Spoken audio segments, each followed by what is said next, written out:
Hey guys, welcome back to the channel. This is a story about what if Deku got Hearm part 2. If you guys enjoy this what if and want to see part 3, comment down below and let me know before I start. Please do support for more awesome content. And leave a like and don't forget to subscribe to my channel and also share this video with your friends and check out the description in my playlist. The author of the story Lord Bingus the Destroyer from 𝐴 3. So let's start the video. Izuku stared at Aizawa as he stood outside, hands still in his pockets. Aizawa huffed in amusement as Izuku stumbled over his words. But how are you? Izuku asked, genuinely stunned. Aizawa raised an eyebrow. Alive? He asked, and Izuku nodded numbly. Aizawa closed his eyes, exhaling. Well, you remember when Shigaraki shot that bright laser at me? During your fight with him at UA Fortress? He asked, referring to Izuku's final fight with Shigaraki at the floating UA. Izuku shivered at the memory. He couldn't not remember it, as it was ingrained into his brain. He remembered watching the laser encompass Aizawa.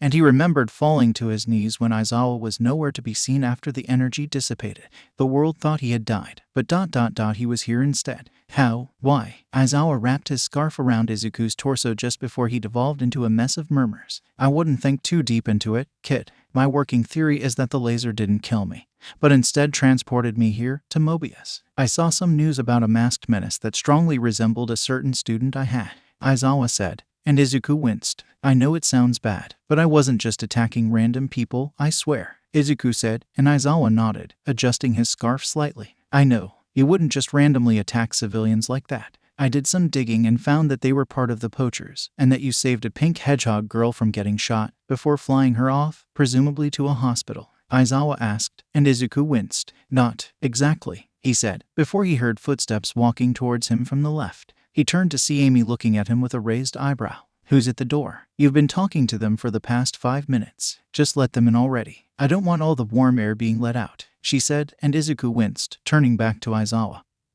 who had an eyebrow raised. You're living with someone? He asked, and Izuku rubbed the back of his head. Just come in. It'll be much easier to explain inside, Izuku said, opening the door even further. Amy walked back to the kitchen, keeping a close eye on the stew, which was just about finished. Aizawa took a step inside, looking around. I expected more pictures, he admitted, before he noticed Amy. It's that pink hedgehog ... You live with her? Aizawa asked, and Amy turned around, seeing Aizawa. Her eyes widened, and she looked at Izuku, an eyebrow raised. Who's our guest? Izuku, she asked, and Aizawa looked at Izuku in surprise. First name basis, he asked, and Izuku blushed. It's not what you think, Izuku admitted, and Amy blinked. What's the problem with calling each other our first names? Amy asked, and Izuku looked at Amy excitedly. Remember how I told you that in my world, calling someone their first name is a sign of being really close, Izuku said, and Amy nodded, before her eyes widened in realization. Wait, she asked, referring to Aizawa. Izuku nodded, a smile on his face. Yep, he's from my world, he confirmed, and Aizawa looked at the two, confused. So what, are you two dating or something? He asked, and both Izuku and Amy blushed, stammering over their words. Aizawa grinned at Izuku. You haven't changed one bit, he said, and Izuku smiled, embarrassed. Amy looked at Izuku with a small smile, rubbing her hands together nervously. So ... how do you two know each other? She asked, hoping to learn more about not only Izuku, but also his friend. Izuku blinked, before smiling excitedly, ready to go on a 10-minute rant about who the man was, only for Aizawa to answer for him. My name's Shota Aizawa. I was Midoriya's teacher before I was transported here by a powerful villain, he explained, and Amy nodded. So, do you want me to call you Aizawa? She asked, and the man nodded. That would be appreciated. I don't care if you call Midoriya by his first name.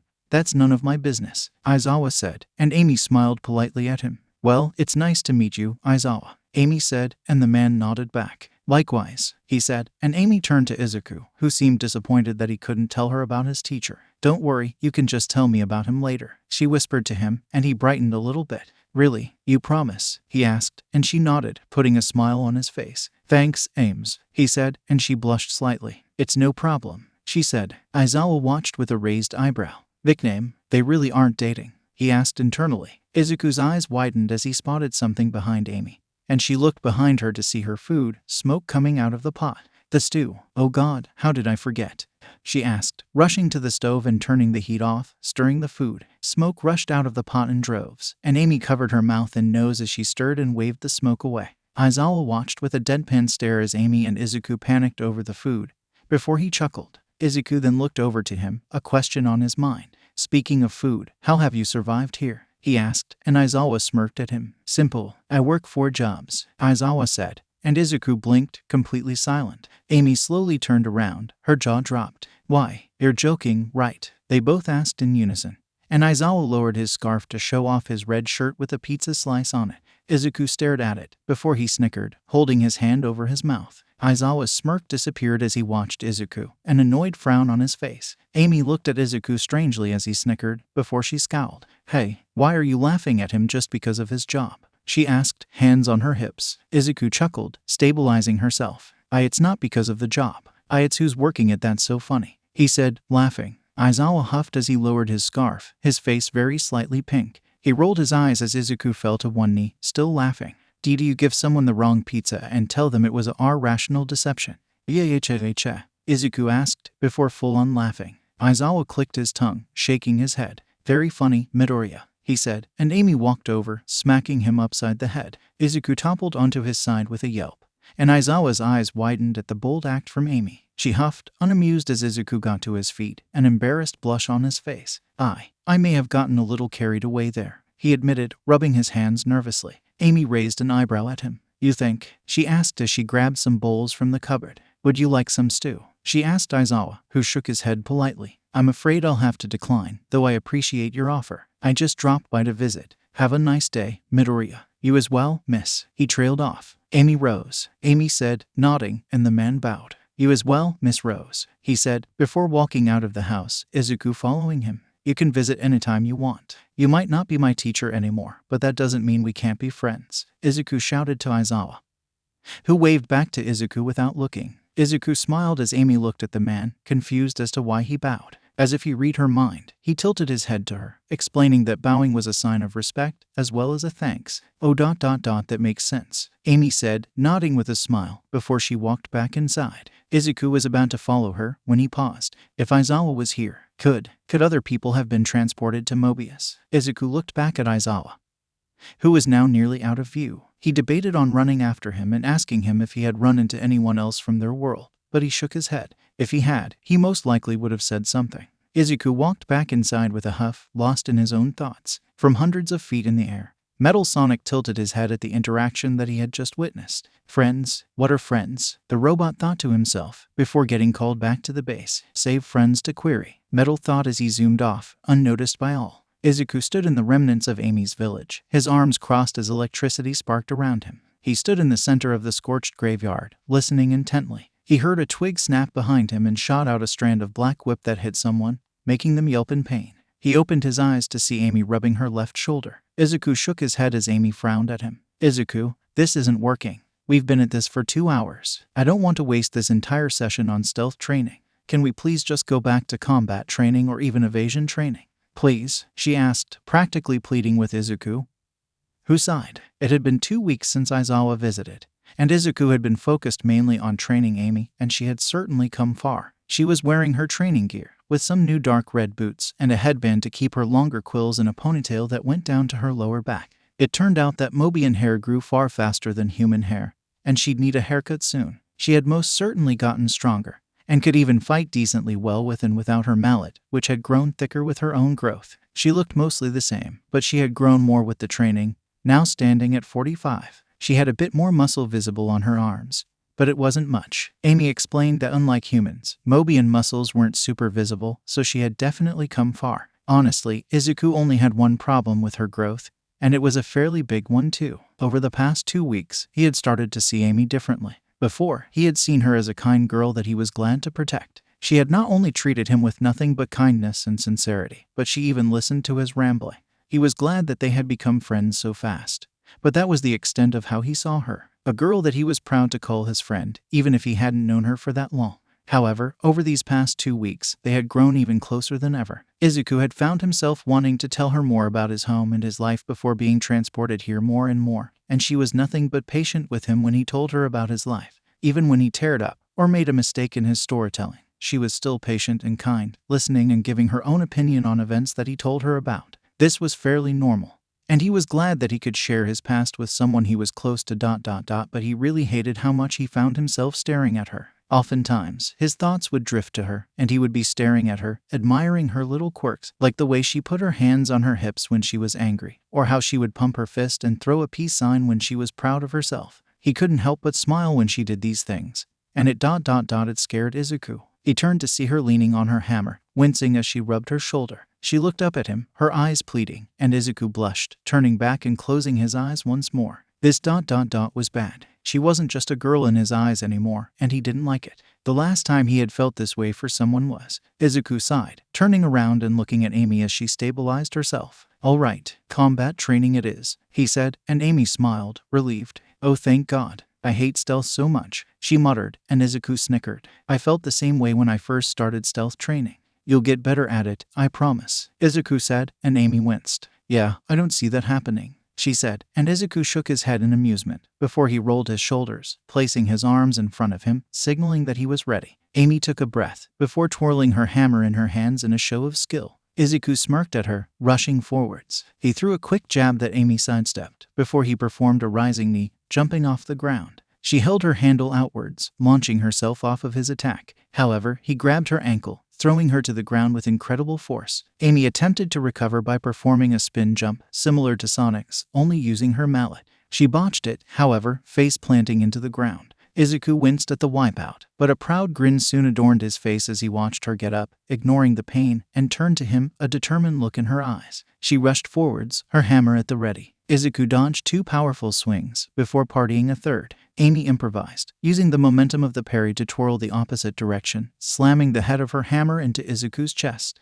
Izuku was launched forward, slamming into a tree and denting it. He coughed up droplets of blood, before falling to his knees. Amy grinned proudly, and Izuku mirrored her expression, despite the stinging pain in his chest. "That was a great move," he winced, standing up. Amy blushed slightly, but didn't let the embarrassment halter her movements. She had learned to put her annoyingly persistent crush on Izuku into the back burner, not allowing it to get in the way of her current goal, that being the defeat of Eggman by her hands. She hated how hard it was to control herself when she thought of what the man had done. And that was one of the reasons Izuku had suggested Amy's burnt-down village as a training grounds. It was harsh, but she understood why he made this decision. A week and a half ago, Amy looked around uncomfortably as Izuku carried her to her burnt village. She bit her lip as the smell of ash assaulted her senses, and made her tear up, not only from the soot bothering her eyes, but also the painful memories that resided here. Izuku landed softly in the center of the ashen graveyard, gently setting Amy down. "Why are we here?" she asked, not quite looking Izuku in the eyes. He looked down at her, and she could tell by the look on his face that he didn't want to do this. "Amy, I know this might sound like a stupid question, but just answer it truthfully. How does this place make you feel?" he asked, and she scoffed, looking away, holding her arms uncomfortably. "Sad, angry, vengeful, guilty," she admitted, her eyes narrowing in a destructive mix of loathing, towards the man who took her family, as well as herself. Izuku's eyes softened, before he closed his eyes, taking a breath.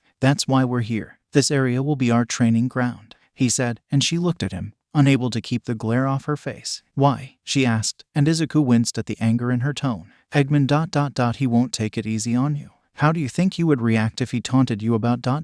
this?" Izuku asked, and Amy shrunk down into herself. "What's with the interrogation?" she murmured. She knew why he was doing this. She wasn't a stupid little girl anymore. She had matured over the past few weeks ... even if she wished she hadn't. She knew Izuku was only doing this for her own good. But it still hurt.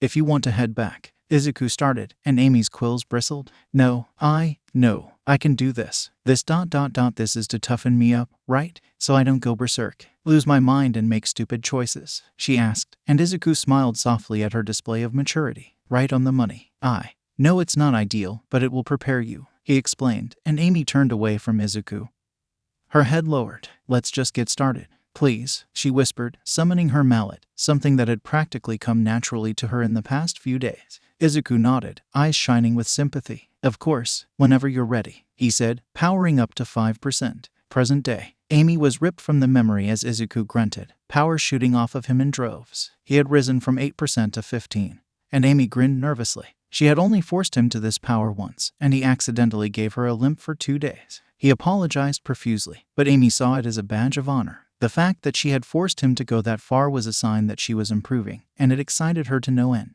He practically disappeared from her vision, and Amy looked around warily, her ears twitching. She heard the sound of the ground being shifted behind her, and she swung her hammer behind her, hitting nothing. A shadow was casted over her, and as if in slow motion, she looked up, seeing Izuku's electric green eyes staring down at her, and she suppressed the shudder in her spine, holding her hammer above her in a defensive position. She grunted in effort as she felt his boot slam into the handle of her hammer. She grinned, about to push him off, when she saw black whip leak from his soles, wrapping around the long handle of the hammer. Her grin changed into a deadpan stare of disappointment. "Fuck," she muttered. Izuku bent his knees, his legs glowing red with power as he prepared a Fajin jump. Amy's eyes widened in panic as she let go of the hammer, before she reeled her arm back, making Izuku pause. His eyes then widened, and he fumbled his arms around, trying to make Black Whip disappear, but it was too late. Amy threw a powerful right hook that landed right in Izuku's stomach, and he paused, before falling to the ground, groaning in pain. Ant panted, her hammer dissipating into sparkles. Izuku wrapped an arm around his stomach, blood leaking out of his mouth. "Oh," he groaned, and Amy winced.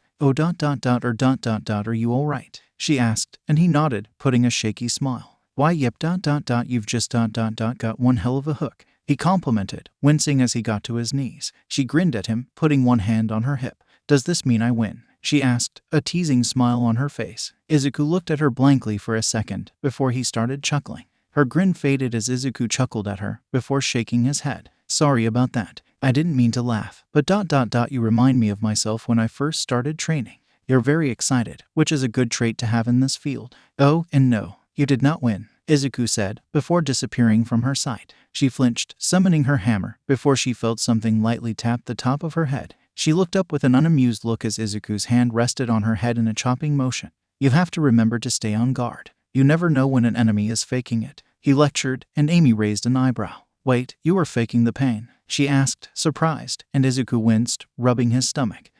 No, that was actually a really good hit. I wasn't faking that," he said, giving her a thumbs up. Amy smiled at him, before she summoned her hammer and swung it at Izuku, who dodged with a grin. "Getting hasty, aren't we?" he asked, teasingly. Amy rolled her eyes, amused. "Hey, you're the one who said we weren't finished," she said, pointing the head of her mallet towards Izuku, who smiled. "Good answer," he responded, ducking under another swing. Izuku and Amy walked through their front door and into their house, satisfied grins on their faces. They were once again covered in bruises and scrapes, but that didn't dampen their mood. "Hey, do you mind continuing the story about that school festival you had? The one that you tried your hardest for so that you could make that little girl you saved smile?" Amy asked, a smile on her face. Izuku blushed at the explanation, rubbing the back of his head as Amy opened the fridge, grabbing 2 plastic water bottles. "When you explain it like that, it makes me sound like some kind of saint," he said, before Amy tossed one of the bottles to him. He caught it with an appreciative thanks, and Amy rolled her eyes. "I'm just saying it as it is, hero boy. You worked your ass off to make that little girl smile, and it deserves commendation," she told him, taking a sip of her water. Izuku shrunk into himself a little bit, his face red. It wasn't that big of a deal," he said, and Amy scoffed. "I bet if you asked the girl about it, she'd say something much different. There's nothing wrong with taking pride in your actions, Izuku. For example, I'm proud that I knocked you on your ass twice today," she said, and Izuku scoffed. "All right, I get your point. I'll tell the story. So, not long after I rescued Iri, that's the girl Aizawa told us that we had the school performance festival coming up, and boy was it annoying to find what we were gonna do, but we eventually decided on a concert and dance routine." Izuku started, and Amy sat down at the table, looking up at him with a smile. Amy sighed softly as Izuku explained things in his normal eccentric way, using his hands to accentuate how large the festival was. Despite being the most powerful person she knew, Izuku was an absolute teddy bear. He cried easily, wasn't afraid to show his heart on his sleeve, and was unapologetically himself. She rested her cheek on her hand as she stared in admiration at Izuku, a blush slowly making its way to her face. It was undeniable now, and she knew it.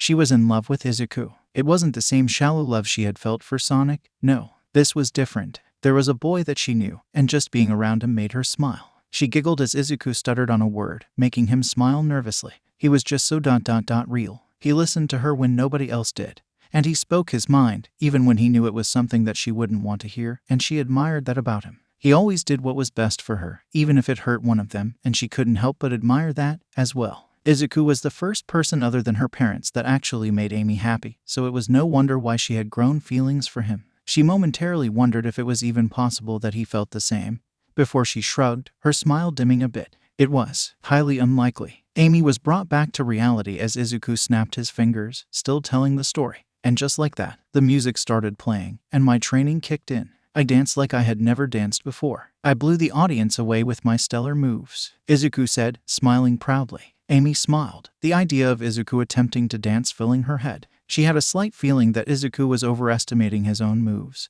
and she would probably pay money to watch him attempt a fast-paced dance. Izuku then put his hand to his chin. I feel like I'm forgetting something, he murmured before his eyes widened. Right, gentle criminal. If you thought that last story was intense, just wait until I tell you about this one, Izuku said, a wide smile on his face. Amy sighed once again, smiling lovingly at Izuku as he began an entire new rant about some guy that she didn't really care about. She probably wouldn't even remember the guy's name, but she didn't care. Listening to Izuku's stories was more of an appreciation of his personality more than anything, at least to her. Inside of One for All, the Vestiges watched with amazed eyes. How does he not notice the way she's staring at him? Nana asked, practically pulling her heart out in frustration. All Might stood behind her, attempting to calm her down. Nana, it's really not that big of a deal, he said, getting cut off by Nana's glare. Are you kidding me? The guy is cock-blocking himself. How is a teenage boy so dense? She's clearly enthralled with him, she said, throwing her hands up. Banjo snickered, leaning on All Might with a grin. She's kinda got a point there, 8th. They're obviously like each other, he said, and All Might rolled his eyes. I know I have eyes, Banjo. I just think we should let young Midoriya go at his own pace. Sure, he may be a little oblivious to how some people feel about him, but that's fine. I'm sure they'll notice each other's feelings. Eventually. Probably, All Might said, and Nana deadpanned at him. Sure, Izuku will notice that a girl has feelings for him. That'll happen, she said with no small amount of snark. And All Might winced, not even being able to defend Izuku. See, even you admit it, Banjo said, noticing the look on All Might's face. Okay, I get it now. Still though, just let him do his thing. I'm sure he can pull it off, All Might said, and Nana simply shook her head. Fine, I won't do anything, but if this goes on for too long, I'm telling him, she said, and All Might winced. We both know he won't believe you, he told her, and Nana paused for a second before she slouched slightly. Yeah, she agreed. Izuku finally realized that he had gone way off topic after around 20 minutes of talking about his battle with Gentle Criminal, and he blushed, sinking into his seat. Sorry, Ames, I may have gotten a little sidetracked. He apologized, and Amy, who was still staring, simply smiled at him. It's fine. I like your stories anyways, she said, and Izuku smiled, his face still red. Thank you, he said, before he stretched, groaning. Well, if you don't mind, I'd like to take a shower. I'm kinda tired and I don't want to be gross for much longer, Izuku said, standing up. Amy hummed, nodding. Yeah, I'll take mine after you get out. Thanks for telling me the story, Izuku, Amy said as Izuku entered the bathroom. No problem, he responded, before he closed the door. Amy sighed, moving to the couch and lying down slightly. Man, it was kinda boring here when Izuku wasn't in her general vicinity. Amy's ear twitched as someone knocked on the door, and Amy huffed, before standing up and walking to the door. She summoned her hammer, just in case it was one of Eggman's goons again, before she opened the door to see Sonic standing there, smiling at her. Her hammer dissipated, and she smiled politely, though there was a level of annoyance under her smile. Sonic, nice to see you. Do you need anything? She asked, and Sonic shrugged, still grinning at her with his classic cocky smile. What, I can't visit my friend? He asked, and Amy's smile grew a tad more annoyed. Don't you mean friends? She asked, and Sonic shook his head, his own smile shrinking a bit. I meant what I said. Amy, can I come inside? He asked, and she rolled her eyes, stepping out of the way. Whatever, just don't touch what isn't yours. You don't want Izuku tearing you apart because you breathed on something of his. Amy mocked, and Sonic looked at her, unamused. I don't talk about the guy like that, he said, and Amy crossed her arms. Coming from the person who's heard you say shit like that. Yeah.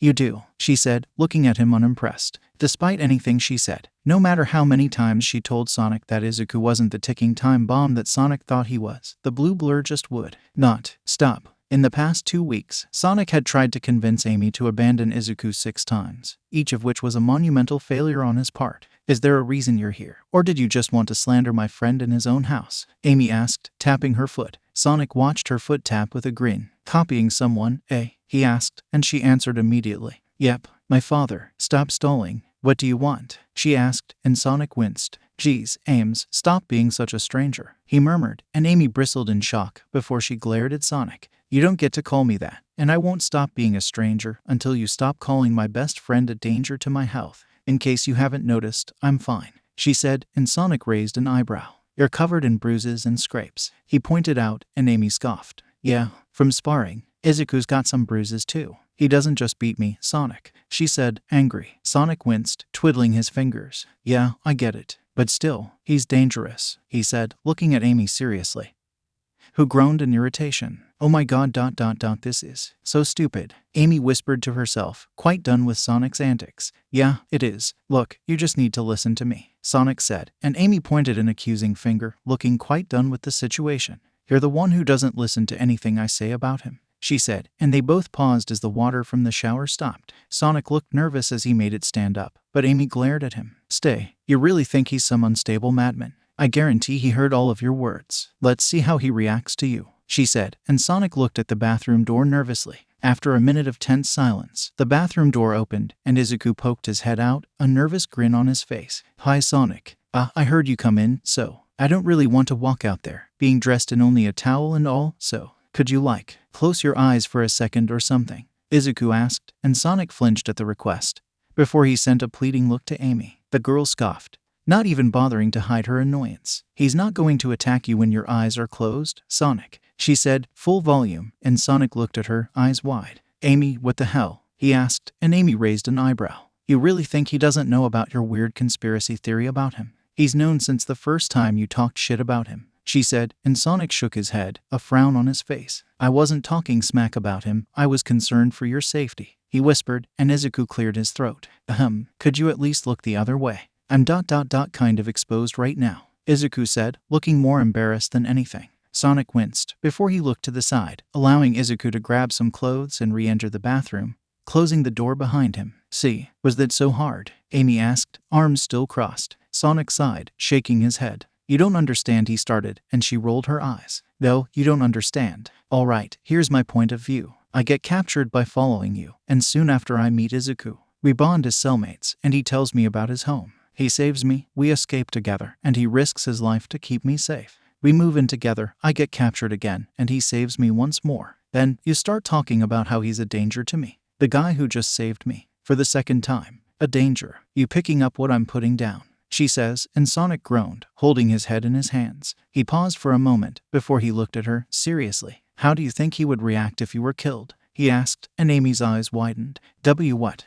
she asked, surprised. Sonic's eyes narrowed, knowing he finally hit the right target. "You heard me. Do you think he'd grieve you like a normal person, or do you think he'd lose his marbles and destroy everything?" Sonic asked, crossing his arms. Suddenly, the bathroom door opened, and Izuku walked out, an unreadable expression on his face. Sonic stared back, asking the question once more. "Well, what do you think, Izuku? How would you react if Sonic started, and Izuku cut him off?" "It won't come to that," Izuku answered, and Sonic frowned. "How do you know that?" he asked, and Izuku smiled, hiding his anger. "Because she has me. And if I'm not enough, then she has you too. Are you saying that when push comes to shove, you won't protect her?" he asked, and Sonic flinched, before he glared at Izuku. "You know that's not what I meant," he said, and Izuku shrugged. "So what's the problem? It's not like she's going to be fighting alone. She has people she can rely on to keep her safe," Izuku said, and Sonic scowled. "Okay, then what about the time she was kidnapped?" he asked, and Izuku raised an eyebrow. "She was untrained. She didn't even know about her hammer the first time. And the second time, she was surprise attacked, and still didn't know how to fight well. Now, she has her hammer and she knows how to use it. Amy can handle herself now, and even if she faces someone that she can't beat, she can just call for help," Izuku said, crossing his arms. Sonic grit his teeth in irritation, before he sighed, giving up. "I'm not gonna get through to them. Why am I even trying?" he asked himself aloud.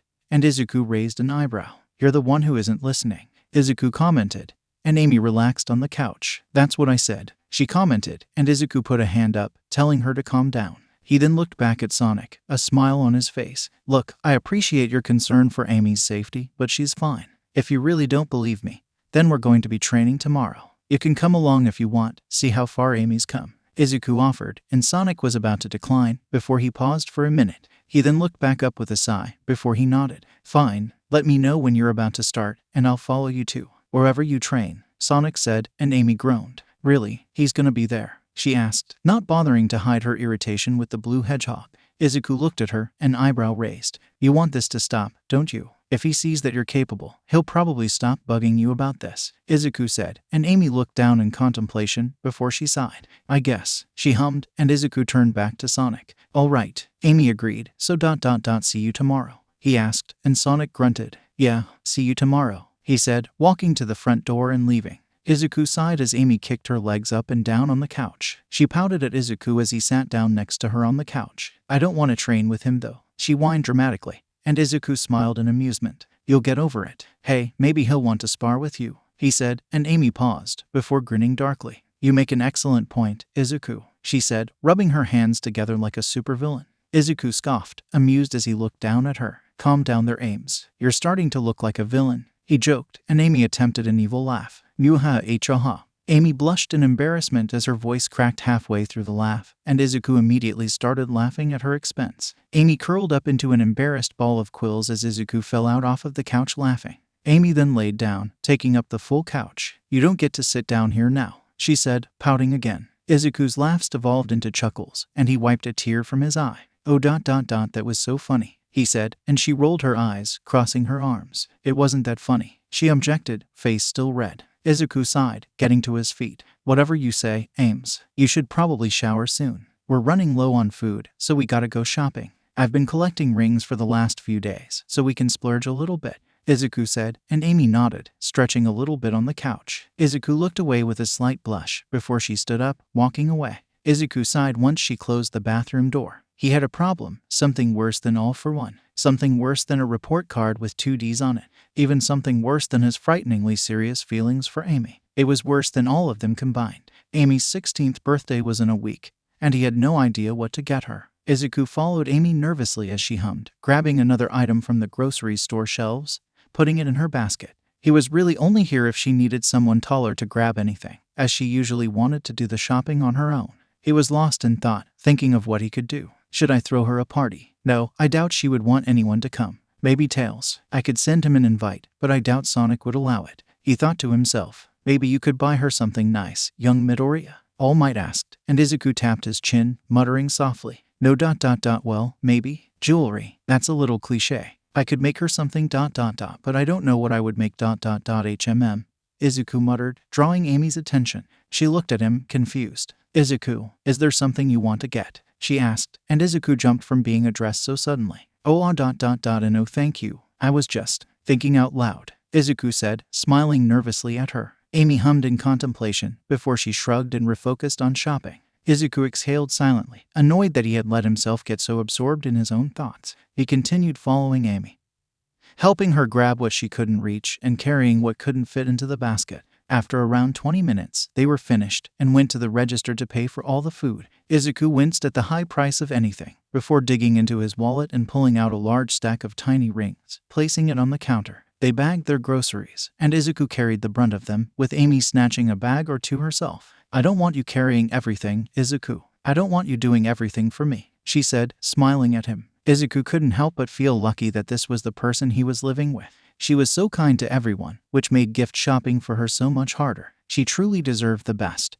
But Izuku didn't know what the best was. Hell, he didn't know anything about what girls liked. It's not like he could just ask a girl what she liked without it being weirdo. Right, Nana. Hey, Nana, he said, uncertainty coursing through his voice. What's up, kid? She replied, and Izuku prepared himself to ask the question, as well as the subsequent teasing. What ... what do girls like? He asked, and when he didn't hear a response for a few seconds, he sagged in defeat. He knew what was coming. Well, girls like plenty of things. Why exactly are you asking me this now? He heard, and he did a double take, before taking advantage of this period of seriousness. I want to get Amy something nice for her birthday, but I'm fresh out of ideas. Can you help? He asked, and he heard the vestige hum. I mean, I know some ideas, but don't you think it would mean more if it came from you, idea and all? Nana proposed, and Izuku paused. What? Who cares? Get the girl a fancy schmancy dress or something, Banjo argued, and Izuku shook his head subtly. No, Nana has a point. I want this to be important, Izuku told them, nodding his head in resolution.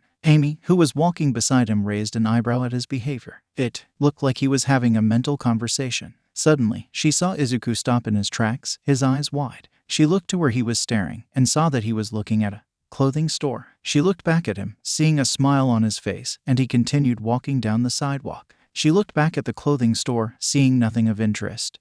Besides that dress. A red shoulder-strap dress with a white skirt and collar sat on display inside the window, along with some red and white boots. And oh my god, it came with a red headband. She clenched her fists in excitement at the dress, but that dress was way too nice. She sighed sadly, shaking her head as she followed Izuku. Once they got to a secluded spot, Izuku secured all the bags with black whip before grabbing her and taking off. When they arrived, Izuku helped her put all the groceries away before he went back out. He told her that he had some special errands to run, whatever that meant, and that he was going to be back soon. Amy watched him go before she sighed, sitting on the couch and flipping the TV on. Not like there was much more she could do right now. Just then, she heard a knock on the door. She scowled, thinking it was Sonic. She got up off of the couch, walking over to the door and opening it. I already told you, Sonic, she started, only to see someone she hadn't seen before. He was a Mobian like her, but unlike any she had ever seen. He was taller than most Mobians, standing at just barely 48. He was covered in red fur, except for a white crescent patch of fur over his chest, and he had red quills that hung down his shoulders like dreads. Most interestingly, though, were his gloves. Instead of wearing normal gloves, he wore large white mittens that had 2 large spikes sticking out of them. Amy tilted her head, looking at him, confused. Can I help you?" she asked, and the stranger glared at her with a frightening amount of determination in his eyes. "Stay away from the Master Emerald. This is your first and last warning," he ordered, and it was then that she saw a sight that made her blood boil. Dr. Eggman floated down slowly in his Eggmobile, grinning devilishly at her, a smile on his face. "Or else," the doctor finished, and Amy immediately summoned her mallet, ready to annihilate the doctor. The moment she showed a single sign of hostility, she felt something slam into her stomach with the power of a car. Her eyes immediately widened as she shakily looked down to see the stranger's fist implanted into her stomach. She spat up a small amount of blood before she dropped her hammer, which dissipated. Before she could fall to the ground, unconscious, a robotic arm wrapped around her waist, carrying her limp body. The stranger looked at Dr. Eggman, particularly the girl he was carrying. "Are you sure that she was one of the people that has been terrorizing you and wanting to steal the Master Emerald, Dr. Robotnik?" he asked, and Dr. Eggman's devilish grin was quickly switched to that of an innocent man. "Oh, I promise you, Knuckles, Ms. Rose here is quite the asinine little girl," he said, and Knuckles frowned at Eggman. "I do not know what asinine means, but I trust your judgment. We should go look for the others before they cause any more pain to you," Knuckles suggested, never dropping his serious tone. Dr. Eggman shook his head, his mustache twitching. "Patience, my friend. We will stop those meddling miscreants with time," he said, and Knuckles nodded. "I see. We're taking a more tactical approach to this. A respectable decision, even if I disagree with it," he said, nodding his head in respect, before grabbing the edge of the Eggmobile's cockpit, and they left without a trace. Izuku landed on a rooftop, looking around to see if anyone saw him before he looked down into the alleyway, sighing relief at seeing it was empty. He hopped down before he simply walked out of the alleyway, blending in with the crowd of civilians. He walked around town, clenching his fists nervously, before he walked up to the clothing store from earlier. He looked at the dress in the window, smiling. It was perfect for Amy, and he knew it would make an amazing gift. He quickly opened the door, walking inside. He was surrounded by genuinely amazing dresses that blew him away with their complicated seamwork. He then looked around, spotting a short purple cat Mobian sitting at the counter and reading a book. The Mobian was obviously quite old, as he had a fuzzy gray mustache that hung down to his torso. He wore a small purple suit that seemed to be tailored to his body. He seemed to run the place, so he walked up to the counter, and the Mobian looked up, a smile on his face. "Oh, hello, young man. I apologize, but I only make suits for Mobians. There's a business right down the street that tailors to humans," the cat said, and Izuku's eyes widened. "You made all of these by hand?" he asked, amazed. The cat nodded, a proud look on his face. "Yep, this is the family business. Been making clothes since I was around your age," the cat man said, and Izuku blinked. "That's incredible. I have to admit, these dresses are absolutely incredible," Izuku said, looking around, before he shook his head. He was here for a reason. He looked at the cat, pointing to the dress on display, and the cat looked at him, surprised. Izuku rubbed the back of his head, quickly explaining that his best friend's birthday was in a week, and the cat smiled at him, seemingly genuinely happy. "Ah, it's so nice to see when humans and Mobians get along. I've been around for a while, and seeing the way we and humans treated each other it wasn't right. I'm so glad that's changed," the cat said, and Izuku smiled along with the kind old man. "I know what you mean. "How much is the dress?" he asked, and the cat looked at him, an innocent smile on his face. 1,000 rings, he said, and Izuku's own smile disappeared. He slouched, pulling out his wallet, which felt far too light for a purchase of this magnitude. He opened it, looking inside, counting his currency. He then looked up, a desperate look in his eyes. "Does 162 work?" he asked hopefully. He winced at the look of pity he was given. Izuku sighed as he left the store, empty-handed in his endeavors. He was about to head home when he saw a woman trying and failing to lift a few boxes from the inside of her truck. He decided he could wait to head home for a little bit and spare the woman a bit of help. He walked over, easily lifting what she couldn't, and she looked at him in surprise as he easily carried the box. "Where do you want this, ma'am?" he asked, and she inspected him, up and down, a little weirded out. "So do you just grab other people's stuff on the regular?" she asked, and Izuku flinched. "Oh, sorry ma'am," he said, about to place it down, when she stopped him. "Hey, I didn't say I didn't want your help. Here, just carry it inside," she said, opening the door that the truck was parked in front of. Izuku almost smiled at the irony of the situation before he stepped inside. He placed the box in the nearest corner, before helping the woman with the rest of her luggage. After nearly 20 minutes, they were finished, and Izuku stretched as the woman walked out of the house, smiling at him. "Thanks, kid. Here, take this. You earned it," she said, handing him a small bag. He looked down at it, before opening it and seeing a large pile of rings. This as he started, before being cut off by the woman. 300 rings. You earned 'em, kid. I'm not as strong as I used to be. Believe it or not, I used to be an Olympic swimmer," she bragged, flexing her tanned arms. Izuku nodded, definitely believing her. She was in great shape for her age, and he had seen that there was already a large stack of boxes inside the house, so he must have carried a large amount in before he arrived. He waved at her as she went inside and closed the door, a grin on his face. He made up what he spent at the grocery store in just 20 minutes. Izuku then looked around, seeing if anyone else needed his help. "Do you still have a visual of the target, Agent Topaz?" the blonde woman who had been spying on Izuku heard. She grabbed her walkie-talkie, binoculars still in hand as she watches the boy find an old man with a cat stuck in a tree. She watched in confusion as he helped the cat out, before accepting a gift from the man, that being a bag of rings.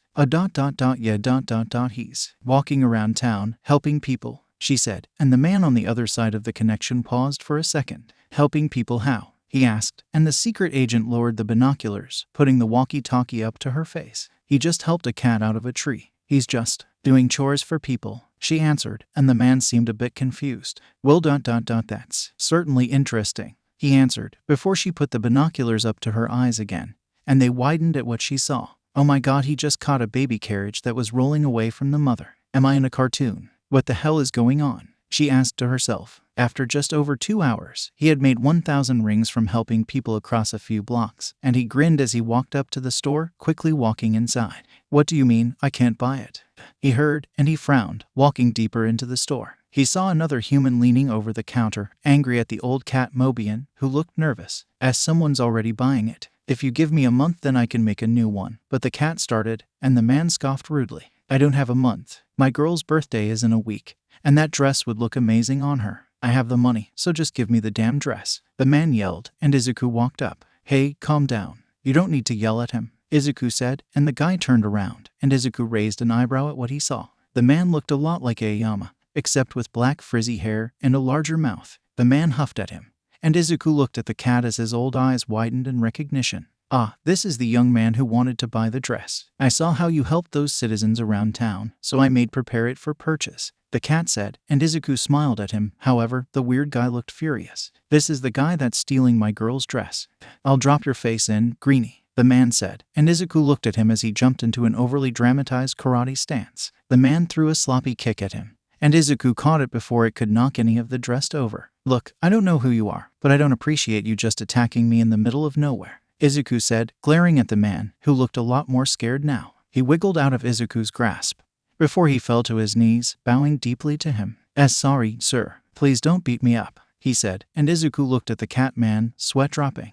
All right. Can you please leave?" he asked, and the man nodded, standing up and dashing out of the store, literally shaking his fist at Izuku. "Damn you, Moffed. Damn you," he yelled as he ran away. Izuku blinked, before he turned back to the cat man to see him staring at him in awe. "Sorry about that. I have 1,000 rings," he started, but the cat man smiled at him, cutting him off. "You're him. You're that masked menace that's been going around in the news," the cat man accused, and Izuku took a step back in shock. Well, how did you? He started, only for the man to hurriedly shamble towards the dress and grab it, placing it in a vacuum-sealed bag. For you, the dress is 500, the cat man said excitedly. And Izuku paused. Wait, what? He asked, confused, and the man smiled at him. Ever since you showed up and started beating up those rotten poachers, my grandson can finally enjoy his life. He grew up in a city where humans hated Mobians. But now that you've started wailing on those jerks, they stopped showing their faces so much. I owe his happiness to you. And it's all I've ever wanted for the boy, the man said, tearing up. Izuku grabbed the vacuum-sealed dress in awe before he smiled, getting slightly emotional himself. Thank you, sir, he said, before he grabbed 2 of the bags of rings. 600 rings. Keep the change, sir. I can count them for you if you need, he said, and the cat man looked at him, confused. What? There's no need for that. Oh, you must not know the trick. Hold on, the man said, before he grabbed the bags and emptied them into a large bowl that rested behind the counter. Izuku looked at him in confusion as the man grabbed the ring and started puking all of them to the center. His eyes then widened as the rings all blended together to form one larger ring that fit in the palm of the cat's hand perfectly. A small 600 etched into the side. Izuku's jaw dropped as the cat held the ring, stumbling over his words. How did you do that? He asked, and the cat man smiled at him. I see. So you don't know of chaos energy, he said, and Izuku paused. Chaos energy, he asked, and the cat nodded. Chaos energy that derived from the great god of destruction? Chaos. Legends say that chaos watched over the legendary emeralds, only to get trapped inside one. From then on, the powerful energy that emitted from the emeralds were labeled as chaos energy, and any excess that poured from the emeralds solidified into these rings. They might look like brass, but they're actually made out of energy, the man explained eagerly, and Izuku nodded. It makes sense why they just appear around and float in the air, Izuku said, and the man nodded. Yep, you've got it, lad. If you ever have a large amount of rings that take up too much space, just smush them all together to make a super ring. It's really convenient, the cat man explained, and Izuku hummed, nodding at the man. Here are your ring pouches back, the man said, placing them on the counter. Izuku grabbed them, nodding in appreciation. Thank you, sir. Could I get a bag or a box? This is supposed to be a surprise, he said, and the man smiled at him, taking a small box with a purple cat logo on it. Izuku gently folded the vacuum-sealed dress before putting it inside the box, as well as the boots and headband, before smiling at the man. Have a nice night, sir, Izuku said, before he left the store. The sun was setting in front of him, and that's when he realized that he had been gone for way longer than he wanted to be. He cursed silently before he quickly found an empty alleyway, jumping out of it. He secured the box to his chest as he jumped, quickly flying towards his house. Minutes later, he landed, smiling at the house. He walked up to it, his smile changing to a confused look as Tails standing in front of the house, looking at him nervously as he approached. Tails, what's going on? He asked, and Tails rubbed his hands together nervously, his tails completely still. Where was the energy that the kid had so often? Tails' eyes welled up with tears as he started speaking rapidly, and Izuku kneeled down, using Black Whip to keep the box away from the grass. Whoa, Tails, calm down, take a deep breath, and start explaining a little slower, Izuku said, and Tails did as he said, before he finally got the words out. I got some seeds earlier today, and I wanted to ask Amy if she would plant them for me, but when I showed up, the door was open and there was blood in the doorway, Tails explained, and Izuku's eyes widened. He stood up, taking a step back in shock. What? He asked, before he looked at the house and rushed past Tails, seeing the wide-open door and dried blood. His pupils dilated, before he looked up to see Sonic looking around the house for anything. Izuku stomped in the house, his large strides alerting the blue hedgehog.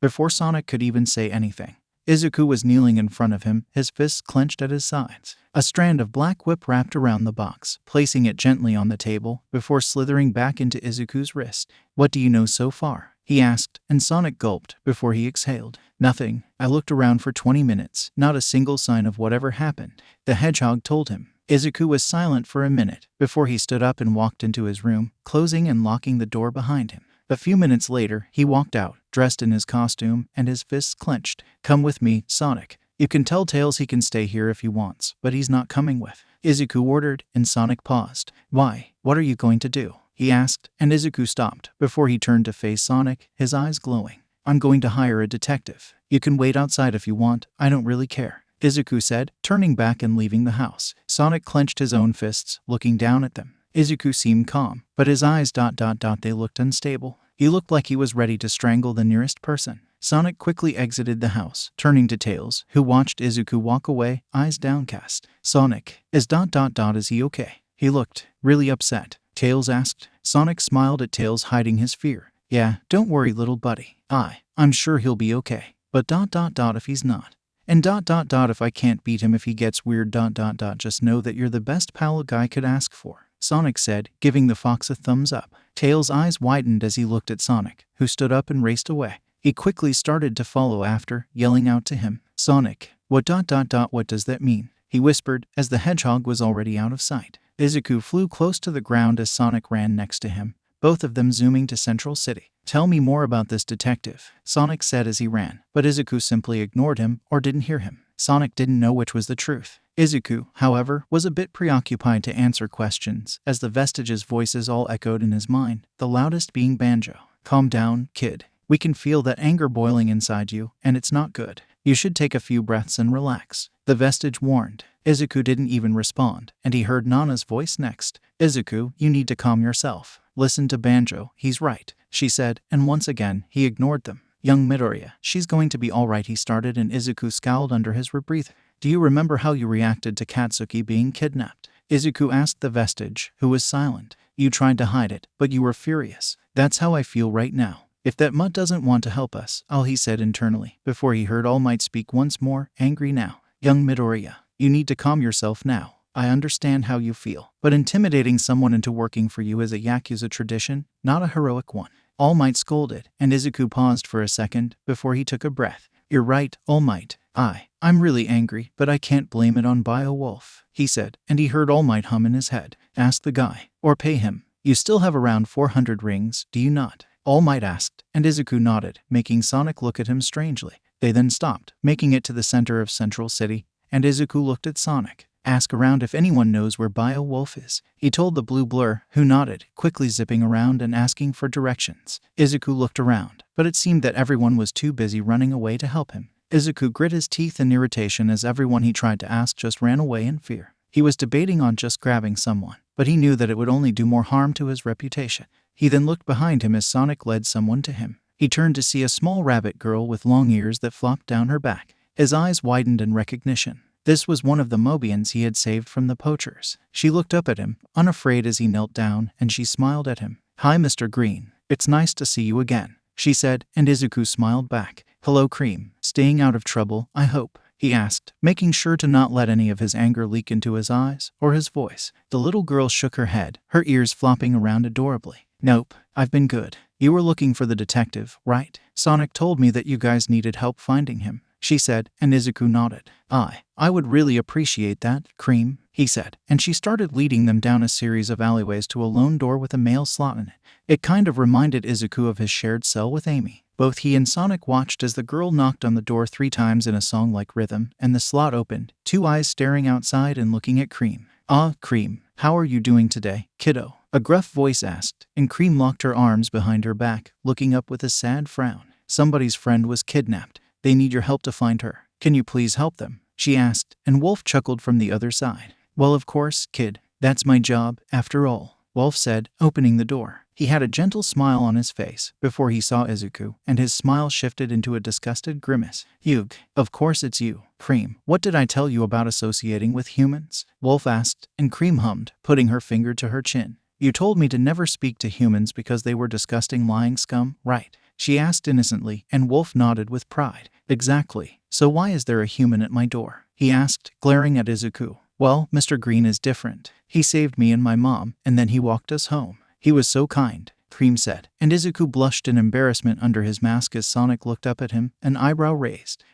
He thought, beginning to tap his foot. Wolf looked up at him, still scowling in disgust. So he did one good deed. What, you think you can just walk in here and brainwash little girls like that? I'll have you put behind bars for this, Wolf said, and Izuku clenched his fists, anger resurfacing. We don't have time for this, detective. Someone I care about is in danger. You remember that pink hedgehog that was with me the other day? Well, she's been kidnapped. Do you really want a stupid grade of yours to get in the way of an innocent life? Izuku asked, glaring at the detective, who glared back with just as much intensity. After a few moments, the detective broke eye contact, clicking his tongue. Fine, but you owe me for this, human, Wolf growled. Izuku exhaled before he took his mask off, smiling gratefully at the Mobian. Thank you, detective. You don't know how much this means to me, Izuku said, and the wolf scoffed, grabbing his fedora and placing it on his head. He stuffed his hands into his waistcoat pockets, glaring at Izuku, who slipped his mask back over his head. He turned and walked out of the alley, Sonic, Cream, and Beowulf following.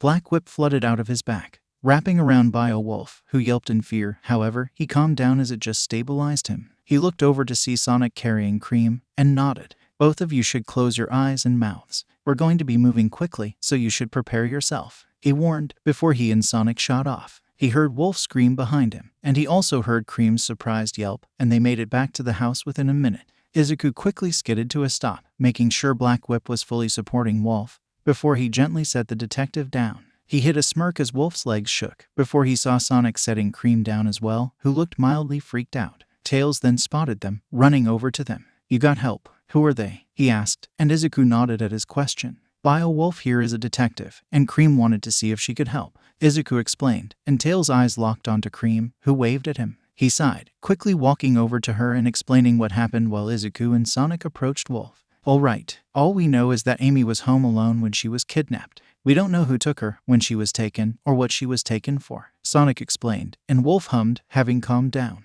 He walked over to the house, immediately spotting the blood. He got onto his knees, getting close to it and sniffing the stain, before pausing. I'm at least 3 hours old. I'm going to step inside, see if I can find anything, Wolf said, his demeanor changing. It looked like he was fully invested in this case now. Izuku and Sonic followed the Mobian inside, the latter tapping his foot impatiently. Wolf looked around, not finding anything of use, though he was curious about the box. Wait, the girl shops at 𝐀𝐦's too, Wolf asked, pointing to the box with the dress that Izuku had purchased. A small smile adorned Izuku's face as he walked over to the box, opening it.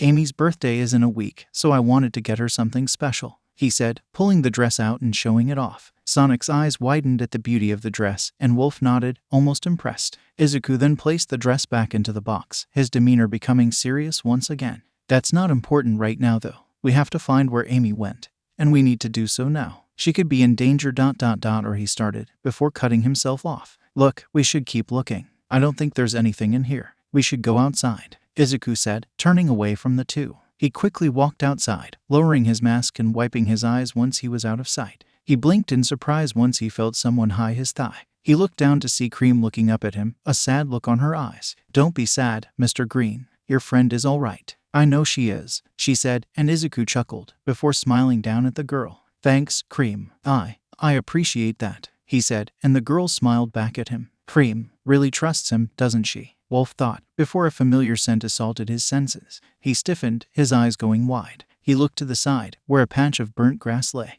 He knew that smell. I found something, he said, drawing Sonic and Izuku's attention. Wolf walked over to the patch of burnt grass and got to his knees, grabbing one of the blades. He lifted it to his nose, crushing the crispy plant life in his hands, before smelling it. He scowled, his fist clenching. I knew it. Eggman was here recently. I can smell his smoke emissions, he said, and Izuku's eyes widened, before he scowled. I knew it. This is the 3rd time. What the heck is his problem? He said, almost slipping in front of the children. Wolf looked down, standing up and brushing his knees off, before he sniffed the air again, really focusing. He paused, before pointing forward, towards where the beach was. Straight shot to Angel Island, he said, and everyone there raised their eyes. Angel Island? Sonic asked, crossing his arms. Angel Island is just a fairy tale. That and the whole Master Emerald are all just a myth, Sonic said, and Wolf looked at Sonic, an eyebrow raised. If the Chaos Emeralds are real, then why isn't the Master Emerald? He asked, and Sonic scoffed. We have Chaos Emeralds. There's no evidence of the Master Emerald's existence, Sonic said, shaking his head. Wolf scowled at Sonic, annoyed. The Chaos Emeralds are the evidence, you dumbass, he said, and both Cream and Tails looked at Wolf in surprise, and he flinched, before blushing in embarrassment. Sorry about that, Wolf said to them, and Cream giggled. The detective then turned back to Sonic, who had a grin on his face. Speedy, you have the emeralds, right? Wolf asked, and Sonic nodded, before concentrating and 7 beautiful gems appeared, circling him slowly. Izuku's eyes widened in wonder, before his arm twitched. He felt Black Whip rumbling under his muscles, and he clenched his fist, stopping it from grabbing an emerald. Sonic let go of his hold on them and they disappeared too, wherever they came from. Izuku blinked, and the tingling sensation in his body was gone. He silently sighed in relief, before Wolf said something to Sonic. But due to the distraction, Izuku didn't hear it. Sonic nodded, a grin on his face, before Sonic then turned to Izuku. Wait here, I'm gonna go get the tornado.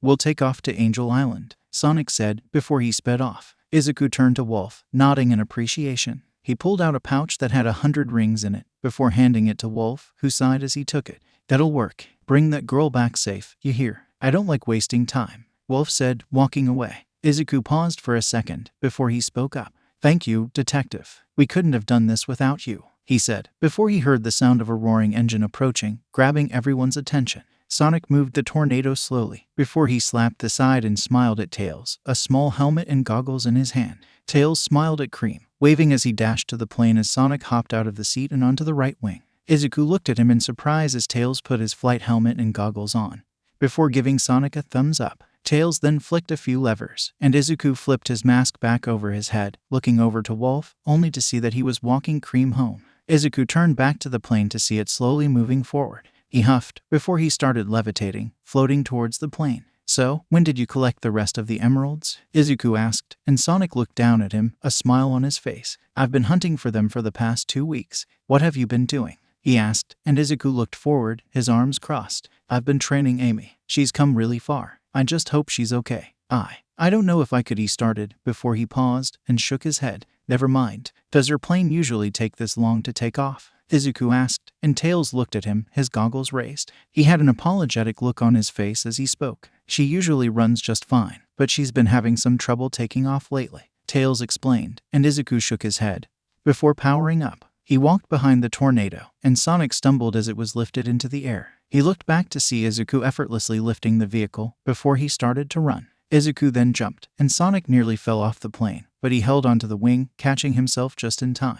Izuku flew for a while, until Tails told him that he was good. Izuku slowly backed away, still flying as they reached the beach. Izuku then sped up, before he landed on the other wing, smirking at Sonic, who finally stabilized himself. "That was crazy," Sonic shouted, and Izuku shrugged. "I want to get there as soon as possible. Speaking of, how are we going to navigate our way to the island?" Izuku asked, and it was Sonic's turn to smirk. He looked at Izuku, rubbing the underside of his nose. "You'll see. You haven't seen what the emeralds can really do yet," Sonic said, and Izuku raised an eyebrow, turning to Tails to see him smiling. "You really haven't, Izuku. It's amazing," he said, and Izuku hummed, nodding to himself. "If you say so," he said. Amy awoke to the feeling of being watched. She slowly looked up, her vision blurry. She tried to wiggle her arms, but found them bound to something. She tried to move her legs, but they too were bound. She blinked groggily, looking around, before she spotted a familiar grin. Her eyes widened, before she scowled with vitriol at the round man that stood with his arms crossed. "Ah, it seems that you're awake. You've been out for hours," 𝐬𝐻 said, and Amy struggled in her bindings, attempting to use her incredible strength to destroy whatever held her down, only to pause in shock. Whatever was holding her down was strong. Her quills bristled and she scowled at 𝐬𝐻 as he walked towards her. "Oh ho ho, those chains were made for your traitor of a boyfriend. You aren't going anywhere, young lady," 𝐬𝐻 said, and Amy struggled again, rattling the chains that held her to a thick pole. "Where am I?" she yelled, and 𝐬𝐻 chuckled at her. "Patience, little Rose. Your friends will come for you." And when they do, 𝐬𝐻 started, but Amy spit at him, cutting him off. The spit landed on the bridge of his nose, and 𝐬𝐻 paused, before he wiped the disrespect off of his face, taking off his glasses with a sigh. He then backhanded Amy across the face with a surprising amount of strength, giving her a red welt on her cheek. She looked back, scowling at him, but she noticed him looking at her wrists, a vile grin on his face. "Ah, what pretty rings. Although, I swear I've seen them before," 𝐬𝐻 said, placing his glasses back onto his large nose. Amy's pupils dilated, and a few sparks of pink energy surged around her. 𝐬𝐻 stared at the energy curiously, before he turned to face Amy, whose quills were standing on end from the power. "Don't you dare," she started, and 𝐬𝐻 grinned, a faux look of recognition spreading across his face. "Oh, yes, I remember now. They were your mother's. Ah, I remember the look on her face as I set her on fire. Oh, the screams were music to my ears," 𝐬𝐻 said, chuckling. Tears welled up in Amy's eyes as a bolt of pink electricity zapped 𝐬𝐻's gloved hand, making him jump in place with a yelp. "I'm gonna kill you. I'll turn you into a holster for my hammer, you fat fuck," Amy screamed, and 𝐬𝐻 looked at her with a blank look on his face, before he chuckled to himself, a vein popping out of his head. Before Amy could say anything else, 𝐬𝐻 moved with shocking speed, wrapping his massive hand around Amy's neck and squeezing. The words died in her mouth as she gasped for breath, and 𝐬𝐻 grit his teeth at her, his face red in anger. "You better watch it before I snap your neck, you little rat," he yelled, and she glared defiantly as her eyes welled up with tears again. 𝐬𝐻 then let go, taking a step back and recomposing himself, turning away from Amy. He made to walk away, but he paused, before he turned his head, looking at Amy with disgust. You're lucky you're interesting enough to keep alive. Or else you would have burned with the rest of your family, wretched hedgehog whore. Eggman spat, and Amy grit her teeth but stayed silent. The round man then left the room, and Amy looked down, tears finally falling. I know you can't hear me, 𝐬𝐿, but I'm sorry for not being strong enough. Even after your training, I still couldn't win. Please save me, 𝐬𝐿, she prayed. Elsewhere, 𝐬𝐿's eyes shone with a determined glare. His arms crossed as he stood on the wing of the tornado.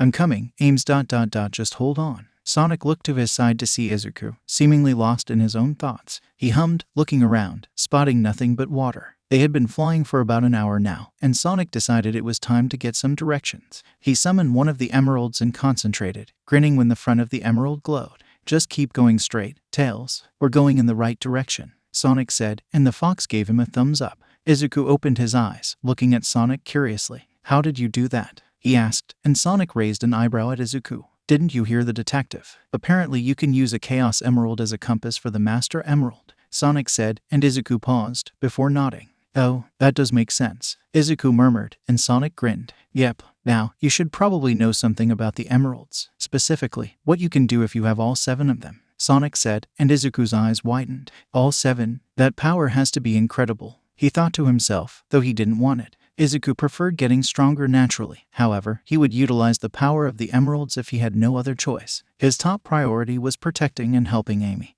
And if he had to use super-powered gems to do so, then he would. Just then, Tails gasped, and 𝐬𝐿 looked forward, spotting a few rocks jutting out of the sea. He paused, before he grinned as more of the landmass came into view. It was Angel Island in all its glory. 𝐬𝐿 looked back at Tails, a smirk under his rebreather. You want to speed this up? He asked, and Tails raised an eyebrow at him. 𝐬𝐿 cracked his knuckles, before telling Sonic to hold on. He then put his palm to the wing of the tornado, and it abruptly sped up, causing Sonic to nearly stumble. I thought we were going at max speed, Sonic yelled, and Tails looked at him just as surprised. We were, he replied, and 𝐬𝐿 laughed, drawing their attention. It's one of my powers. I can speed and slow things down by touching them, including space itself. I have to admit, I have broken the laws of physics a few times with this, but I do make sure to limit myself, 𝐬𝐿 said, and both Tails and Sonic's jaws dropped. 𝐬𝐿 wilted a bit at the stairs, before Sonic blinked and looked forward. He grinned at 𝐬𝐿, getting ready. That may be impressive, but I know you can't do this, he said, before leaping off of the wing.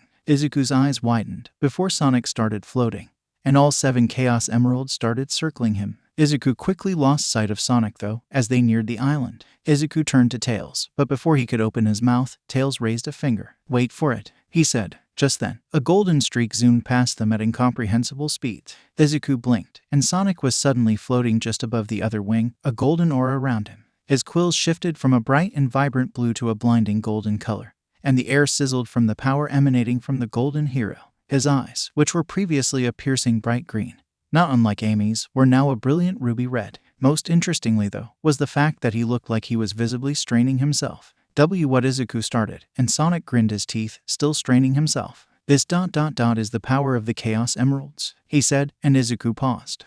Are you all right? He asked, and Sonic chuckled, wincing in what looked like pain, but 𝐬𝐿 couldn't tell. This form is really hard to control. The first time I transformed, I nearly killed Tails, he said bluntly. 𝐬𝐿 blinked, looking back at Tails who was grinning nervously at him. Don't worry, I'm fine. Sonic's better at controlling his super form now, Tails told him, and 𝐬𝐿 raised an eyebrow. Super form? What, do you call yourself Supersonic or something like that? 𝐬𝐿 asked, jokingly. Sonic and Tails shared a look, and 𝐬𝐿 deadpanned. Though, I should have seen that coming, honestly. So, what can you do in that form, other than fly, that is? 𝐬𝐿 asked. Sonic grinned at him, flexing his thin arms. I can kick your ass now, that's for sure, Sonic boasted, and Tails cleared his throat. Sonic paused, before shaking his head. Sorry about that. I tend to get a little more crass in this form. To answer your question, I'm far stronger, faster, and more durable. Nothing can really hurt me in this form, but I can still drown, Sonic answered. 𝐬𝐿 nodded, impressed. Well, I certainly feel more confident in our ability to save Amy now that I know you can do that, 𝐬𝐿 commented, and Sonic raised an eyebrow at him, a grin on his face. Don't believe in yourself that much, short fuse? He asked, and Tails turned to look at him. Sonic flinched, before he coughed lightly into his fist, embarrassed. Sorry. Well, since we're right about here, I'll just fly the rest of the way there, Sonic said, before jumping off the wing and speeding past them, creating large waves behind him. 𝐬𝐿 and Tails got splashed by the water, and Tails sighed. Sorry about him. He isn't usually this rude, even while in his super form, Tails said, and Izuku spat a bit of ocean water out. It's fine. I don't know if you knew this, but Sonic doesn't like me too much, Izuku said, and Tails looked at him as they slowed down, the plane's wheels making contact with the island. What? Why wouldn't he like you? He asked, confused. Izuku's eyes widened at him as he said that, and he realized that he hadn't told Tails his fairly reasonable concerns about him. Sorry, but that's not my place to tell you. If he doesn't want to tell you, then I'll respect his wishes, Izuku said, and Tails looked at him, taking his helmet off, his eyes wide. But why wouldn't he tell me? We're best friends, Tails asked, and Izuku sighed. It's nothing against you, I guarantee you, Izuku said, and Tails looked down, a sad look in his eyes. Okay, he said, before hopping out of the plane. Izuku then walked over to a series of bushes, spotting a hint of blue and red. He walked past the bushes to see Sonic lying on the ground, a red Mobian standing a few feet away from him, holding all 7 Chaos Emeralds in his huge mitts. Izuku immediately rushed to Sonic, standing in front of him defensively, a scowl on his face. Who are you? What do you want with us? Izuku asked, and the red Mobian glared back at him. Stay away from the Master Emerald. I warned your friend, but she didn't listen, so now the red Mobian started, and Izuku's eyes flashed with power and rage. The next thing the red Mobian knew, Izuku was in front of him, his fist cocked back. Knuckles gasped as the intruder's fist slammed into his chest, cracking a rib. Knuckles fell to the ground, and the emeralds shook before they flew up into the air and scattered. He looked up to see the mad eyes of his attacker glaring down at him. Where is she? He yelled, his voice crackling with power. Knuckles scowled at him, throwing a punch that could knock an elephant on its ass. The intruder simply grabbed the 𝐻𝐻𝐿 in his fist before he pulled him up. Fine, be difficult, he said, before he launched off, creating a small shockwave. Knuckles looked down as the intruder flew up into the sky, his eyes wide in surprise and fear. That was until he narrowed his eyes, determination and pride coursing through him. He grabbed intruder's arm, glaring at him. You will not take the Master Emerald, he shouted, and the intruder glared at him. You think I care about some stupid rock? I want my friend back. You tell me where she is, and we leave, the intruder said, and Knuckles reared his fist back. Liar, he yelled, cracking the intruder in the jaw. The intruder let go of him, flinching back as he held his now dented metal rebreather. Knuckles flailed his arms through the air, before he flattened his body and started using his dreads to ride the wind, gliding away quickly. Izuku was about to chase after the stranger, but he heard Sonic calling his name and waving at him. He sneered at the stranger before he dove down, quickly landing on the ground in front of Sonic and Tails. He looked at them as Sonic frowned at the ground. Hey, knocked me out of my super form, Sonic said, both shocked and confused. Izuku raised an eyebrow at Sonic, also sharing his look of confusion. I thought you were invincible in that state, he said, and Sonic paused, before looking at him. I thought so too. That wasn't me being cocky. I've never been hurt by anything while in that form, he said, and Izuku sighed. It doesn't matter right now. That red Mobian got away, and the Chaos Emeralds are gone, Izuku said, and Sonic groaned. I can't believe they already scattered. I had just collected them all, Sonic whined, and Izuku shook his head, looking forward. Let's just go. The longer Amy's waiting there, the longer she's in danger, Izuku said, taking a step forward. Sonic agreed, quickly dashing forward and speeding past Izuku, Tails at his side. Izuku blinked, before he zoomed after them. He barely made it to them before they were assaulted by a group of batniks. A few rhino batniks rushed Tails from behind, but the fox boy heard them coming, and quickly jumped over them, slamming his powerful namesakes into 2 of the 3 robots, and Sonic tore through the 3rd one with his quills. While they handled the rhino batniks, there were a group of 5 monkey batniks littered around the trees, throwing bombs at him, Sonic, and Tails. He quickly put an end to that by powering up and dashing forward and literally running through the trees, toppling them over, crushing 3 of the bots, leaving 2 left. Izuku jumped, using Black Whip to grab the 2 remaining bots and slam them into the ground, detonating them.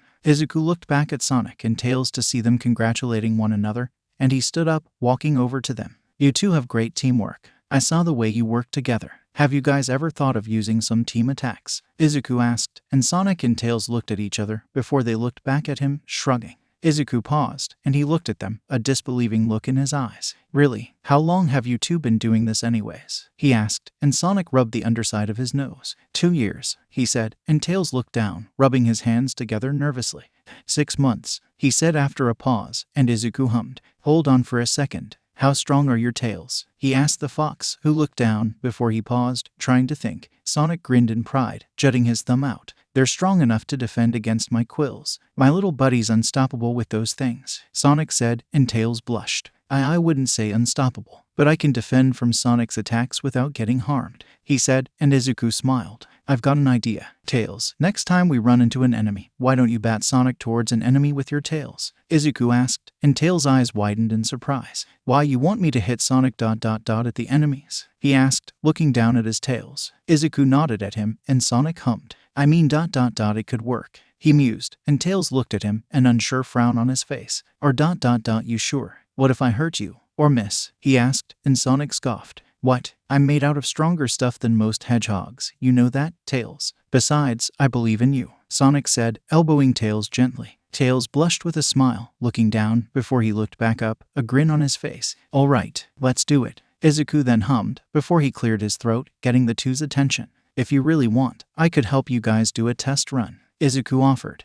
And they both looked at each other before looking back at him. Sonic smiled at him, crossing his arms. How are you gonna do that? He asked, and Izuku grinned back, before Black Whip leaked out of his arm, quickly forming the same punching bag shape that he trained Amy with.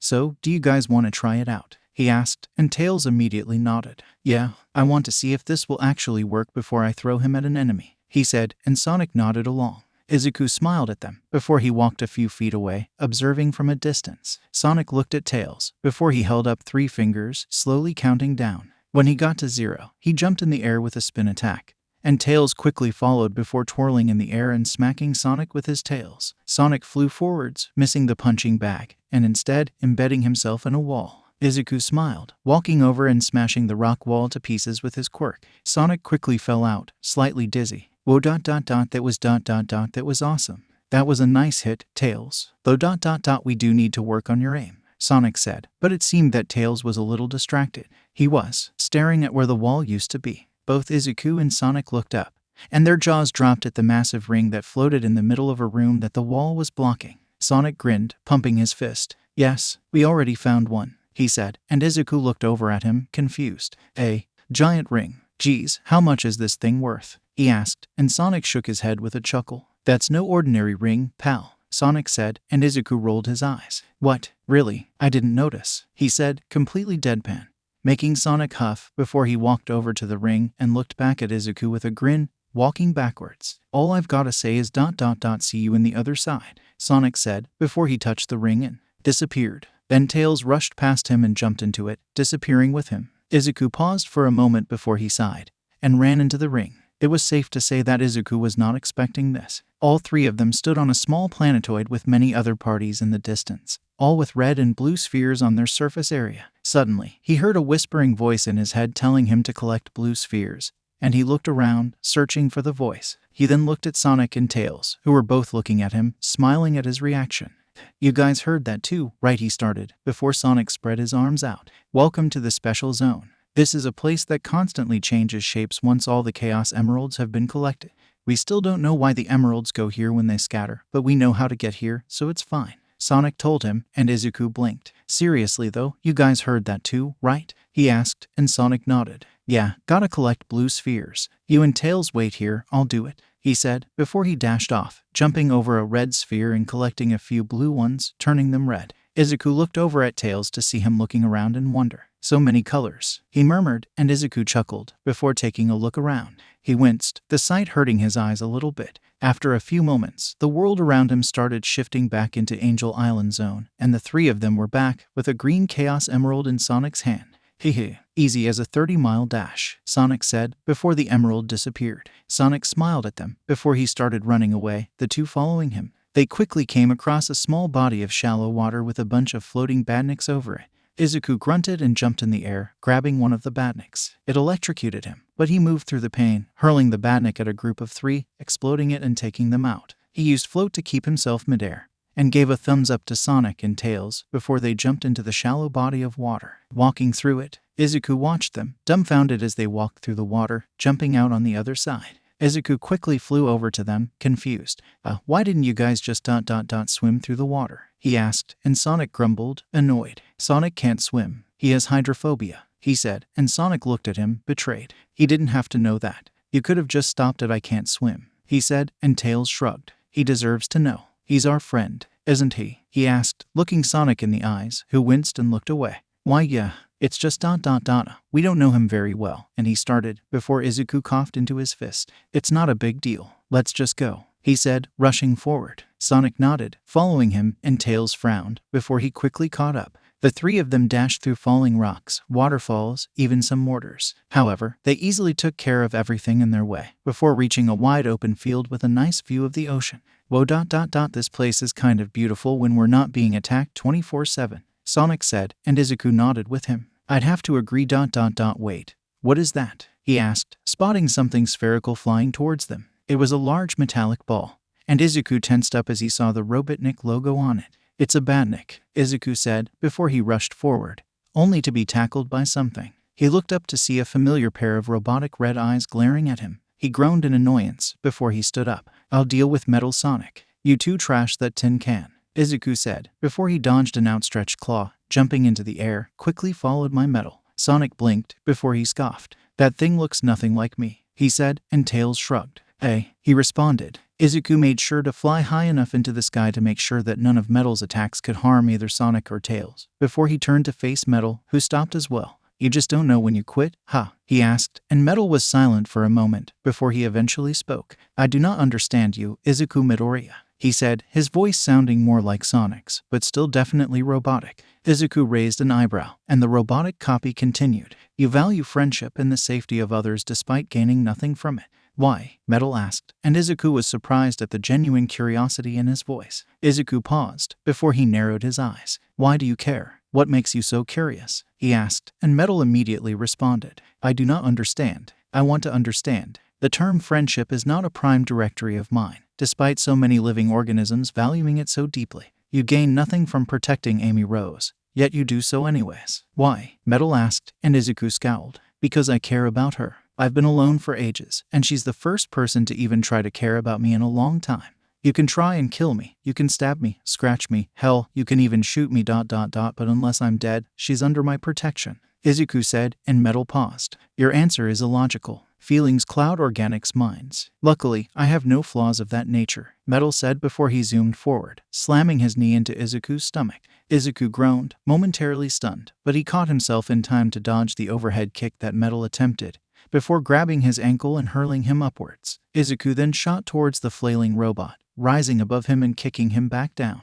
Metal used his thruster to stop his descension, and rise back up for a powerful left hook to the jaw. Izuku reeled in pain, flying backwards a few feet and temporarily losing focus. Metal used this to dash behind him and kick him in the spine, sending him down to the ground. Izuku groaned as he got to his knees, before danger sense warned him of a barrage of missiles landing everywhere around him. Izuku grunted as he launched himself back into the air, surprising Metal Sonic. The area around them quickly shifted from a lush island teeming with life to a flaming forest. Izuku scowled, looking around. I've had it with you and your sick creator. What the fuck is your problem with us? Why can't you just leave us alone? Izuku screamed, powering up. He didn't notice as his body expanded, growing bulkier. You halt progression. The doctor wants nothing but the best for humanity, but you continue to stand in his way. You choose Mobians over humans, despite being a human yourself. As for we have never met before. I have no memory of you in my data banks, Metal said, and Izuku paused. What? We've fought multiple times. Did me trashing you break your memory?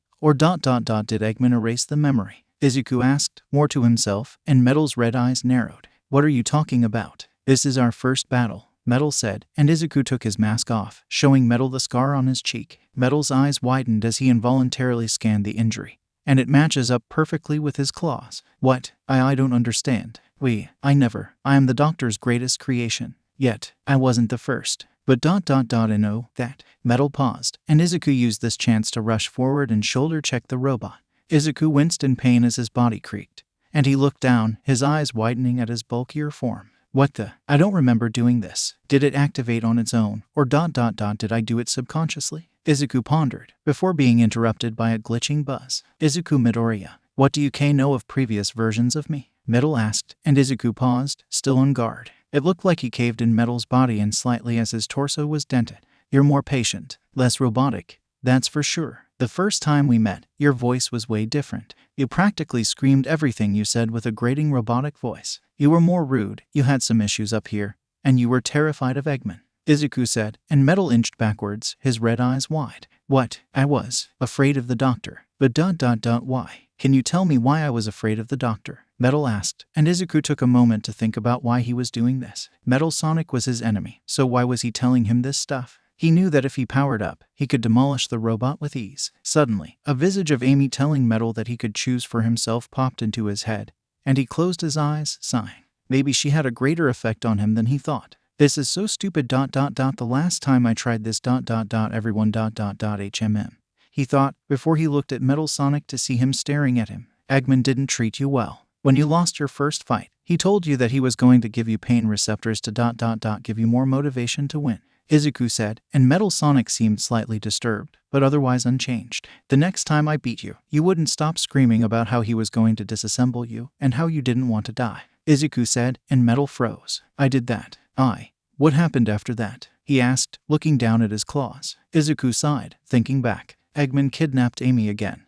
And I fought you again. You didn't talk, and you were honestly relentless. I had to destroy you to stop you. Eggman wasn't even there, just a robotic decoy. Izuku admitted, and Metal looked up at him, his eyes showing a mix of fear and rage. Not rage at him though. So, is that what I am? Just an expendable soldier for the doctor. I was the ultimate creation. I'm supposed to be Sonic's superior. Yet he treats me as if I'm some ordinary batnik. Metal asked, clenching his fists. Izuku looked on, sympathetic for the synthetic speedster. He just found out his entire existence was nothing but a lie. A cruel farce by a crueler man. Metal Sonic clenched his fists even harder, his own claws digging into his metal palms, making a harsh noise. His eyes glitched out momentarily, his code evolving as he realized something. Eggman may have created him, but that didn't mean he had to listen to what the doctor said. Metal relaxed, his body going limp midair. He looked back up at Izuku, his glare less intense. You have given me much to think about, Izuku Midoriya. I will depart now. Do not follow me, or I will attack you, Metal Sonic warned, before he blasted away at high speeds. He watched Metal go, before he sighed, powering down.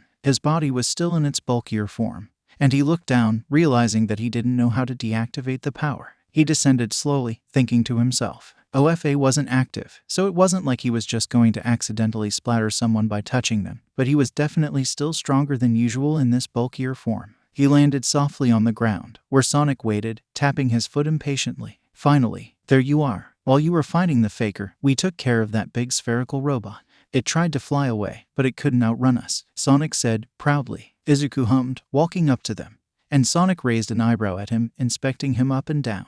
Are you bigger than before? He asked, and Izuku nodded, flexing his arms which were nearly twice as big as before. Remember how I said that touching the emerald did something to my power? This is what it did. I guess I activated it subconsciously. I don't really know how to deactivate it, so I guess I'll be walking around like this for a bit, Izuku said, sighing. Sonic nodded, before he put his hand on his chin. What does it do? He asked, and Izuku crossed his arms, humming. I'm definitely physically stronger. I feel faster and more athletic than before, but I definitely use more energy like this, Izuku said, and Sonic frowned. That's an annoying downside, he said, and Izuku waved him off. Don't worry, I fought crime non-stop for a week once, Izuku said, and Sonic raised an eyebrow. Okay, what, did you sleep on a rooftop or something? He asked, and Izuku looked at him. I meant non-stop, Sonic, he said, and Sonic paused. Like, without breaks? He asked, and Izuku nodded. Sonic's jaw dropped, and he stared at Izuku, eyes wide. Izuku winced a little bit at the stare, before he spotted Tails land behind Sonic, panting in exhaustion.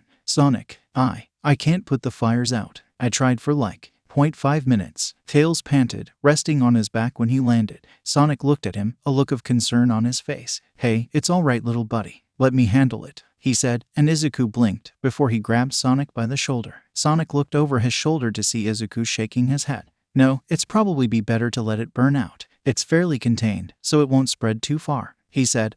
Sonic looked at him, confused. Wait, really? Are you sure? He asked, and Izuku nodded with a smile. Yeah, I've actually been in a forest while there was a forest fire, and it was way worse then, and the fire was still contained. Let's just continue, he told the hedgehog, who sighed. If you say so, he said, and Tails held his hand up, exhausted.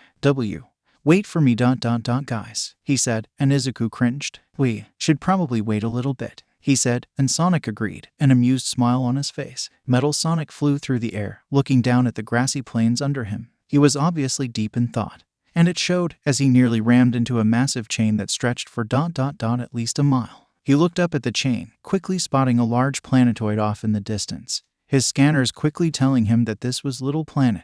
The doctor's previous base rested here. 𝗏𝐿 paused before he started flying towards the doctor's base, making it in under 10 minutes. He looked at the large hole in the wall as he floated, before he carefully flew inside, turning his thruster off. He walked forward, looking around robotically, before he came across a group of broken monitors. He paused for a second, before looking at the pristine control panel. He spotted a small port that looked familiar to him, and his eyes widened as he reached into his chest cavity and pulled out a thin cord. Hesitantly, he plugged it into the console, and his memory banks were immediately flooded by the events that had transpired. He saw everything. How a previous version of him dragged a pink hedgehog girl here and threw her in the cell. How he was beaten by 𝐬𝐸 before the doctor intervened and threw him in a cell. He watched as 𝐬𝐸 befriended the hedgehog girl, making use of the company and bonding quickly. He watched as they escaped and beat his previous version again, before the hedgehog girl offered him a second chance. He watched as his previous version squandered the chance at freedom by attacking 𝐬𝐸 and dooming himself. Finally, he watched as his previous version screamed for mercy into the night as the doctor disassembled him as if he were worthless. The cord zipped from the console back into 𝗏𝐿's chest cavity as he took a step back, stumbling onto his ass, horrified. His red eyes were shaking in terror at the fate that beheld his previous version.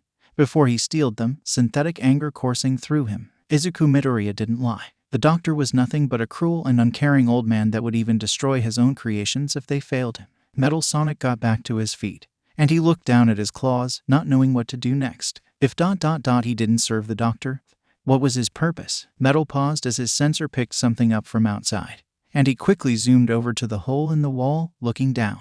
On the ground, directly in front of the entrance of the base, was a lone child. It was a rabbit Mobian that was looking down at a torn purple flag. 𝗏𝐿 watched curiously as the little boy cried, grabbing the flag and holding it close to him. The flag had a white Eggman logo with a cross around it, and 𝗏𝐿 quickly put the pieces together. It was a protest flag. 𝗏𝐿's curiosity outweighed his caution, and he flew out of the base, quickly descending. The boy looked up at him as he neared him, freezing in fear. 𝗏𝐿 landed in front of him, staring down at him curiously. "Why are you here, child?" he asked, and the boy flinched, taking a step backwards. "Please don't hurt me," he whimpered, and 𝗏𝐿 paused. "That is not in my prime directory ... and even if it was, hurting you would not benefit me in any way. I must ask again, why are you here?" he asked, and the boy sniffled, looking down at the flag once more. When everyone saw Eggman go to Little Planet and build a base there, most of them were scared ... but my mommy and daddy weren't. They spent a week making this flag before coming all the way here and waving it in front of this building.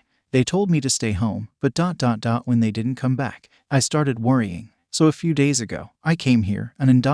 this was all I found," the boy said before bursting into tears. There it was again. An organic feeling strong emotions for one or more other organics. Why? Despite the explanation that 𝗏𝐿 had received from 𝐬𝐸, he still didn't understand. 𝗏𝐿 looked down, scanning the boy. He scanned his facial features, eye color, and fur color, looking any similar-looking Mobians within his databanks ... and he found a video from 3 weeks ago. He quickly played the video in his head, watching as 2 rabbit Mobians held the flag up in front of the building, waving it around. He noticed that the full flag had a sentence along with the logo which read, "Stop killing our people." 𝗏𝐿 paused as he walked out of the building, glaring at the 2. "State your business here or be terminated," he said, and 𝗏𝐿 nearly winced at the voice. 𝐬𝐸 was right on the money. The Mobians both flinched, before they glared back at the previous version of himself. "Stop killing Mobians. We did nothing to you and your creator," the rabbit man said, and the woman nodded with him. "Yeah, all we've done is try to live peacefully, but you keep hunting us down," she agreed, and the previous version of him bared his claws. "Wrong answer," he said, before he cut them down, along with the flag. 𝗏𝐿 watched, horrified as his previous version mutilated 2 Mobians for simply protesting. He then saw Eggman walk out of the building, smiling cruelly at the pair. "Oh, how adorable. A couple of protesters. Good job, 𝗏𝐿," Eggman said, before he chortled and walked inside, 𝗏𝐿 following. Unbeknownst to them, the 2 Mobians were still alive. 𝗏𝐿 watched as the 2 conjoined hands, staring into each other's eyes. I love you, darling," the man said, and the woman smiled back. "Forever ... and always," she responded, before they breathed their last, and the video closed. 𝗏𝐿 was shocked at what he saw. He was shocked at the unforgiving brutality that his previous version displayed, as well as the remorseless smile on the doctor's face. He was shocked at the Mobians' bravery, and how they faced death with courage, standing up for their people. Most importantly, though, he was shocked at how the video made him feel. Normally, he would feel nothing at a display like that. Two Mobians marched up to their enemy and demanded peace, so it only made sense that they were dealt with. But it wasn't just some stupid decision to them. They fought for what they believed in. They fought for peace, even if it killed them, and 𝗏𝘗 couldn't help but feel absolutely terrible when they were cut down for simply wanting to live. Just then, 𝗏𝘗 finally understood. He understood why Izuku Midoriya befriended Amy Rose. He understood why Sonic fought against Eggman's advances. He understood why these two Mobians fought for what they believed in. Sonic paused, staring down at the child. "What do you know about love?" he asked. Knuckles glared at the pink hedgehog, who glared back. He stood a few feet away from her, his arms crossed over his chest, hiding a large bruise on his chest. That intruder was a lot stronger than he thought, but that didn't matter right now. He glared at the pink hedgehog before asking her a question. "Why are you after the Master Emerald?" he asked, and the hedgehog groaned. "For the last time, I don't care about your stupid emerald," she yelled. Knuckles shook his head, unimpressed. He knew a liar when he saw one. "Your lies won't fool me, hedgehog," Knuckles said, and she groaned again. "Oh my god, why are you so stupid?" she asked, shaking her head, irritated. Knuckles looked up at her, a scowl on his face. "I am not stupid. I am doing my job by protecting the Master Emerald from people like you," he yelled back, and the girl rolled her eyes. "Yes, because I was trying to steal your emerald by sitting at home," she said, and Knuckles grinned. "So you admit to it then," he said triumphantly, and she scowled at him. "No, I was being sarcastic, dumbass," she yelled, and Knuckles scowled at her, shifting his arms and pointing at her. She immediately locked onto the bruise on his chest,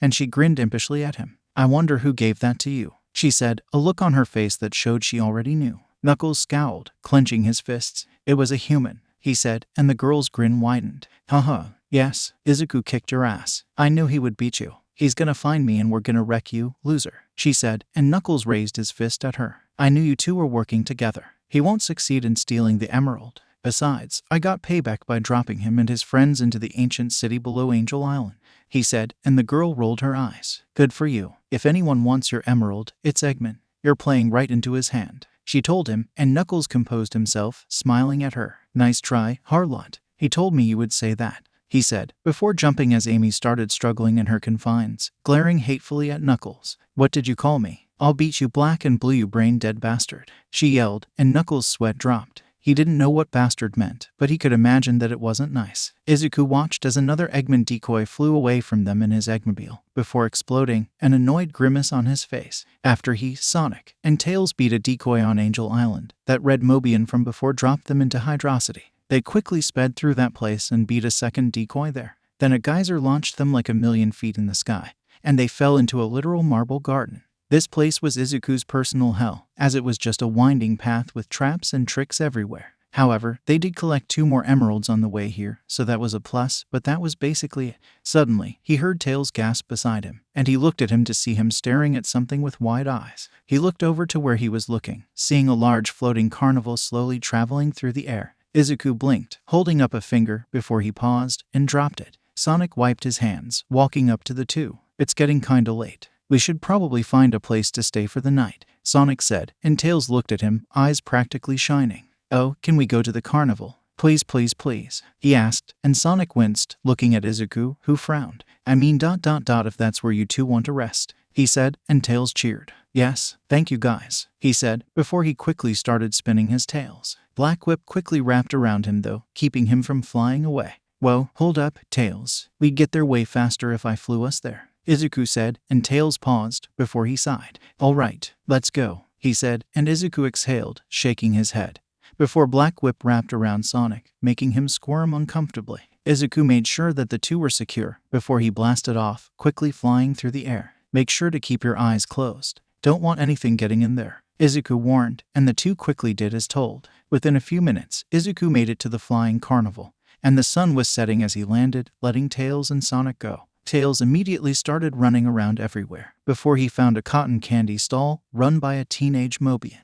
Tails looked over at Sonic, an adorable pleading look on his face. Sonic sighed, walking over and pulling out a few rings. Suddenly, Izuku flinched, danger sense warning him of the cotton candy stall. He looked over, seeing the Mobian grin at them, his face shiny and his eyes flat. Izuku's eyes widened, and he grit his teeth, dashing forward and powering up. He quickly got in front of the two, shielding them with his body as the cotton candy stall exploded. Tails yelped as it happened, and Sonic covered his eyes, before it went silent. Tails whined in pain, rubbing his ears. He looked up, his eyes widening as he spotted Izuku's soot-covered form. His mask was blown off of his head by the blast, and he coughed up soot before turning to look at them, a few scratches on his face, but otherwise unharmed. He made to speak, but he coughed again, smoke and dust coming off of him in droves. "Why, you guys all right?" he asked, and Sonic groaned, his ears also in pain. "Yeah, did that cotton candy machine just explode?" he asked, and Izuku chuckled. "Yeah, it looks like this place isn't as safe as we thought," Izuku commented, seeing a few badniks rushing towards them. Izuku quickly sighed, spreading Black Whip out in a branching path towards the badniks, quickly skewering them all. Sonic blinked in surprise at the attack, before he grinned. "Well, that was easy. Wait, you could have done that this whole time?" he asked, and Izuku shrugged. "I know you and Tails find this stuff fun. I'm not one to take that from you," Izuku said, and Sonic paused, before he shook his head, a smile on his face. "You know, maybe you're not so bad," he said, and Izuku's eyes widened, before he smiled wide, tearing up slightly. "Ah, really?" he asked, and Sonic winced. And no need to cry over it, man," he said, and Izuku cleared his throat, wiping his eyes. "Sorry about that. I cry kind of easily," he said, and Sonic shrugged. "It's fine. Let's check on Tails," he said, turning to the fox boy to see him looking down, ashamed of himself. Sonic walked over to him, a concerned frown on his face. "What's wrong?" he asked, and Tails sniffled. "I led us to a dangerous place, and Izuku had to take an explosion to keep us safe," he said, and Izuku raised an eyebrow, before he chuckled. "Tails, I'm fine. I've taken way worse explosions to the face before," Izuku said, smiling at the fox boy. Tails shrugged, looking away. "I still made you get hit," he murmured, and Sonic shook his head, a smile on his face. "Everyone makes mistakes, Tails. Did you know that this place was dangerous when you asked to come here?" he asked, and Tails looked up, his eyes wide. "No, I would never do that," he said, and Sonic smiled softly at him. "Then what are you sorry for? You didn't mean for him to get hit, and I guarantee you that Izuku doesn't blame you," Sonic reassured, and Izuku nodded along with him. Tails paused, before he smiled at them. I guess so," he said, and Sonic grinned. "That's my little buddy. All right, since this place is obviously controlled by Eggman, let's shut it down," Sonic said, and Izuku walked over to his mask, picking it up and dusting it off. Still in perfect condition. "The rebreather's trash though," he muttered, grabbing the metal attachment. He sighed, before clipping it onto the mask. He could probably find someone to fix it. Hell, those scratches from Metal Sonic have been there for 3 weeks. He slipped the mask over his head, before running after Sonic and Tails, who had dashed forwards a moment ago. Amy stared at the ground underneath her, exhausted. She had been here for hours, and she was almost certain that it was night time. Not only was the area around her darker, but she could hear some chittering from above. She had looked up a multitude of times, but every time she did, she saw nothing. She sighed sadly, looking around for what must have been the 1000th time. It was just so boring. She had literally nothing to do. Sure, she could sing, but that would do nothing but make her captors angry at her, which she had learned wasn't worth it sometimes. Yeah, it was funny watching them get red in the face by her loud singing, but the screaming and shouting that usually followed was just annoying. Besides, Eggman had shown that he wasn't afraid of hitting her if she made him angry enough. Suddenly, she heard footsteps approaching her, and she looked up, glaring as a familiar grin greeted her. "Hello, little Rose," Eggman said, walking into vision. Amy scowled, debating spitting at him again. "What do you want, fat ass?" she asked, and Eggman's grin dimmed a little bit, a vein bulging out of his head, before he paused. He then pulled a gun out of his pocket, and Amy's eyes widened at it. He had obviously created it, considering the color scheme matched his other creations to a T, but why the hell did he pull it out here? Amy gulped silently, and Eggman grinned at her, a devilish look on his face. "That's more like it. I'm sure you're wondering why I decided to see you at this ungodly hour. And well, I can see that you noticed my little friend here," he said, waving the gun around. Amy scowled at him, but remained silent, causing Eggman to laugh loudly. Ho, even now, you still have that spark, that flicker of anger inside you. I can see why your annoyingly persistent human friend tolerates you so much. He probably likes that about you. But that's not what I'm here for, Eggman said, before he waved his hand around, the red Chaos Emerald appearing in his palm. Amy's eyes widened as the emerald glinted in the dark room, and Eggman chuckled at her reaction. "I see you recognize it. Yes, it's a Chaos Emerald. I found it quickly after they scattered, but I'm not here to discuss that either," Eggman said, before he pulled the slide of the pistol back, a perfectly sized hole for the Chaos Emerald to fit inside. He quickly slotted the emerald inside and pointed it at Amy, who looked at him, terrified. "This won't kill you, but it certainly isn't going to tickle," he said, before pulling the trigger. The gun charged with a crimson energy before a large bolt shot out of the barrel, hitting her in the stomach. Instead of being damaged by the energy, her body instead absorbed it, and she spazzed in pain as a ludicrous amount of energy entered her body. After a moment, she stopped spasming, drool leaking out of her mouth. It felt like she had just been tased 100 times. Eggman grinned at her, jumping up and down in glee. Yes, it worked. Oh ho ho ho. He laughed, and Amy looked up, her eyes shining green with anger. Why, you won't get away with this. 𝐻𝐸 will come here and beat you. She stuttered, and Eggman grinned. Oh, I wouldn't be so sure about that, my dear, he said as he pulled the slide back, the red emerald popping out. Eggman caught it midair, before he placed it in a small glass device that had the silver chaos emerald in it, which he took out. His grin widened as he placed the silver emerald in the gun, aiming it at her again, and practically shaking in excitement as her eyes widened in fear once more. After all, he'll be so busy fighting you that he'll completely forget about me, he said, before pulling the trigger once more. Izuku hated to admit it, but he was starting to get a little panicked at how long this was taking. It had been another day since they arrived at the carnival, and they had destroyed another Eggman decoy before resting for the night. When Izuku awoke, his body was finally back to normal, which was good, but before he could really be happy about it, the carnival started shaking. He had woken Sonic and Tails up, and the former immediately snapped to attention, though the latter was a bit more groggy. That quickly changed as the carnival dropped out of the sky, though. Sonic and Tails screamed in fear as they fell, but Izuku kept his cool. He wrapped Black Whip around the two and leaped off of the carnival just as it landed in a dense snowy area, which they immediately explored. It was a good thing they did, because not only was there another Eggman decoy here, but there was also a giant ring, giving them the 4th Chaos Emerald.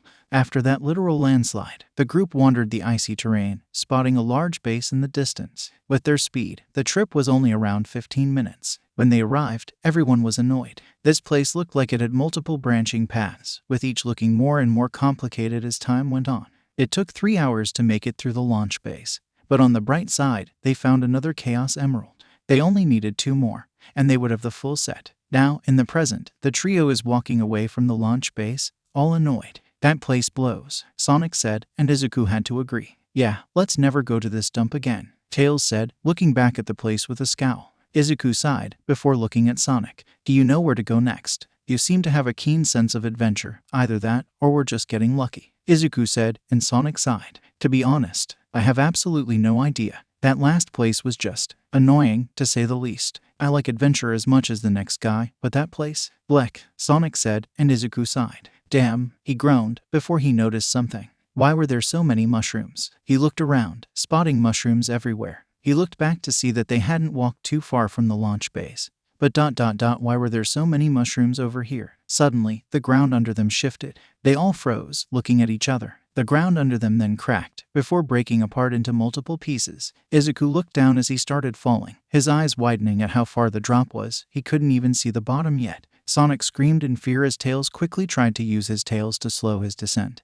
But he was falling so fast that it really wasn't making much of a difference. Izuku rolled his eyes as Sonic screamed again, flailing in the air, before he wrapped Black Whip around the two again. He looked down, noticing multiple massive mushrooms jutting out from the abyss below, and he had to admit that he was curious. He started slowing their descent, utilizing gear shift as well as float to make sure that they slowed down as quickly as possible. They were now falling at a leisurely pace, and Sonic breathed heavily next to him. I hate falling, he whimpered, and Izuku hid an amused grin. They continued to fall for nearly 5 more minutes, before the ground finally came into view, and Izuku slowed their descent to a crawl, gently landing and placing the two on the ground. Sonic immediately dropped to his knees, kissing the ground passionately. Oh, land, precious ground, how I've missed you so, he yelled, and Izuku looked at Tails, seeing him shrug. He walked up to Sonic, before leaning down to his side. Sonic, you're embarrassing yourself, he whispered, and Sonic paused, before he got to his feet in a flash, his face slightly red.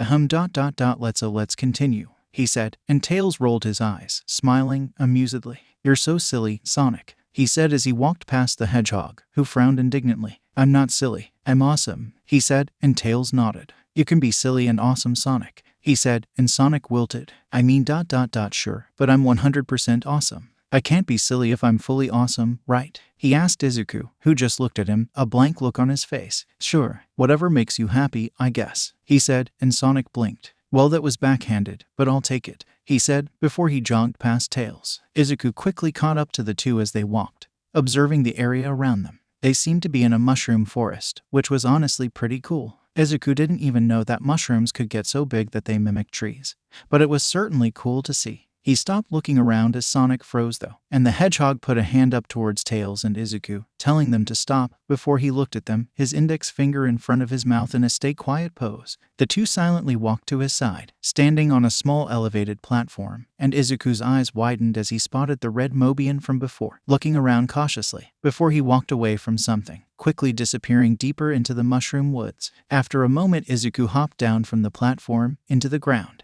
He turned to look at where the red Mobian came from, and his eyes widened as he spotted another giant ring, though this one looked like it was made out of platinum instead of brass. Izuku turned around to see Sonic and Tails jump down, their own eyes widening at what they saw. "You two go follow that red guy. See if he can take you to his base. I can handle this one," he said, and Sonic raised an eyebrow. "Are you sure you know what to do?" he asked, and Izuku nodded. "Collect the blue spheres, avoid the red ones, right?" he asked, and Sonic smiled at him. "All right. Be quick and catch up with us later, all right?" he asked, and Izuku gave him a thumbs up. "You got it. Now go," Izuku said, before he walked up to the ring. He heard as the two dashed away, and he took a breath before he reached out for the ring. The scenery around him blurred out, and he blinked, expecting to be in the special zone, but he was inside a cave. He looked up, noticing how high the ceiling was, and he spotted a carving of himself on the ceiling. He blinked before looking at the full picture. There, on the roof, was him, standing in front of what looked like Sonic in his super form, but he looked different. He had sharper edges, red highlights, different shoes, and his quills were a platinum blonde instead of a golden color. He paused, wondering who the carving depicted, when he heard the sound of someone clapping. He tensed, turning around to spot Eggman, the real Eggman. Izuku scowled, powering up instantly. "You, where is she?" he asked, and Eggman grinned at him. "MS, Rose? Oh, she's safe, don't worry. Though, she wasn't doing too well the last time I saw her," he started, and Izuku rushed forward, grabbing Eggman by the collar. "If you touched a single hair on her head, I will crush you," Izuku yelled, and Eggman's grin widened. "Oh, calm down. She's just in that other room right there," Eggman said, and Izuku's eyes wandered to a large doorway, before he glared back at Eggman. "Walk, before I take your head off," Izuku spat, and Eggman rolled his eyes, walking casually to the doorway. "You're quite the grumpy person when you don't have your friends with you, aren't you?" Eggman asked, and Izuku growled. "Stop talking, just walk," Izuku said, and Eggman sighed. "You had so much potential. It's such a shame to see it squandered by idiotic things like morals and emotions. If only you saw things in a purely logical perspective, like I do," Eggman said, and Izuku's eyes narrowed, black whip wrapping around Eggman's throat and lifting him. His eyes widened in fear behind his glasses as he stared at Izuku, who scowled at him. "Shut up. I'm not here to have a conversation with you, you sick bastard. Now stop taking or I'll drop you in the ocean," Izuku shouted, and Eggman's face grew red from both oxygen deficiency as well as anger. Izuku then dropped the man, and he breathed heavily, glaring at Izuku. He stood up, practically snarling at the boy, before he clenched his fists, stomping into the next room. Izuku followed him, and his eyes widened at what he saw. The room was not only large, but fairly beautiful too. Amazing blue stalactites riddled the ceiling, like a natural chandelier. There were 7 giant flowers littered around the room, though they didn't look real, and in the exact center of the room stood a giant green emerald, much larger than any of the Chaos Emeralds. Despite all the beauty of the room, though, Izuku's eyes were locked only on one thing. There was a pole jutting out of the ground directly in front of the large emerald, and the limp form of Amy Rose was tied to it, her wrists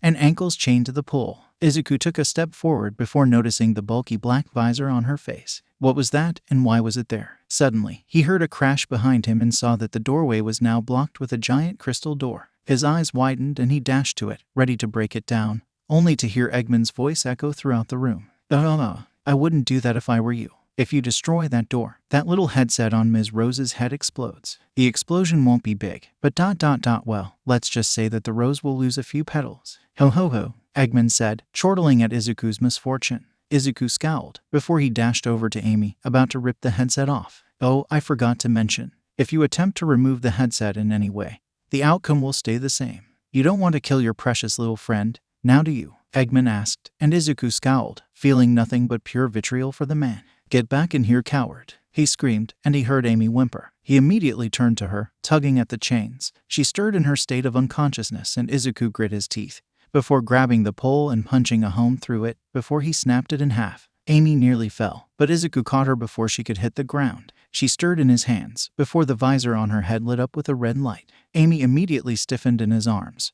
Before she scowled at him, pink electricity sparked around her, and before Izuku could properly react, he was punched in the jaw. Izuku was sent flying into a wall, and he screamed in pain as he fell to the ground. Lightly as he fell to the ground, he looked up to see Amy getting to her feet, summoning her hammer. "I'm going to make you pay for what you did to me," she yelled before she rushed forward. Izuku held his hands up, frantically pleading with her. "Amy, it's me. It's Izuku," he yelled. But Amy simply ignored him, rushing forwards and slamming her hammer down at him. Izuku rolled out of the way as a shockwave emanated from where the hammer landed, making Izuku's eyes widen. "What the hell? How is she so strong?" he asked. Amy was certainly a powerhouse, but she was never that strong. Izuku continued attempting to dodge her attacks, refusing to attack her back. She was obviously being mind-controlled or something, and he wouldn't allow himself to hurt her. If he absolutely needed to, he would fight, but he would much rather just tire her out. Izuku attempted to jump over her, but she grabbed his ankle before he could get away. His eyes widened as she slammed him into the ground. He bounced up briefly, his eyes wide. He bit back a scream, before he was then hit by Amy's hammer, slamming him into the ground again. Izuku screamed for real this time, blood leaking out of his mouth. Amy grinned at him, twirling her hammer in her hands. "I've been training for this, you fat fuck. I'm going to enjoy beating the shit out of you," she said, and Izuku's eyes widened. What? She She thinks I'm Eggman, he thought to himself. Amy, it's me. Please, look at me," he yelled, and Amy just ignored him again, rushing forwards again, pink electricity surrounding her. His eyes widened as he saw the visor's light flash. "It's the visor," he said, dodging a twirling swing. "Amy, I don't want to hurt you. Please just listen to me," he yelled, and he grit his teeth when she swung at him again. He performed a backwards handspring, before latching a few strands of black whip around her, before copying All Might's New Hampshire smash, kicking behind him with extreme force and shoulder-bashing Amy. He grit his teeth as she yelped, falling to the ground, but she quickly stood back up, grinning at him. "So you found a way to replicate Izuku's black whip? Huh, I've already figured out a counter to that move by training with him. It won't be enough," she yelled, before she jumped in the air and swung her hammer down at the ground, propelling her upwards at incredible speeds. Izuku watched with wide eyes as she flew higher and higher into the air, nearly reaching the ceiling. "Holy shit," Izuku yelled, watching, panicked. She was already doing enough damage to him as is, if she hit him with that. However, he quickly made a much worse realization. Based on her soaring arc, she was going to completely overshoot him and hit the giant emerald in the center of the room. If one regular Chaos Emerald could take out armies, he didn't want to find out what a giant one could do. He used his superior speed to zip to the top of the emerald, green static electricity zapping gently at his iron soles. He looked up, before he braced himself and held his arms up, powering up to 30% of OFA. He looked up as Amy started flipping midair, gaining even more momentum in her swing. Izuku took a breath, reinforcing his arms with black whip. Even with all these factors, it still hurt like a bitch when he caught the hammer. He audibly strained as he was pushed back slightly, and Amy looked at him, surprised, before she scowled. She then let go of the handle, falling onto the giant emerald. Izuku panted in exhaustion, the electricity surrounding his body crawling along the hammer. Izuku dully realized that the hammer was sapping his energy, but he couldn't move his body, his eyes widening as the memory of being crushed ran through his mind. It was absolutely horrible, reliving one of the worst moments of his life. That was easily the closest he had ever been to dying in his entire life, and the feeling of having his body crushed and no way to stop it had scarred him horribly and left him with a crippling claustrophobia. In his traumatized state, he was obviously unable to react as Amy leapt at him, kicking his left arm and bending his left elbow at an odd angle. He screamed in pain as his arm snapped, the hammer slipping out of his hands and into Amy's. She then whacked him in the torso with the hammer, sending him flying off of the emerald and onto the ground. Amy leapt off of the emerald, landing in front of Izuku's exhausted form. She looked down at him, a frown on her face. She slowly raised her mallet over her head before she breathed in. Slash. A purple and silver streak crossed the room before sliding across the ground, his feet creating sparks from dragging across the palace floors. Izuku looked up in surprise as Amy took a step back, surprised. The headset then split in half, falling off of her face. She blinked a few times before she spotted Izuku's heavily damaged body lying in front of her. She gasped, dropping her hammer and covering her mouth. Her eyes filled with tears as she took another shaky step back. But that was egg, she started, before a voice interrupted her. An augmented reality device created by the doctor? Yes. They're also known as eggheads, she heard. She looked to her side to see a cloak with a white crossed-out Eggman logo on the back of the cloak. The figure turned around, and Amy gasped at the glowing red eyes that stared at her. 𝐴𝐻 she asked, and Izuku looked over, just as surprised as Amy, though his left eye was half-lidded from exhaustion. 𝐻. You look different, Izuku said, and 𝐴𝐻 nodded. 𝗏 then looked up as a blaring voice echoed throughout the room. 𝐴𝐻, I've been searching for you. Where have you been?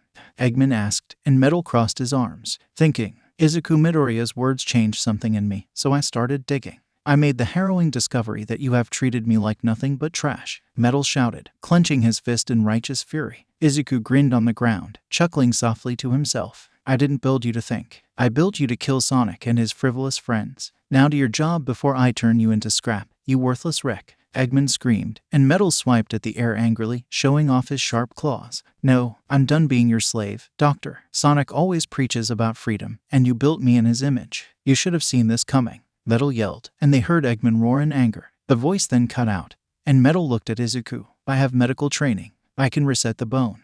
Sonic said, walking over to Izuku, who shook his head. It's no good, it's broken, he said, and Amy bit her lip, looking down in horrified shame. 𝗏 paused, before he looked down at Izuku, his eyes glowing brighter for a few seconds, before she did the same to Amy. Interesting. Your chaos energy reserves are practically empty. You're lucky you haven't died from exhaustion yet. How are you still awake? 𝗏 asked, and Izuku chuckled to himself. This is far from the first time I've been like this. Also, chaos energy, he asked, and 𝗏 ignored him, turning to Amy. Yet Amy Rose's chaos energy reserves are higher than ever. She has the energy of over 2 chaos emeralds inside her, he said, and Amy's eyes widened. Wait, Izuku can siphon chaos energy, she said, and Sonic's irises grew in surprise. What? That's unheard of, 𝗏 shouted, and they all jumped in place as something slammed into the door. Amy looked at Sonic, a panicked frown on her face. I usually give him a quill, and he absorbs the energy, but that's not enough. Is there a faster way? Do you know?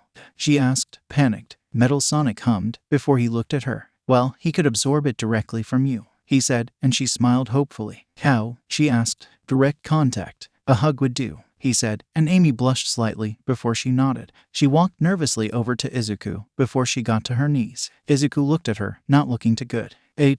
Hey, Amy. I feel kinda cold. Is that bad? He asked, and Amy grit her teeth before she grabbed his torso, before she froze, a voice echoing in her head. The boy, bring him to me, she heard, and she turned, facing the Master Emerald. She looked back down at Izuku, before she grabbed his legs and looked at Sonic. Can you please grab his arms? I have an idea, she said, and paused, before he dashed over to Izuku, grabbing his arms. Izuku hissed and threw his teeth as his broken arm shifted, and they hurriedly carried him over to the emerald, resting him against it. Izuku was now extremely pale, and fading. Amy looked around, her eyes widening when nothing happened. What? I swear she started, only for a voice to echo throughout her and Izuku's minds. Izuku Midoriya ... hero from another world ... and protector of the wielder of the 𝗵𝗃 hammer. Activate your power and accept my gift. They heard. Izuku, with possibly his last moments alive, activated OFA, and Sonic and Tails grinned as they destroyed the Eggman decoy in the flying airship. Before the sky grew dark, Sonic and Tails both looked up in surprise, seeing dark clouds emitting green electricity gather a few miles west. They looked at the clouds in shock, before Sonic's eyes narrowed. He looked over at Tails to see him frowning worriedly. Do you think that's Izuku? When he never caught up, he started, and Sonic smiled at Tails reassuringly. Don't worry, little buddy. I'm sure he's all right. He probably just found Amy and is keeping her safe or something, he said, and Tails looked down. I hope so, he murmured. Knuckles was gliding through the air, preparing for his final fight with that blue hedgehog and his human friend. He scoffed at the memory of the human, irritated. He and those hedgehogs are nothing but liars. I refuse to give up the Master Emerald, even if they kill me, he promised to himself, before he looked around, confused. Why had it gone dark? Suddenly, green lighting flashed directly next to him, and he cried in shock, just barely catching himself before he plummeted. He looked forward. His eyes widened as the hidden palace came into view, a bundle of dark clouds over the palace. The Master Emerald. No, I cannot fail my people, he shouted, dive-bombing to gain speed, and before he could hit the ground, he started gliding once more, traveling far faster than before. Izuku was dying. He knew he was. He could feel the life fading from his body, and he knew that he could do nothing to stop it. It was humbling, honestly. Danger sense throbbed weakly, as if broken from the damage that he sustained. He looked up softly, seeing a glowing visage of Ochako looking at him worriedly. He smiled softly, closing his eyes. He heard the panicked screams of someone. He didn't know who due to how close he was, but ... she sounded sad. Suddenly, a spark lit up across his body as he did what the strange voice asked, and a bolt of green lightning struck the emerald, before flowing into Izuku's body. His eyes shot open, flashing with power as his arm fixed itself and his injuries disappeared. He gasped, taking deep breaths, before he looked down at himself. Then he felt someone crash into him, and tears fall onto his shoulder. It worked. "You're okay," he heard. He looked down to see Amy hugging him, her face nestled into his neck. He gently put his arms up, hugging Amy back. Just then, a metallic hand was thrust in front of him, and Amy broke the hug, looking at Metal Sonic warily. "Welcome back to the land of the living, Izuku Midoriya. How do you feel?" he asked, and Izuku grinned, grabbing his hand and pulling himself up. "Amazing," he replied, and Amy walked up to him. Izuku, she started, before something slammed against the door again, cracking it. "Later, we have to focus on bringing Eggman down. You still have all that energy stored in you, right?" Izuku asked, and she nodded, summoning her mallet, which was apparently called the Pico hammer. Interesting name, he'd give it that. "All right, everyone stay ready. We don't know what he'll have at the ready," Izuku started, before a giant flying egg-shaped torso with two equally giant spiky arms burst through the door. The Eggmobile was sticking out of the top of the torso, and his face was red in anger. "You three aren't leaving this room alive," he screamed, a large metal head based on Eggman's own face sliding over the Eggmobile. The mech quickly flew forwards, slamming its massive fists down. Izuku, Amy, and Metal Sonic quickly scattered, before Metal jumped, slashing at the mech. One of the large arms caught him before he could do any lasting damage, before throwing him at Amy. Black Whip wrapped around the robot, before flinging him back at the mech, which quickly flew to the side, dodging the attack. Izuku then jumped to Eggman, and one of the mech's hands switched to a cannon, the red Chaos Emerald sitting in the barrel. Izuku grunted as he was shot with a rapid-fire stream of Chaos Energy bolts, before he put up a Black Whip shield, blocking the rest of the fire. The mech then lurched forward slightly as something slammed into it from behind. It quickly turned around, spotting Amy landing on the ground. She then pulled her left eyelid down and stuck her tongue out in a taunting fashion, causing Eggman to yell in rage from within the mech. The mech slammed its fist down onto Amy, who deflected it with her hammer, but Eggman predicted that, shooting at her with the cannon. She yelped as one of the bolts grazed her arm, burning her quills. Metal Sonic then flew up, kicking the head of the mech, and it turned around, swiping at him. He flew under the fist, before firing an energy blast of his own at the mech, which sadly bounced off harmlessly. Metal Sonic continued flying around Eggman, acting as a distraction. Izuku and Amy attacked at the arms, doing minimal damage to the mech, and the mech spread its arms out, the white emerald popping out of the other hand, before they both slammed together. A powerful shockwave knocked everyone back, and the mech rushed towards Izuku, who Eggman deemed was the primary threat. He slammed the fist, powered by the Chaos Emerald, down, and Izuku extended his arms out, catching the massive hand. He grit his teeth as he lifted slowly, overcoming the giant hand. Eggman grinned inside the suit, releasing the levers that he used to control the arms, and swiping at a screen, moving a holographic red emerald to the left, where a white holographic emerald lay. The cannon disappeared, replaced by the hand, and the red emerald popped out of the hand that was trying to crush him. And DJT was suddenly a whole lot harder to keep the hand from crushing him, and the hand slowly pushed down on him, crushing him against the ground. "Haha, you lose, boy. Your power can't overcome that of the Chaos Emeralds," Eggman cheered from inside the mech.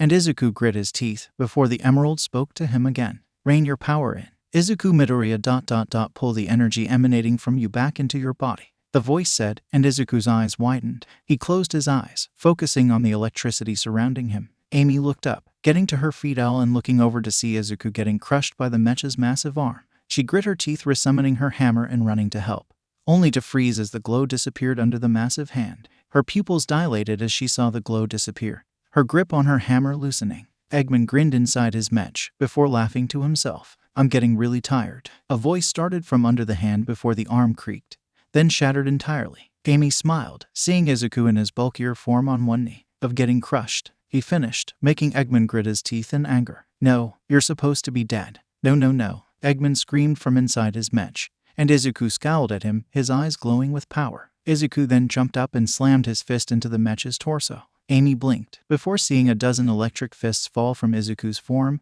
and her jaw dropped. "Whoa," she said, eyes full of wonder. This was what 𝐴 was really capable of. "What an incredible display of power," Metal commented, his own red irises flashing in surprise and respect. Amy nodded along. "Seriously, I didn't even know he could do that," she said, before the mech slammed into the ground, sparking. There were tons of heavy dents in the torso, and Izuku landed, huffing in exertion. He walked over to the metallic head, grabbing it. His fingers dug into the metal as he tore the head away. And he found 𝐻𝐸 staring at him, a panicked look on his face. He looked up, sweating as Izuku grabbed him by his collar. 𝐻𝐸 cocked his fist back in a desperate last-ditch attempt to catch Izuku off guard, only for Black Whip to leak out of Izuku's shoulder and catch the doctor's arm. Just then, Izuku heard the familiar sound of pattering footsteps, and he grinned. "You're done," he said to the doctor, dropping him. 𝐻𝐸 landed on his ass as Sonic and Tails sped into the room, looking around with wide eyes. "What the heck happened here?" Sonic asked before Tails spotted Izuku, and a grin came over his face. "Izuku, you're all right," he yelled, rushing over to him and hugging his thigh. Izuku chuckled, powering down and putting a hand on Tails' head. "Yeah, I'm fine. I also finally got 𝐻𝐸," Izuku said, pointing to the steaming doctor. Tails then spotted Amy and gasped before rushing over to her and hugging her as well. Amy giggled as Tails hugged her, hugging the shorter Mobian back. "You saved her. You actually saved her," Tails said, looking at Izuku, who chuckled. "Actually, it was him," he said, pointing at Metal Sonic, who waved stiffly. Tails froze, inspecting the robot for the first real time. Sonic was also surprised, staring at the cloaked robot with a shocked look on his face. "Wait, really? I thought he was one of the bad guys," Sonic blurted, and Amy glared at him. "Wow, way to include new members, Sonic," she stated dryly, and Sonic looked at her, shocked. "What? He was working with 𝐻𝐸 2 days ago," Sonic said, defending himself, and Metal Sonic raised his hand. "My inferior copy had a point. I do not blame him for his line of thinking,"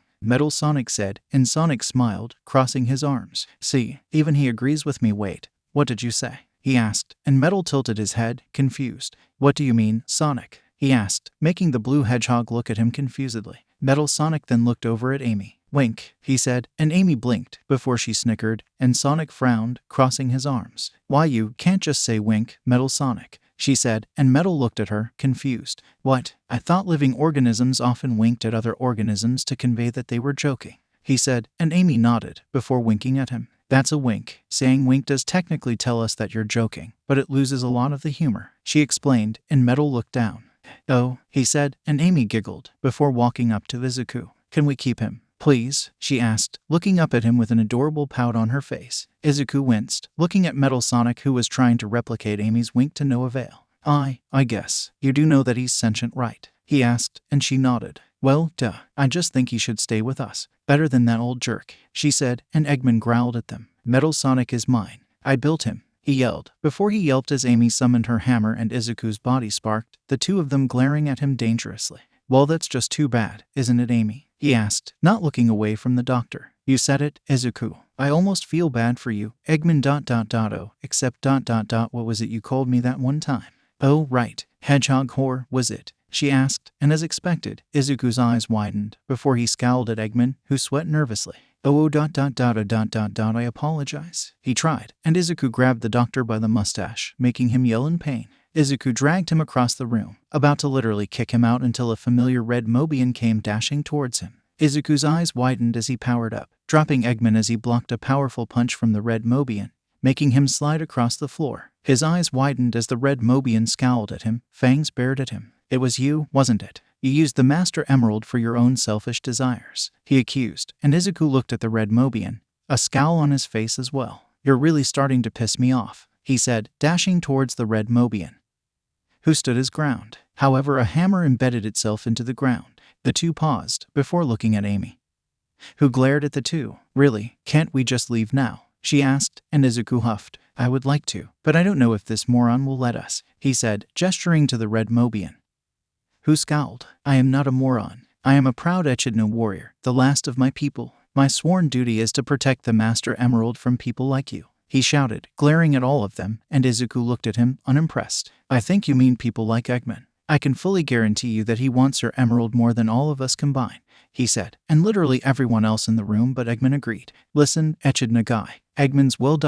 he's evil to start," Sonic said, and Tails raised his finger. "And rude," he added, and Amy crossed her arms, scoffing and glaring at the doctor. "He's also cruel beyond belief. He burnt my village and killed my whole family," she added, and the Echidna's eyes widened, turning to 𝐻𝐸, who was scowling at them. "Don't forget manipulative. He tried to trick me by telling me that Sonic was a crazed monster who did whatever he wanted, which was obviously a lie," Izuku said, and the doctor's face grew red with anger. "He's also abusive. He tortured me because I failed him and sent me to my death," He treated me as his slave, which I refuse to be any longer, 𝗏𝗏 said, looking down at his own metallic hands. The echidna looked around, before turning to face the doctor who had stood up, practically shaking in rage. None of you pesky pipsqueaks understand. You never have. I do what I do for the betterment of mankind.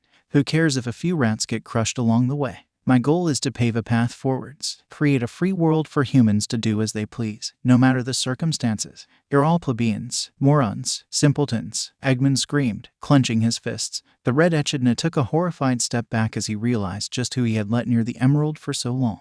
Eggman grinned, his eyes twitching under his glasses. You may have won this time, but eventually ...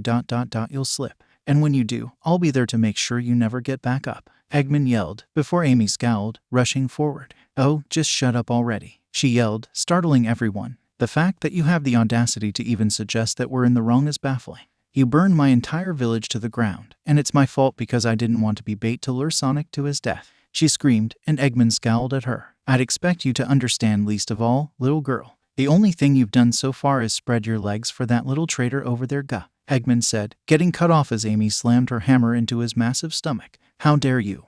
She screamed, her face red from anger and embarrassment. Sonic frantically covered 𝐀𝐦 ears. But it was too late. He looked up innocently, asking what that meant. The red echidna scratched his head, not understanding what that even meant. Metal Sonic was unaffected by the words.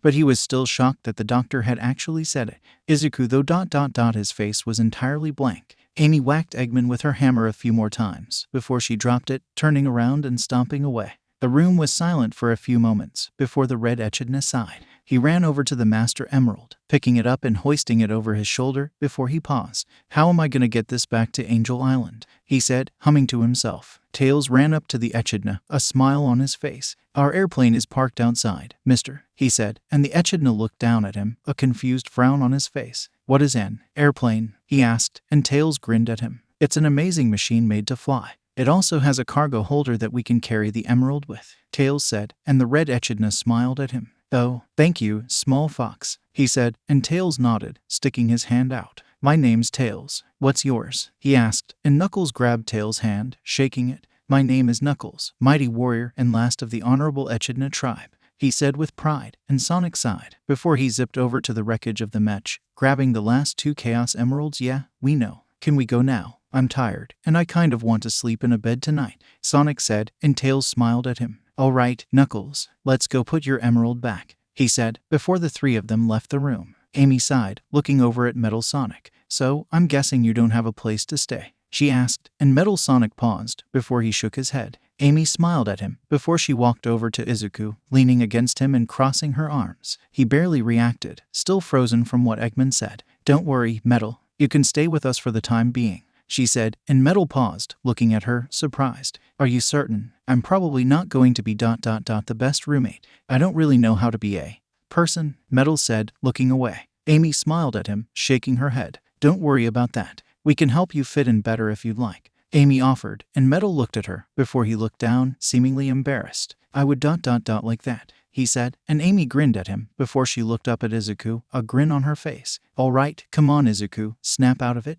We've gotta go, she said, snapping in front of him, and making him blink. Waha, what happened? I kinda spaced out there for a minute, he said, and she shook her head, amused. Everyone's gone, and Metal's gonna be staying with us for a bit, all right, she said, and Izuku's eyes widened. Wait, really? I mean, I'm not opposed, but ... well, all right, I guess, he said, and Amy nodded at him, before leaping at him. Izuku caught her, shaking his head in amusement. Wow, we've really made this a thing, huh? He asked, and Amy giggled. I guess so. Metal, you can fly, right? She asked, and the robot nodded, before he looked up at a hole in the ceiling. We can leave through there. That's where I came in from, Metal said, before his thrusted ignited, and he launched through the hole. Izuku looked at Amy, nodding at her. She nodded back, before she tucked her head into Izuku's neck, and he jumped, his larger form breaking more of the ceiling as he flew through story after story, before he finally made it outside, where the sun was setting. He looked to his side to see Metal Sonic waiting for him, tapping his metallic foot impatiently.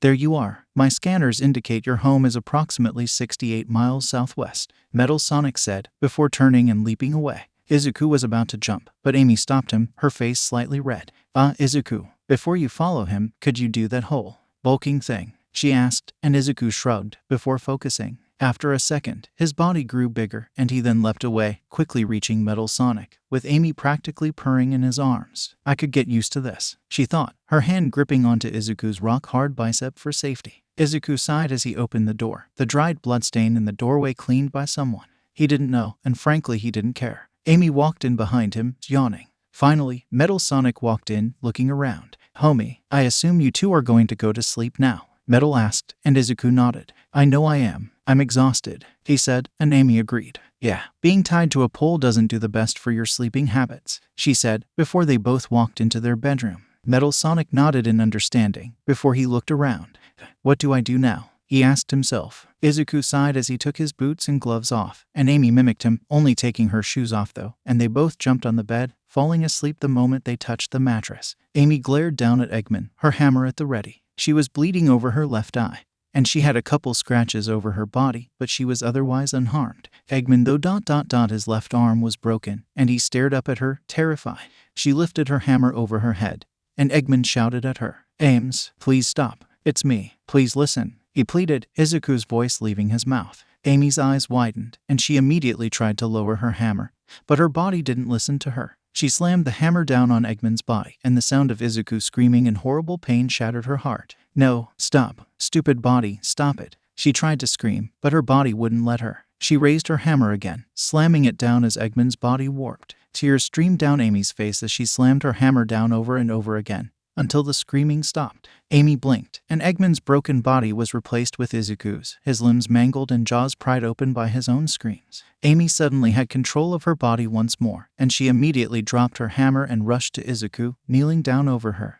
No, she yelled, shaking Izuku. No, please, God no. Wake up, please, she yelled, her tears falling onto his face, mixing with his blood. Just then, she heard footsteps walking towards her, and she turned to see Eggman grinning at her, a gun in his hands. A real one this time. Goodbye, little Rose, he said, before he pulled the trigger. Amy woke up with a soft gasp, tears in her eyes. She quickly sat up, looking around the dark room, her light green eyes shining in the dark. She put her hand to her chest, feeling her rapidly beating heart. She heard a soft noise next to her and her head snapped to the side, before she calmed down, seeing Izuku breathing softly. He was luckily still asleep, and Amy relaxed, closing her eyes. I was just dreaming. I didn't kill him ... even if I nearly did. She thought to herself, before she looked at Izuku again, frowning softly. She really cared about him. This wasn't just a blink and you'll miss it feeling that she had. Her feelings for Izuku were already high, and they continued to rise every day. Everything about him just ... made her happy. The way he talked, the way he smiled, hell, even the way he ate. It was just so ... him. And that's all she wanted. She looked back down at the sheets, before she breathed softly. She knew she wasn't going to fall back asleep, so she just decided to nip it in the bud and get up. She slowly dragged herself out of the sheets, before she lightly hopped off of the bed and grabbed her shoes. She tiptoed away, exiting the room and slipping her shoes on, before the sight of two glowing red eyes startled her. She then relaxed as the memories of yesterday came flooding back, and she smiled at Metal. Hi Metal Sonic ... have you been sitting here this entire time? She asked, and he nodded. Affirmative. I do not need sleep, as I have a solar battery that charges with the day cycle. However, you do need sleep. Data shows that Mobians and humans alike need a healthy 8 hours of sleep daily to function at 100% capacity, Metal said, and Amy winced. Oh, well I suppose that is true. I'll be fine, Metal, she said, and the robot looked her up and down, before he shook his head. Scans show that your heart is beating faster than normal. You're also sweating. This brings up two possibilities. 1, you either had a nightmare. 2, you and Izuku Midoriya just finished having intercourse, he said, being cut off by Amy, who waved her hands in front of her face, blushing crimson. I had a nightmare. I swear it wasn't the other thing, she said, nearly yelling, but catching herself before she could wake her best friend. Metal Sonic tilted his head in confusion, staring at her curiously. I see. I take it Izuku Midoriya is still asleep then? He asked, and Amy nodded, sighing softly. Yeah, I woke up and carefully made my way out here. I'm probably not going to go back to sleep. That nightmare ... if you hadn't stopped me yesterday. I would have, she said, before Metal beeped quietly. Yes, but it is best not to think about what could have been, and focus on what will be. Izuku Midoriya is fine. And so are you. Scans show that he is in perfect health, though he is quite tired from the excursion a few hours ago, Metal said, and Amy's eyes widened. Wait, only a few hours ago? What time is it? She asked, and Metal looked down, pausing for a second, before he looked back up at her. 2:47 a.m. You have been sleeping for approximately 4 hours and 11 minutes, 𝗏𝐻 said, and Amy groaned softly. Oh, training is gonna suck today, she whined, and 𝗏𝐻 beeped again. I'd advise that both you and 𝐬𝐻 relax today. He had just gone on a multi-day adventure, and you clearly aren't 100% yet, 𝗏𝐻 said, and Amy paused before she sighed. I suppose you have a point. I guess I got so used to training every day that I forgot to rest. 𝐬𝐻 usually trains every day, but he tells me that I should pace myself ... but I want to get as strong as possible. I can't afford to take it easy, she said, looking down at her hand with a determined glare. 𝗏𝐻's eyes glowed for a second before he shook his head. According to multiple experts, one of the most important parts of training is the rest that follows. If you don't rest after training, you can end up injuring yourself and breaking down all you've built to work towards, 𝗏𝐻 said, and Amy's eyes widened. Wait, you have access to the internet? She asked, surprised, and 𝗏𝐻 nodded. Yes, I do. I have access to multiple browsers, including but not limited to Google Chrome, Internet Explorer, DuckDuckGo, Ask Jeeves, Opera GX, 𝗏𝐻 said, and Amy smiled nervously, putting her hands up complacently. I understand, she said, and 𝗏𝐻 nodded before he looked around. So ... what do living organisms do around here? He asked, and Amy paused, thinking to herself. Well, 𝐬𝐻 and I train a lot. We watch bad TV shows and make fun of them from time to time. We cook together and even play some games sometimes, Amy said, and 𝗏𝐻 paused before he tilted his head. I see. The next time you two train, could I join you? He asked, and Amy hummed before she shrugged. I don't see why not. I'll have to ask 𝐬𝐻, though, she said, walking over to the couch and grabbing the remote, turning the TV on. Before she did anything else, she turned the volume down, not wanting to wake 𝐬𝐻. 𝗏𝐻 looked to the TV screen as she flipped through the channels, before settling on some stupid prank show. 𝗏𝐻 tilted his head as a Mobian dropped a feather inside a man's shirt, before shushing at the camera as the man shifted uncomfortably. 𝗏𝐻 stared at the screen, infatuated with it, before Amy grumbled, shaking her head. This show is so stupid, she mumbled, and 𝗏𝐻 turned to her. It is. I understand it perfectly, he said, and Amy looked at him before she shook her head, amused. I understand it too, but the execution of the show just ... isn't very good. Pranks are fun sometimes, but this is just ... lame, Amy explained, and 𝗏𝐻 put his claws to his chin, thinking. What is ... lame? He asked, and Amy raised an eyebrow, looking at him. Can't you just search it up? She asked, and he paused before his eyes glowed. After a moment, he nodded in understanding. I see. What would an example of a non-lame prank be? 𝗏𝐻 asked, and Amy paused, thinking to herself. Well, the best pranks are the ones that everyone enjoys. If you hurt someone with a prank, then it's not a prank and you're just a jerk. So a prank that inconveniences someone but is still funny would be the best prank in my opinion, Amy said, and 𝗏𝐻 paused before his hand transformed into a phone. Amy looked at him strangely as his eyes glowed before he held the phone out. After a few seconds, someone yelled through the speaker. What? Why are you calling me at 3 in the morning? She heard, and her eyes widened as she recognized the voice. That was 𝐬𝐻. She was so stunned that she couldn't even respond. And 𝗏𝐻 didn't say anything either, prompting 𝐬𝐻 to get even more angry. Answer me. Who is this? He yelled, and Amy's look of surprise shifted to an amused grin. After a moment, she heard the man grumbled in anger before he hung up. 𝗏𝐻's phone hand then turned back into its normal claw form. Was that sufficient? He asked, and Amy snickered, nodding. That was awesome. 𝐬𝐻 was so mad. She heard and 𝗏𝐻 nodded. He gets quite fussy when his beauty sleep gets interrupted. I personally don't see what's so beautiful about it, 𝗏𝐻 said, and Amy's grin widened. Before she could say anything though, somebody else spoke up. You can't sleep either, Ames, she heard. She turned to see 𝐬𝐻 leaning against the doorframe, smiling softly at her. Her face flushed red, and she looked away. I had a nightmare. I knew I wasn't going to be able to go back to sleep, so I came out here. Sorry if we woke you, she said, and 𝐬𝐻 shook his head with a smile. Nah, you didn't, 𝐬𝐻 said, walking over to Amy and putting a hand on her shoulder, making her heart race. 𝗏𝐻 tilted his head in confusion as he looked at her, her face red and her dopamine levels skyrocketing. Amy looked up at 𝐬𝐻 as he gave her a concerned frown. Do you want to talk about it? Your nightmare, I mean, he asked, and Amy looked down, rubbing her hands together nervously. I really appreciate that, but no, it was bad, she said, shivering in place for a second. 𝐬𝐻 gently wrapped his arms around Amy, and she paused before hugging him back. 𝗏𝐻's eyes glowed and he tilted his head as Amy took full advantage of the hug, ogling 𝐬𝐻's chest and arms. What in the world is her fascination with him? I know I saw her staring at his chest yesterday too, 𝗏𝐻 thought to himself, before 𝐬𝐻 pulled away. Well, I'm going to go take a shower. See you two when I get out. Izuku said, walking away. Metal then saw her staring at his butt as he walked away, and he was even more baffled. After Izuku grabbed his casual clothes and closed the bathroom door behind him, Metal looked at Amy as she sighed dreamily. "What is your infatuation with Izuku Midoriya's body?" he asked, and Amy squeaked, before turning to Metal, a blush on her face. I don't have an infatuation with his body," she defended, and Metal paused, before he played the memory back in his head. "While you two were embracing, you didn't take your eyes off of his chest or his arms," he accused, and Amy looked away, face red.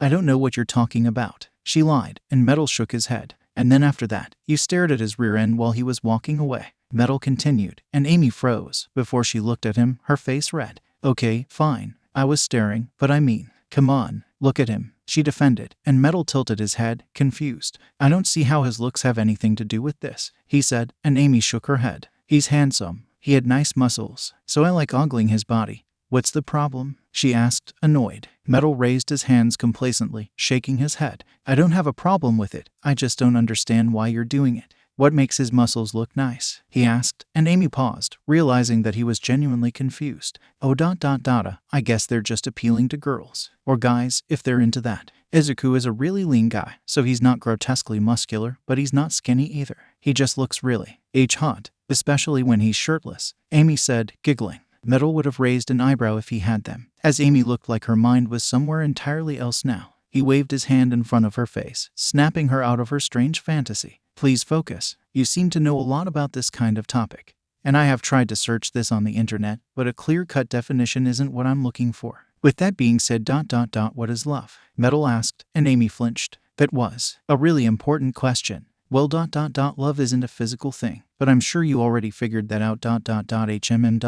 Metal, why do you think a parent takes care of their child?" she asked, and Metal paused, before he nodded. "Because they're obligated to," he said, and Amy shook her head. "No, well, sadly that's true sometimes, but most of the time, it's because the parent loves the child," she explained, and Metal looked down, frustrated. "I still don't understand. Why does the parent love the child? Does it just happen?" he asked, and Amy paused. "Well, some people believe in love at first sight, and I used to be one of those people. For a while, I thought I loved Sonic. He was brave, heroic, and he stood up for the people that couldn't stand up for themselves. But I realized that it was admiration I was feeling, not love," she said, before she looked down. "Love is Love is complicated. It can come and go. It can get stronger over time and weaken as well. But it's always there. Even if it takes a while to see it," Amy said, smiling. A memory then rushed through her head of her and Izuku in the cell on Little Planet.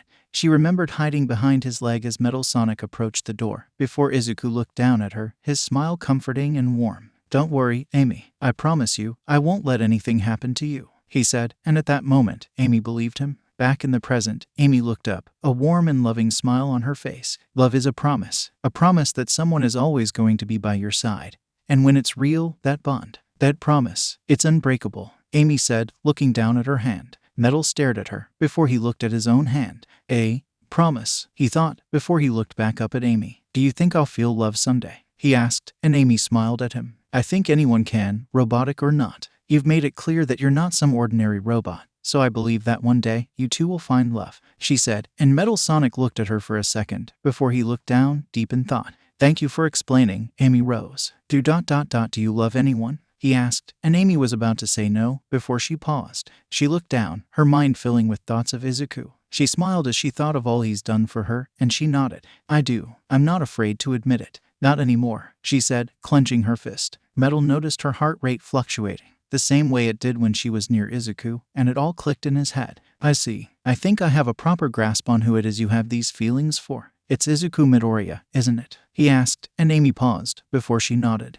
"Don't tell him. I'm not ready for that yet. I don't know if I ever will be ready," she admitted, and Metal Sonic beeped, thinking to himself. Just then, they heard the shower stop, and Amy turned to Metal, her face serious. "I'm serious about this. Please don't tell him," she said, and Metal nodded at her. "You have my word," he said. Izuku then walked out of the bathroom, dressed in his red and blue casual clothes. He sat on the couch next to Amy and sighed tiredly. "I think we should rest today, Amy. I'm not gonna lie. I don't really feel like doing anything today," Izuku said, and Amy smiled in amusement. Metal said the same thing earlier. "I guess today's the rest day, huh?" she asked, and Izuku smiled, nodding. They all then looked over to the front door as someone rapped at the door loudly, and Izuku frowned, before looking at Amy and Metal. "Stay out of sight. I'll go open the door," he said, before standing up and walking over to the door. He opened it, and his eyes widened when he saw the red echidna from yesterday. He grit his teeth, powering up. "You've got a lot of nerve," he started, but he froze as the echidna immediately got to his knees and bowed at him. Izuku looked down in surprise as the echidna bowed, before looking back up at him, remorse shining in his eyes. "I came to apologize. I do not want to fight, I promise," the echidna said. Izuku's eyes narrowed in distrust, before he looked behind him, looking at Amy, who was peeking over the couch. He motioned for her to come over to the door, and she did so immediately, her eyes widening at the echidna. "Knuckles, what do you want?" she asked, her eyes narrowing. Knuckles paused, before he lowered his head. "I'm not asking you for forgiveness. I just came to apologize for what I had done. If I had known what kind of man Robotnik was, I never would have attacked you. He told me that you and your friends wanted the Master Emerald for yourselves, and it's my sworn duty to protect it at all costs," Knuckles said, and he looked up at the sky, a remorseful frown on his face. "I have dishonored my tribe, and hurt people that didn't deserve such a fate, and that is not the Echidna way. I owe you and your friends greatly from stopping Robotnik from advancing his plans any further," Knuckles said, nodding sagely. Izuku scratched the back of his head, and Amy smiled politely at him. "Of course, Eggman has destroyed too much. We won't let him destroy any more," Amy said, clenching her fist in determination. Knuckles looked at her for a second, before smiling. "If he does attack again, just come on over to Angel Island. I wouldn't mind helping take him out next time," Knuckles said, and Amy smiled at him, holding her fist out for a handshake. Izuku looked away as they shook hands, jealousy coursing through him. He crossed his arms before Knuckles started walking away. "Goodbye, friends," Knuckles yelled, and Amy waved at him as Izuku huffed. "We're not friends," he muttered, and Amy slapped his leg. "Stop being mean. He's trying to make up for his mistakes," she said, and Izuku looked away. "He hurt you, Amy. If Eggman turned around and started being good, would you forgive him?" Izuku asked, and Amy glared at him. "Knuckles didn't kill my family, Izuku," she said, and Izuku winced. Sorry, that wasn't what I was trying to say," he said, and Amy shook her head. "I know, but just give Knuckles a chance, all right? He's a good guy deep down, I can tell," she said with a soft smile, and Izuku paused, before he looked at the retreating Echidna. Was all he said. Amy then saw Sonic walking towards them, looking tired. "He came over to you guys' house too?" he asked once he arrived, and Amy nodded. Metal Sonic then walked to the doorway, quickly spotting Sonic. Greetings my inferior copy," Metal said, and Sonic frowned. He looked at Izuku, crossing his arms. "How long is he gonna do that?" he asked, and Izuku grinned at him. "As long as he wants to, I guess. It's kinda funny," he said, and Sonic huffed. "Yeah, because you're not the one being called inferior," he grumbled, and Amy shook her head. "Ugh, boys," she said, walking back inside. Izuku watched her go, before he chuckled, shaking his head. Amy then turned around, waiting for Izuku to come back inside, only to see him having a normal conversation with Sonic, the guy who seemed to have it out for him. Amy watched, surprised as they finished their conversation and waved at each other as Sonic walked away, before Izuku closed the door, walking inside. Amy watched him with wide eyes as he walked past her, before he paused, turning to her. "Is everything all right, Amy?" he asked, and she looked at the door, before turning back to him. "You just had a friendly conversation with Sonic," she said, and Izuku nodded, confused. "Yeah?" he asked, prompting Amy to continue. "Sonic has made it abundantly clear that he doesn't trust you," she said, and Izuku's eyes widened in realization. "Oh, you're talking about that. I guess he started trusting me during our adventure to rescue you," Izuku said, and Amy sighed, before she smiled, relieved. "Well, either way, I'm glad he's finally backing down. You don't know how many times I was this close to smacking him these past 2 weeks," she said, shaking her head. Izuku chuckled nervously, rubbing the back of his head. "Yeah, you've told me," he said, "at least a dozen times," he finished in his head. He wouldn't dare say that out loud. Amy smiled to herself, before her stomach growled. Her eyes widened and she blushed, before she covered her stomach, looking down, embarrassed. I haven't eaten in a few days," she muttered, and Izuku's eyes widened. He immediately zipped around the house, getting a pan, some bread, and some cheddar and provolone. He quickly placed the pan on the stove, turning it to medium heat. He then scored butter over one side of both loaves, before placing one slice of bread on the pan, one slice of cheddar and provolone each, and then the final slice of bread. Amy sat down, watching Izuku make a grilled cheese with a smile on her face. He wasn't the best cook by any means, but he could cook a few dishes, and they tasted good, so she didn't really mind. After a minute, he flipped the sandwich, and Amy sighed at the smell that filled the room. Metal observed from a distance as Izuku cooked, and he couldn't help but wonder what the big deal was. He looked over at Amy to see her staring at Izuku lovingly again, and he shook his head. Apparently cooking was a good quality in a man too. Along with muscles and butts, organics were weird. After devouring the grilled cheese that Izuku gave her, Amy hopped in the shower. Izuku, who was now making a grilled cheese for himself, didn't notice as Metal lost interest in his cooking. Walking back over to the chair he was sitting in, he grabbed the remote, clicking the TV on. It was a good way to learn just what organics did. He flipped through the channels, his digital eyes absorbing all sorts of information, before he paused. What was that? He flipped a few channels back, spotting a human woman in a sun hat staring at the camera with a smile. Hello, and welcome back to another episode of Farming with Francine. I am your host, Francine, and today I will show you how to plant a simple sunflower. The woman on the TV said, before she pulled out a small packet from her gardening apron. These are sunflower seeds. I'm sure you know what a sunflower is, but just in case you don't, here's a fully grown one. The woman said, before moving out of the way to show a beautiful flower, standing tall. Metal's eyes shined in interest as he stared at the flower. Something about the shape, or the way it stood was strangely beautiful to Metal Sonic. He watched in rapt attention as the woman explained in great detail how to plant and grow not only sunflowers, but most flowers. He continued watching the show for an entire hour, barely even acknowledging Amy when she got out of the shower, or Izuku when he finally ate his meal. He was entirely focused on the gardening video. How had he not known what this was? He was supposed to be a supercomputer, an info bank for everything that Eggman found useful or enjoyable. Yet love wasn't there, and neither was gardening.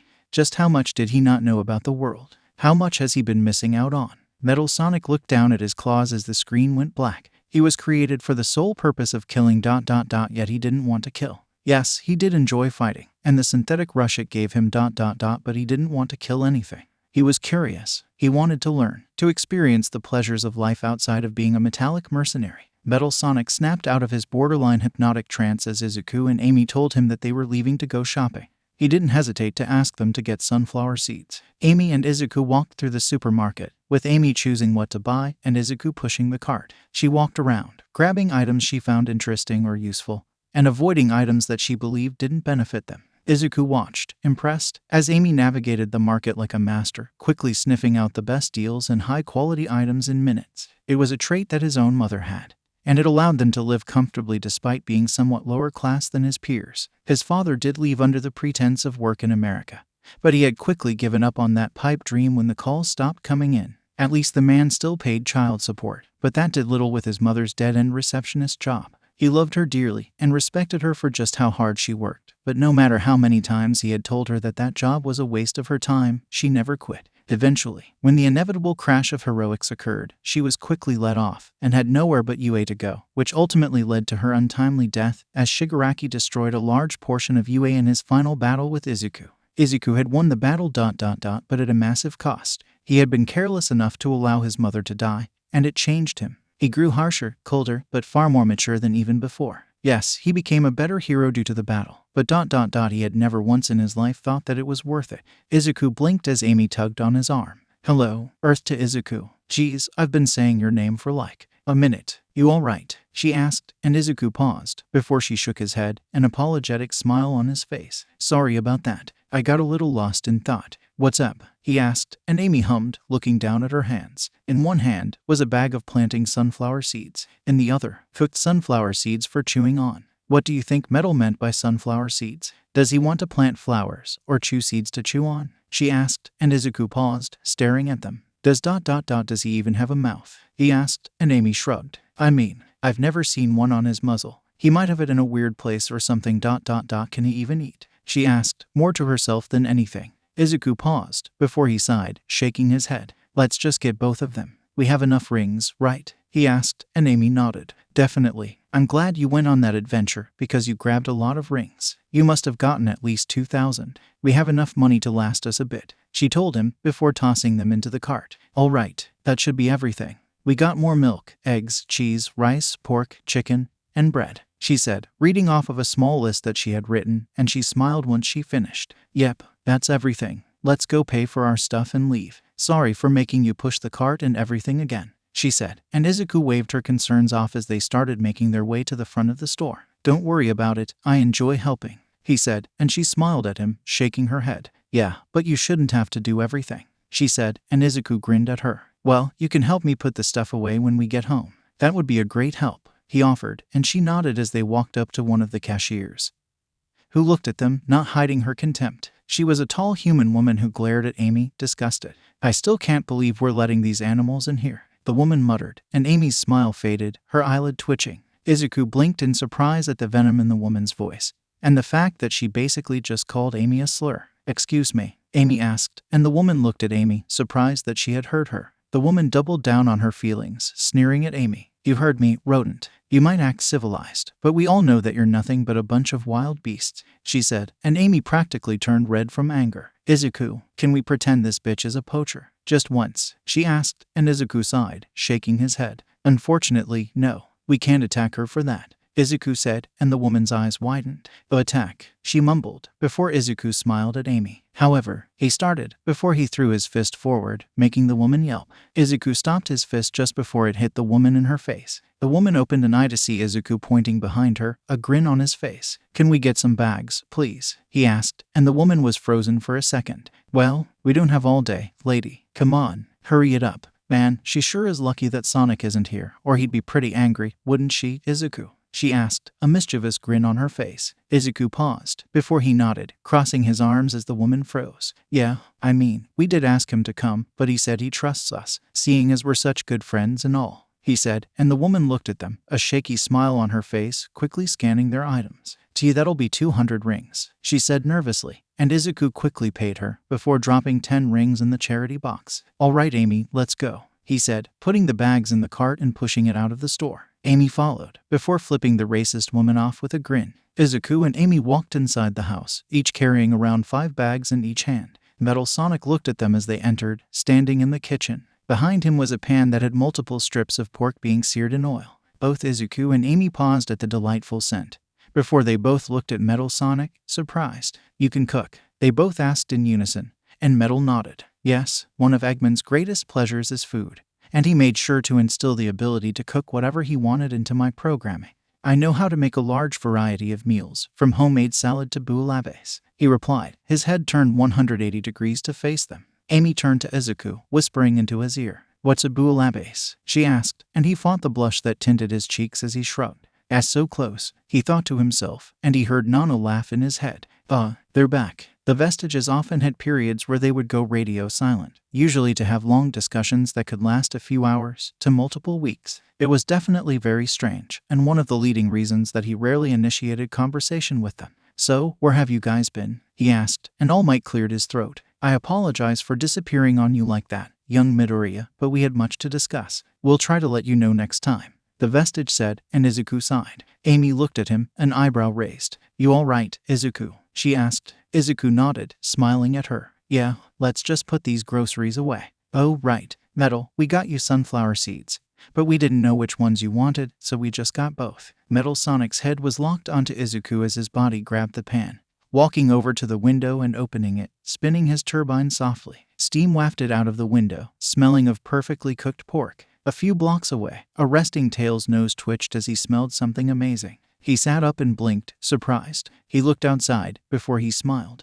"I have to check that smell out," he whispered, before he left his house, telling Sonic that he was going to Izuku and Amy's house to check on Metal Sonic, unknowingly telling the truth. Metal finished cooling off the steak after he quickly explained why he wanted sunflower seeds, leaving it at a perfect warm temperature. Not too hot, not too cold. Amy looked at him, smiling excitedly. "You wanted to plant sunflower seeds because you were curious about how life grows?" she asked, and Metal nodded. "Yes, ever since I realized there were more options than just obeying the doctor, I have been curious about life," he said, before grabbing a clean towelette from a drawer, rubbing soap on it and washing his claws, before rinsing them. Izuku and Amy placed their bags on the table, before they sorted and put everything away. Metal Sonic finished washing his claws, before he cut the pork evenly, making delicious pork cutlets, which he placed on a long plate, which Izuku grabbed, putting on the table. He stared at the delicious cooked pork, before Metal grabbed a bowl that held scrambled eggs. Amy hurriedly sat at the table, grabbing utensils for herself and Izuku.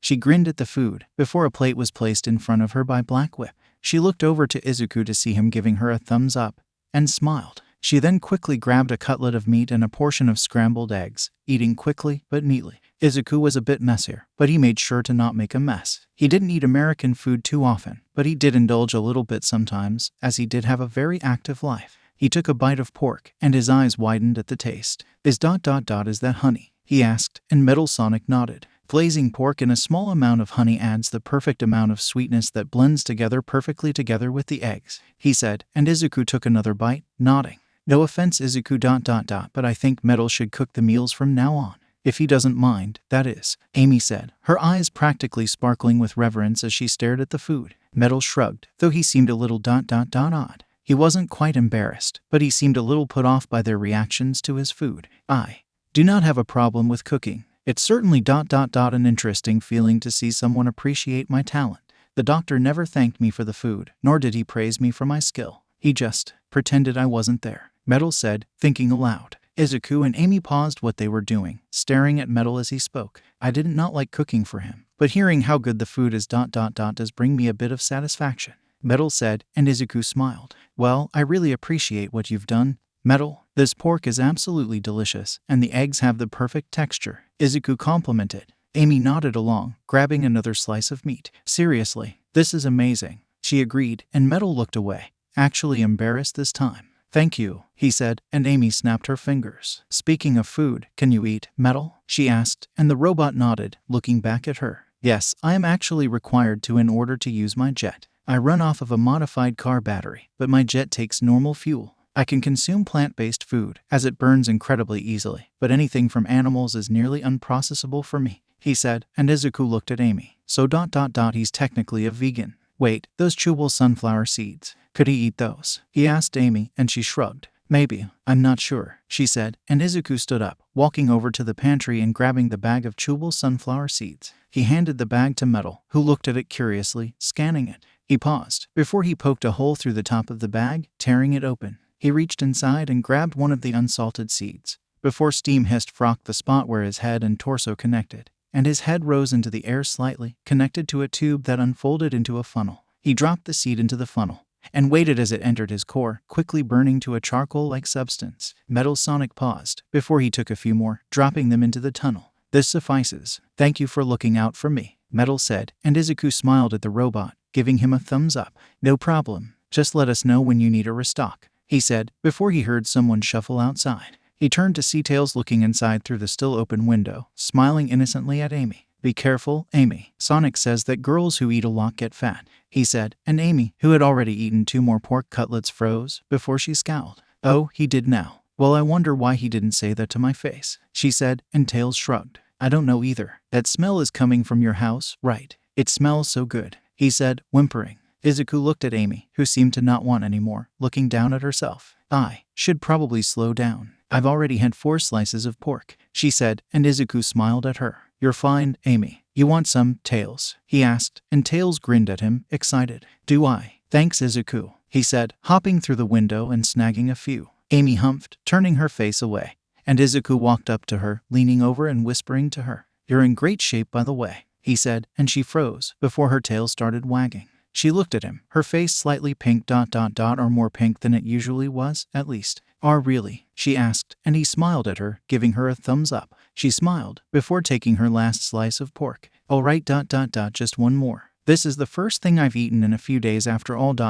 well, besides your grilled cheese, Izuku, she said, and Tails finished stuffing his face, nodding. I didn't mean you were fat, Amy. Sorry if I made you think that, he said, frowning apologetically. Amy shook her head, wiping her face off with a napkin. Oh, you're fine, Tails. I couldn't stay mad at you, even if I tried, she said, ruffling his messy head, making him giggle. Thanks for the food. Who cooked it, by the way? Tails asked, and Izuku gestured to Metal, who was back to normal now. Yes, I cooked it. I am ... glad that you enjoyed it, 𝐴𝑚, Metal said, and both Izuku and Amy turned to Metal, confused. Izuku then turned to Tails to see him shift uncomfortably. Your name is 𝐴𝑚, he asked, and Tails dug his foot into the floor, looking away, embarrassed. Yeah, I know, it's lame, he said, and Izuku shook his head with a chuckle. No, you don't understand. Your name is 𝐴𝑚. How fast were you as a baby? Izuku asked, and Tails shrugged. I couldn't spin my tails that well when I was younger, so I tripped a lot. Besides, I was abandoned, Tails said, and Izuku froze, before he frowned. Oh, I'm sorry that I brought it up, Izuku said, and Tails shrugged. It's fine, you didn't mean to. I don't really know who my parents are ... but it's fine. I have Sonic, so who really cares, right? Tails asked, but it was clear that he didn't believe his own words. Izuku and Amy shared a worried look as Tails stood up. Well, I should probably head back home. Thank you again for the food, bye guys, Tails said, hurriedly walking out of the house. Amy watched him go, concerned. Poor kid ... not knowing who his own mother is, she said softly, and Izuku nodded along with her. Yeah, that's ... man ... he said. And Amy looked at him, a shaky frown on her face. That was pretty bad ... Do you think he's alright? She asked, and Izuku frowned, humming. I'm not sure ... but I know Sonic can handle it. If Tails doesn't talk to him about it, then we can, Izuku said, and Amy stared at the door, uncertain. I hope so, she whispered. Metal stared at the patch of upturned soil behind the house, a look of frustration in his red eyes. It had been 3 days since he acquired the seeds, and he had planted them after Tails had left. He had been keeping steady track of the ground, watering where he had planted the solitary seed the required amount every day. He knew that it would take time to grow ... yet he didn't expect how annoyed he was at the time it took. When he had read online that flowers often took weeks to grow, he had assumed that it grew at a steady rate. However, it has been 3 days ... and not a single sign of growth. He shook his head, turning away from the soil, looking at the setting sun. He wouldn't give up though. This was just him being impatient. It would grow to be a beautiful flower that stood tall. He just needed to wait. He walked back inside the house, spotting Izuku biting his thumb in nervousness. He looked at the boy before walking up to him. What seems to be the problem? Izuku Midoriya? Metal asked, and Izuku jumped, before turning around, smiling at Metal once he noticed it was him. Oh, I didn't see you come in. As for your question ... you know how Amy's birthday is tomorrow, right? Izuku asked, and Metal nodded. Yes, you showed me the dress that you bought her. Taking her information into account, her percentage of liking the dress is still 96%, Metal said, and Izuku nodded. Right, well, I was going to buy her a cake, but I kind of changed my mind. I really want to make her a cake, but I've never done so before. Do you know how to make a cake? He asked, and Metal paused for a second, searching through his baking folder, quickly finding the recipe. I do. Would you like me to make her a cake tomorrow? Metal asked, and Izuku shook his head, a relieved smile on his face. Not quite. I was thinking that I could have you on standby while I try and make the cake, if you don't mind. I understand if you don't want to, but Izuku started, and Metal Sonic shook his head. I do not mind helping, no. However, wouldn't it make more sense to simply buy a cake? Metal asked, and Izuku nodded with a soft smile. Yes, but I want to make tomorrow memorable tomorrow. I want to make it the best birthday I can for her, he said, looking down at the table. Metal tilted his head in confusion as Izuku's face flushed, before Izuku cleared his throat. Well, now that that's settled, I'm gonna go ask Sonic for a favor, he said, standing up. Metal looked around, before asking Izuku a question. Where is Amy Rose? He asked, and Izuku scoffed. Oh, she and Tails went to go check on Knuckles. I personally don't see the big deal about it. He's clearly fine on his own, so there's not really a need to check on the guy, Izuku said, frowning. Metal paused, before looking Izuku in the eye. You seem to have an interesting dislike towards Knuckles the Echidna, despite his will to make amends, Metal said, and Izuku flinched slightly, before he shrugged. He kidnapped Amy and tied her to a pole. I don't trust him, Izuku said, crossing his arms. Metal Sonic grew a bit more suspicious, his red eyes getting a hint sharper. Your heart just skipped a beat. You're lying, Metal accused, and Izuku froze, before he looked away. Just drop it. It doesn't really matter how I feel about him, as long as Amy is safe, he said, and Metal shook his head. I kidnapped Amy. I even threw her in a cage, which is arguably worse than tying her to a pole. Do you not trust me? He asked, and Izuku's frown deepened as he sighed. I told you to drop it. I trust you, but not him. There's nothing else to say about it, Izuku said, and Metal crossed his arms, impressively patient. If you lie to me again, then I won't help you with the cake, he said, and Izuku froze, before he sighed irritably, before he mumbled something. Metal stood still, staring Izuku in the eye. Ugh, fine. I don't like how close he's getting to Amy, Izuku admitted, and Metal paused, before he tilted his head, confused. But why? He's proven that he doesn't want to be enemies ... so what's the problem? He asked, and Izuku scowled. It's complicated, all right. Look, you got your answer, can I go now? He asked, and Metal paused, before nodding. Izuku quickly left the house, leaving Metal alone to process Izuku's strange behavior. Izuku exhaled as he knocked on Sonic's door, putting on his best smile when the hedgehog opened the door, a towel around his quills. Yeah, oh, what's up, Izuku? Sonic asked, and Izuku cleared his throat, before he popped the question. Could you take Amy out to get her quills done tomorrow? Izuku asked, and Sonic paused at the request, shivering. You do know that Amy is a bit aggressive towards me, right? With my whole distrust towards you for a while, Sonic said, and Izuku winced, his smile dimming. Please, Sonic. I need Amy gone tomorrow so I can bake her a cake. I told her I was gonna buy her one, but I wanted to surprise her ... So could you do it? Izuku asked, and Sonic raised an eyebrow. Why are you baking Amy a cake? What's going on tomorrow? He asked, and Izuku paused, looking Sonic in the eye with surprise. You don't know, Sonic. Amy's birthday is tomorrow, Izuku said, and Sonic flinched. Oh, well now I don't have to think of a present to buy her. Yeah, I'll take her to get a haircut, he said, and Izuku sighed, relieved. Oh thank God, he said, before he grinned at Sonic. Thanks, man, I owe you one, he said, and Sonic waved him off. Nah, if I hadn't done something for her birthday, I wouldn't have heard the end of it, he said, shivering. Izuku smiled, walking away with a wave. Just as he left, the tornado flew into view. He stood in the open field, waving at the tornado. He grinned when he saw a pink arm wave back at him. In a few moments, the tornado landed next to him, and Amy quickly hopped out, hugging Izuku. He caught her, smiling at the girl. Hey there, Ames. Thanks for bringing her home safely, Tails, Izuku said, and the fox smiled at him. His mood had improved since the last time he saw him, so he guessed that he talked to Sonic or something. He set Amy down as she sighed wistfully. Oh, Angel Island is so beautiful, Izuku. You need to visit sometime, she urged, and Izuku smiled, amused. I've been there, Amy. It was the first place we looked for you after you were kidnapped, Izuku said, and Amy paused. Which time? She asked, and Izuku snorted. The most recent. That was the time that I beat Knuckles and sent him running, Izuku said, and Amy rolled her eyes. Okay, I remember you telling me that part. You've said it at least 3 times, she said, amused. Izuku shrugged with a smile, and Amy turned back to him, a grin on her face. Speaking of, Knuckles told me how he was surprised that you haven't visited yet. You scared of him? She asked with a teasing smile. Izuku scoffed, shaking his head. Him? Please. I'm not calling him weak or anything, but it's pretty obvious that I'm better than him, Izuku said, and Amy's smile faded as she blinked at him, surprised. It wasn't normal of Izuku to just ... say something like that. Well, as happy as I am that you're seeing how great you are. That was a little rude of you, Izuku, she said, and Izuku shrugged, looking away. Amy stared at him for a few more moments before she shook her head. Whatever, I'm exhausted. Today's training session was pretty rough, she said, and Izuku smiled proudly at her. On the bright side, you've gotten far better at stealth, he said, and she sighed unenthusiastically. I suppose. I still hate it though. I'm not good at taking a quiet approach, she said, and Izuku nodded. I understand your annoyance at it, but sometimes a quiet approach he started, and Amy rolled her eyes in amusement. Yeah, a quiet approach is the best approach. You've told me that like 1,000,000 times now, she said, and Izuku smiled. It's good advice. Do you know how many times I've been shot when I did things the quiet way? He asked, and Amy sighed. None, she asked, and Izuku nodded. Exactly. Trust me, you'll thank me later, he said, and she rubbed her shoulder. Yeah, well my shoulder would like to disagree, she whined, and Izuku smirked. Well tell your shoulder to grow up, Izuku said, and Amy smirked back. Lot of talk coming from someone who's only 59,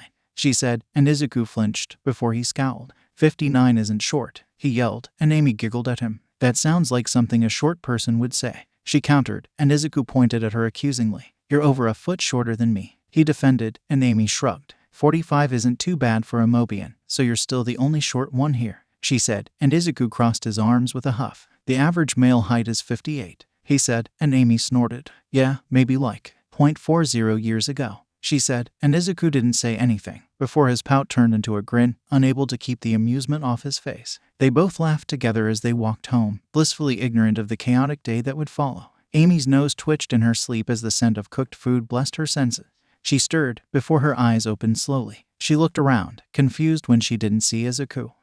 Where? She mumbled sleepily before Izuku popped his head into the doorway, a smile on his face. Oh, she's awake. Hey there, Ames. We made you breakfast in bed, he said, before he walked into the room, carrying a large box that emitted steam. He handed the box to her, and she shivered at the amazing smell. She looked down, seeing a large variety of foods, ranging from fish, rice, and eggs. There was even a little sauce bowl in the middle. She was then handed a fork, and Izuku smiled wistfully at the box. That's a traditional Japanese breakfast, minus the soup. I was planning on making the soup once you were more awake. I hope you enjoy the food, he said, and was about to walk away, but a semi-asleep Amy grabbed his wrist. Can you stay, please? She asked, looking into his eyes. Izuku froze, his face heating up. Her eyes were really pretty green. Not forest green like his, but as green as a beautiful field that stretched on for miles, untouched and uncorrupted. He swallowed thickly before nodding. Why yeah, I can stay, he said, and Amy smiled, letting go of him and taking a bite of her food. Thank you, Zuzu, she mumbled as she ate, still sleepy. Izuku nearly choked. Awa, 4 of the 8 vestiges echoed in his head,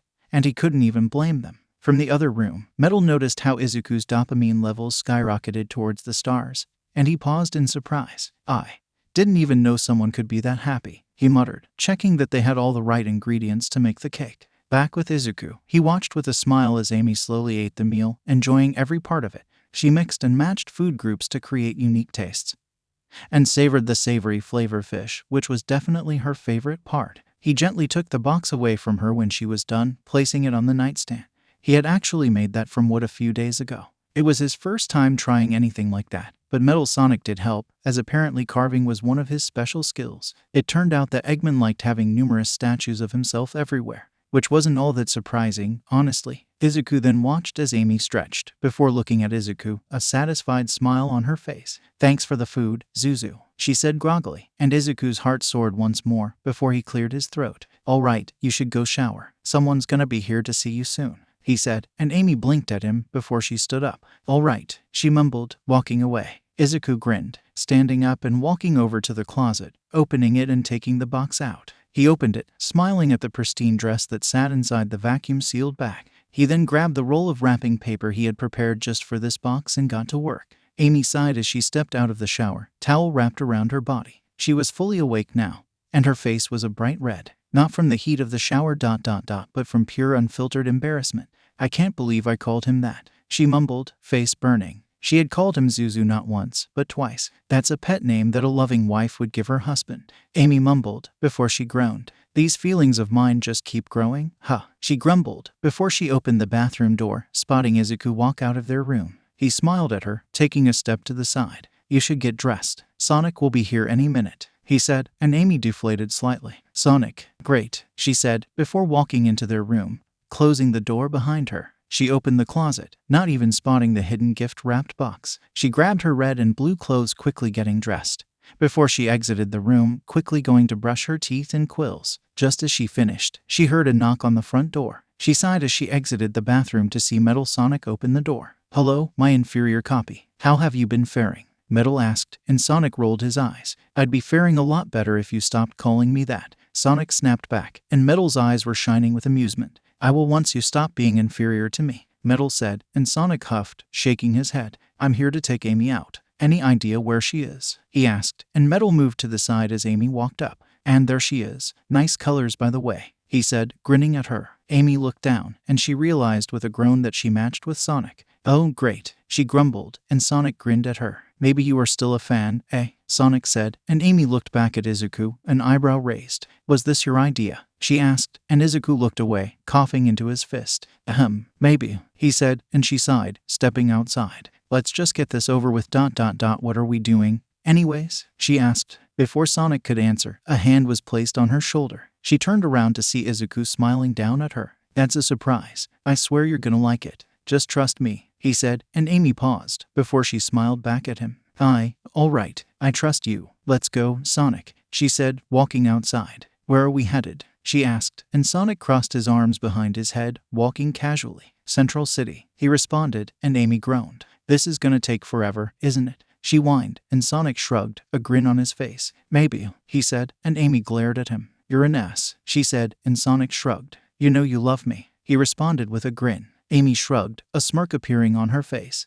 "You're pretty boring, if I'm being honest," she said, and Sonic flinched. He looked at her, eyes wide. You're joking, right?" he asked, genuinely concerned. Amy just shrugged again, a grin on her face as she walked. Izuku watched them go with a grin on his face, before he closed the door, turning towards Metal. "All right, ... let's bake a cake," he said excitedly. Metal nodded, before he and Izuku walked around the kitchen grabbing everything they needed, which only took a few minutes. They then washed their hands ... or claws, for Metal. They placed all the ingredients on the table, before Metal grabbed a large bowl. He instructed Izuku to grab a bowl of his own and throw some butter in it, before beating it until creamy. Metal then poured some flour, baking soda, baking powder, and salt into a bowl before whisking it. Izuku smiled as the butter got softer, and Metal observed it before nodding. "Add sugar and continue beating it. I'll tell you when to stop," Metal instructed, and Izuku nodded as Metal continued whisking the dry ingredients. After a few minutes, both were finished with their respective tasks. Scrape all the excess mixture down into the bottom of the bowl.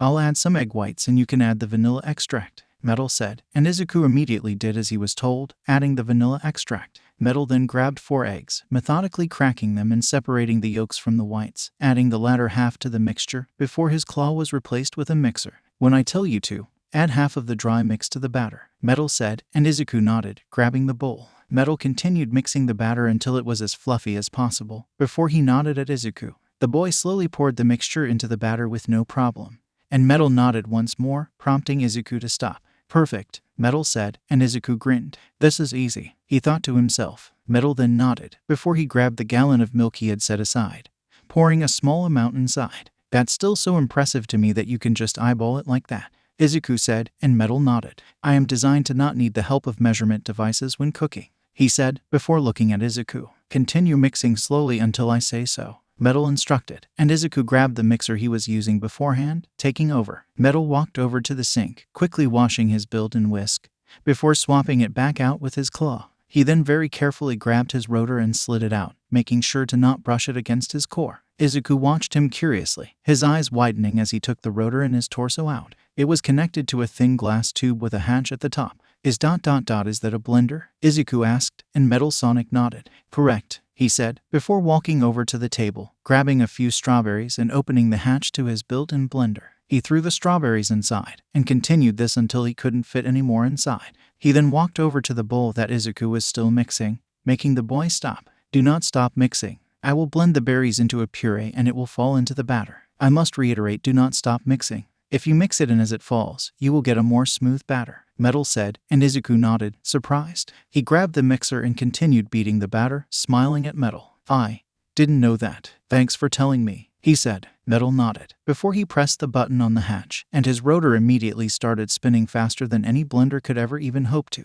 The strawberries liquefied instantly, the puree falling into the batter as 𝐬𝐻𝐻 mixed, turning it slightly pink. After a minute, all of the strawberries were fully gone, and the batter was a nice pink color. 𝗏𝗏 Sonic nodded before he walked over to the sink again, washing his rotor in the glass tube that it was attached to, before drying it and sliding it back into his torso. He walked back over to the mixture, grabbing the dry ingredients and pouring the rest into the batter as 𝐬𝐻𝐻 continued mixing. 𝗏𝗏 watched intently as the batter was finished. The batter is complete. Now all we need to do is bake it and make the frosting, and we're finished, 𝗏𝗏 said, and 𝐬𝐻𝐻 smiled, before he walked over to the cupboard next to the oven, taking out 2 cake pans. Is this enough? He asked, and 𝗏𝗏 nodded, before he took the pans and placed them on the table. Preheat the oven to 450 degrees please, 𝗏𝗏 requested, and 𝐬𝐻𝐻 quickly did as he was told. 𝐬𝐻𝐻 walked over to 𝗏𝗏, who sat down on his chair. Now we wait, he said, and 𝐬𝐻𝐻 sighed, sitting down on the couch. Amy huffed as they finally made it to Central City. Sonic looked as bored as he possibly could as he walked on the sidewalk, with Amy close behind.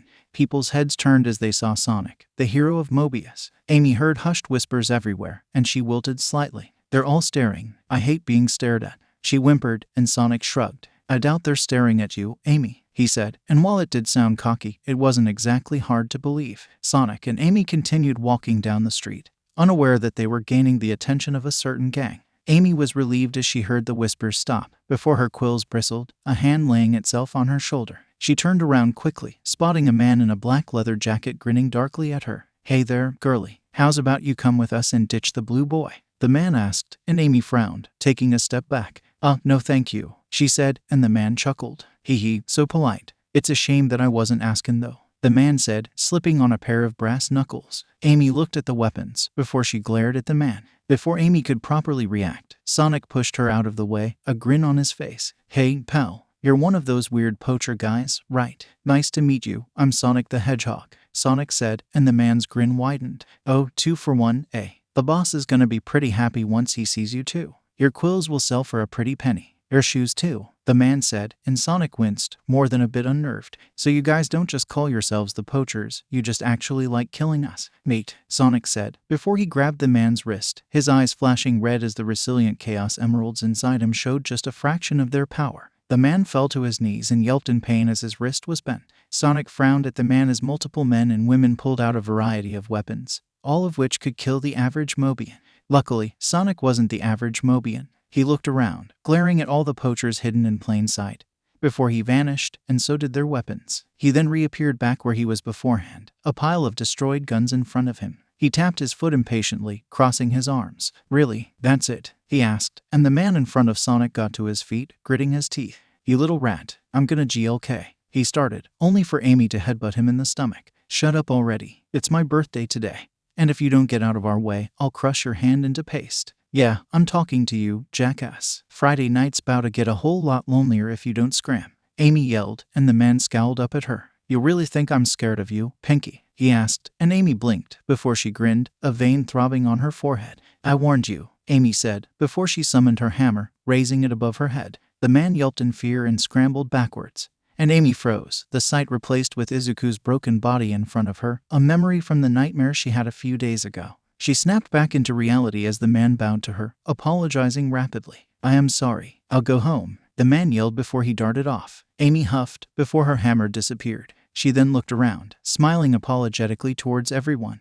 Sorry about that, she said. Everyone was silent for a second before a lone clap echoed throughout the area. Everyone looked at the source of the sound to see a small old purple cat Mobian grinning at Amy. Bravo, truly a wonderful display, the Mobian said, and after a second, more people started clapping. Soon, there was an ocean of applause all aimed towards Amy, who blushed in embarrassment. She then took a step back in shock as a woman in a nice suit holding a microphone walked up to her, a wide grin on her face. A man with a bulky camera followed, focusing in on the hedgehog girl. This is Janet Jackson reporting live from Central City Channel News. It appears a pair of Mobians were just attacked on the street, but one of them defended the attackers valiantly and sent them running.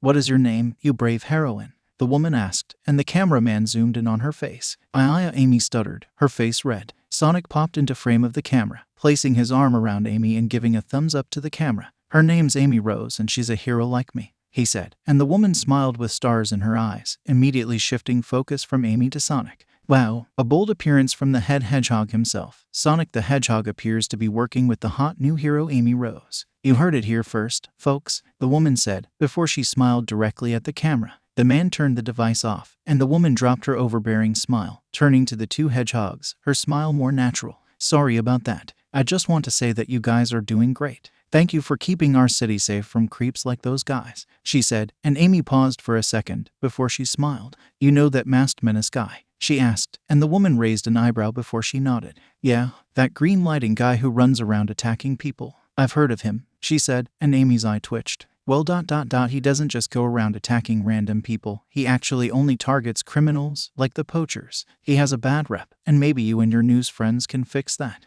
Amy asked, and Sonic looked at her, unamused. The newswoman stared at her, unimpressed for a second, before she smirked. Sure, honey, I hate to break it to you, but just because you've got a crush on the guy doesn't mean he's a good dude, she said, and Amy flinched, her face heating up, before she doubled down, a frown on her face. What? I'm not just making stuff up. He took a bullet for me, Amy proclaimed, defending Izuku. The newswoman raised an eyebrow at her, before she shook her head. Even if what you're saying is true, we can't just say that he's innocent based on one person's claims, the newswoman said, and Amy crossed her arms with a huff. Ugh, fine, let's go, she said to Sonic, who nodded. Luckily, the group of citizens let them go without asking them a bunch of questions.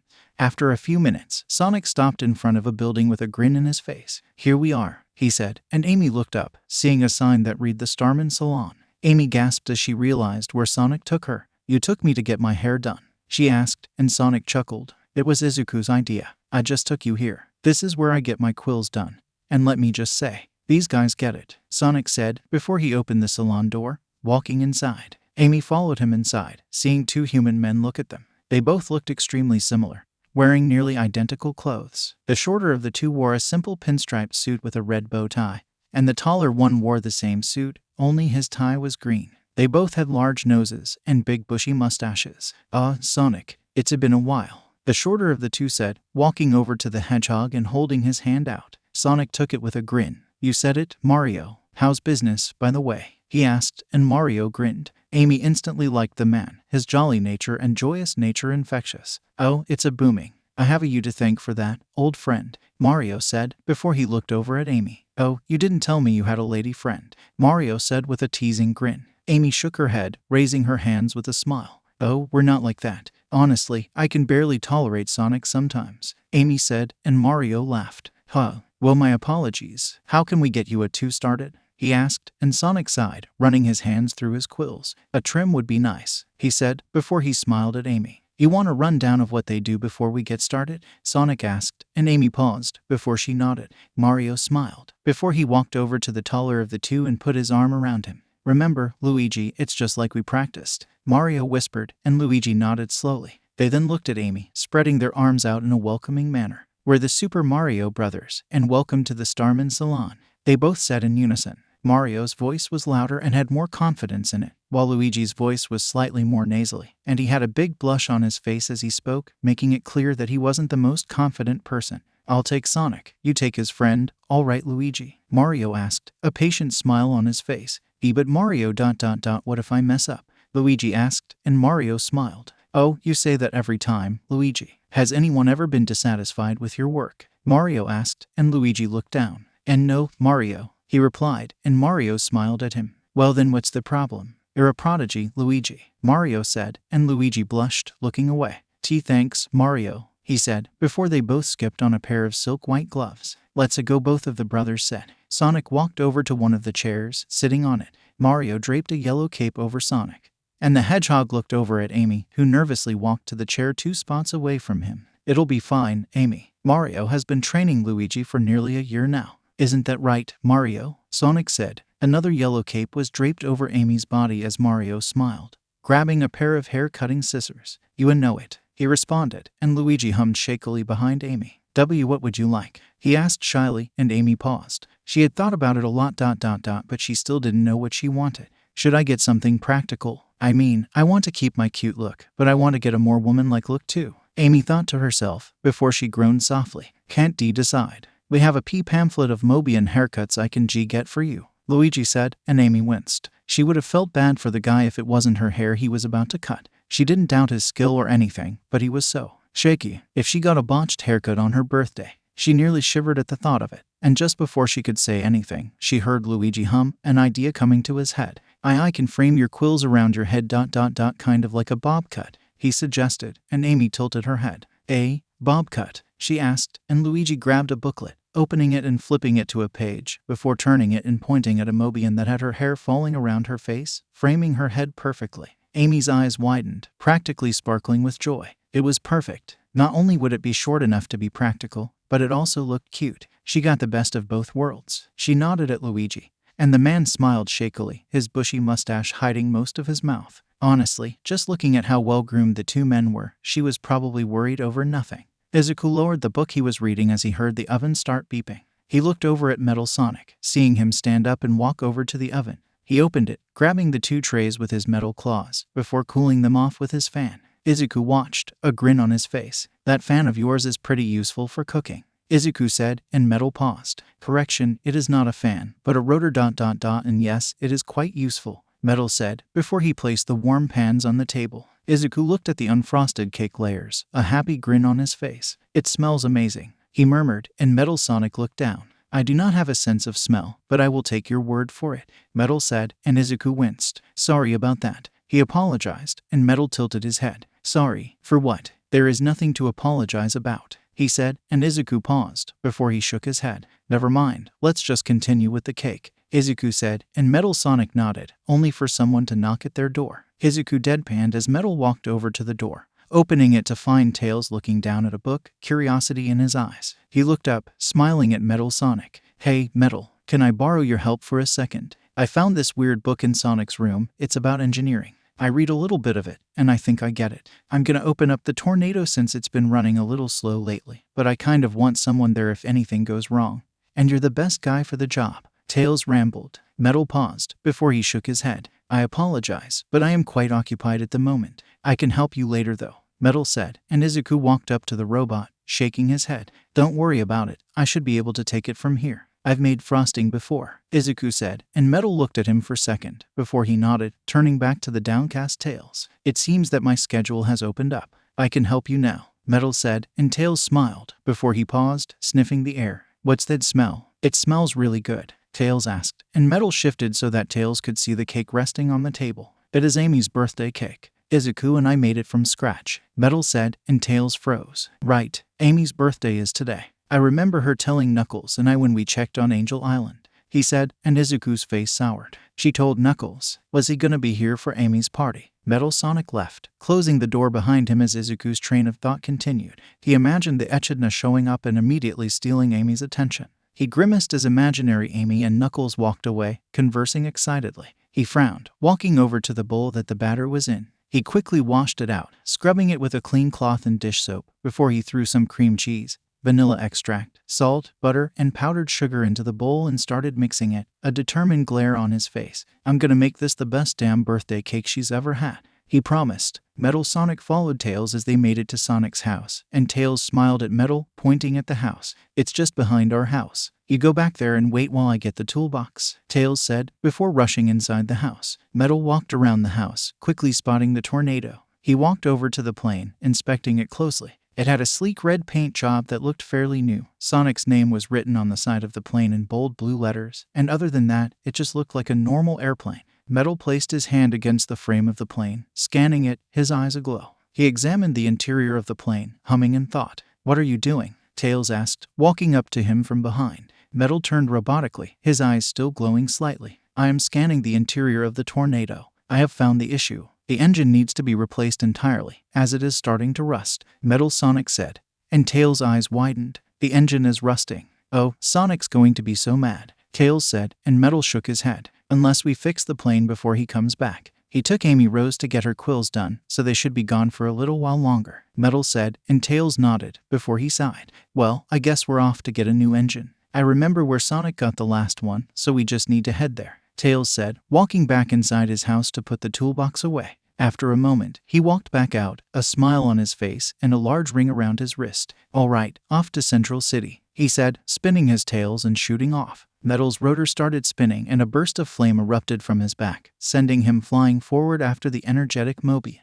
Amy could admit that she wasn't the most patient girl. She got fairly heated when things took longer than they needed to, as she hated wasting time. She just liked doing things. Whether it be something that she would forget about at 15 minutes or something that she would never forget, she hated just doing nothing. This made it incredibly frustrating to get this stupid haircut. It's been 3 hours since Luigi started, and he still wasn't finished. Mario was efficient and quick, trimming Sonic's hair up perfectly within a matter of 20 minutes, making the blue hedgehog smile. However, that smile quickly changed into a bored grimace as he waited and waited, before he finally gave in and started napping on one of the waiting stools. Amy, however, was actively suppressing twitches all across her body as she tried not to lose it. She didn't blame Luigi for taking a while. He was clearly just trying to make sure that the cut was perfect, and she appreciated that but why the hell did it have to take so damn long? Mario watched from the side, observing Luigi's work. Mario, despite probably not wanting to wait for this long, had a big grin on his face as he watched Luigi cut.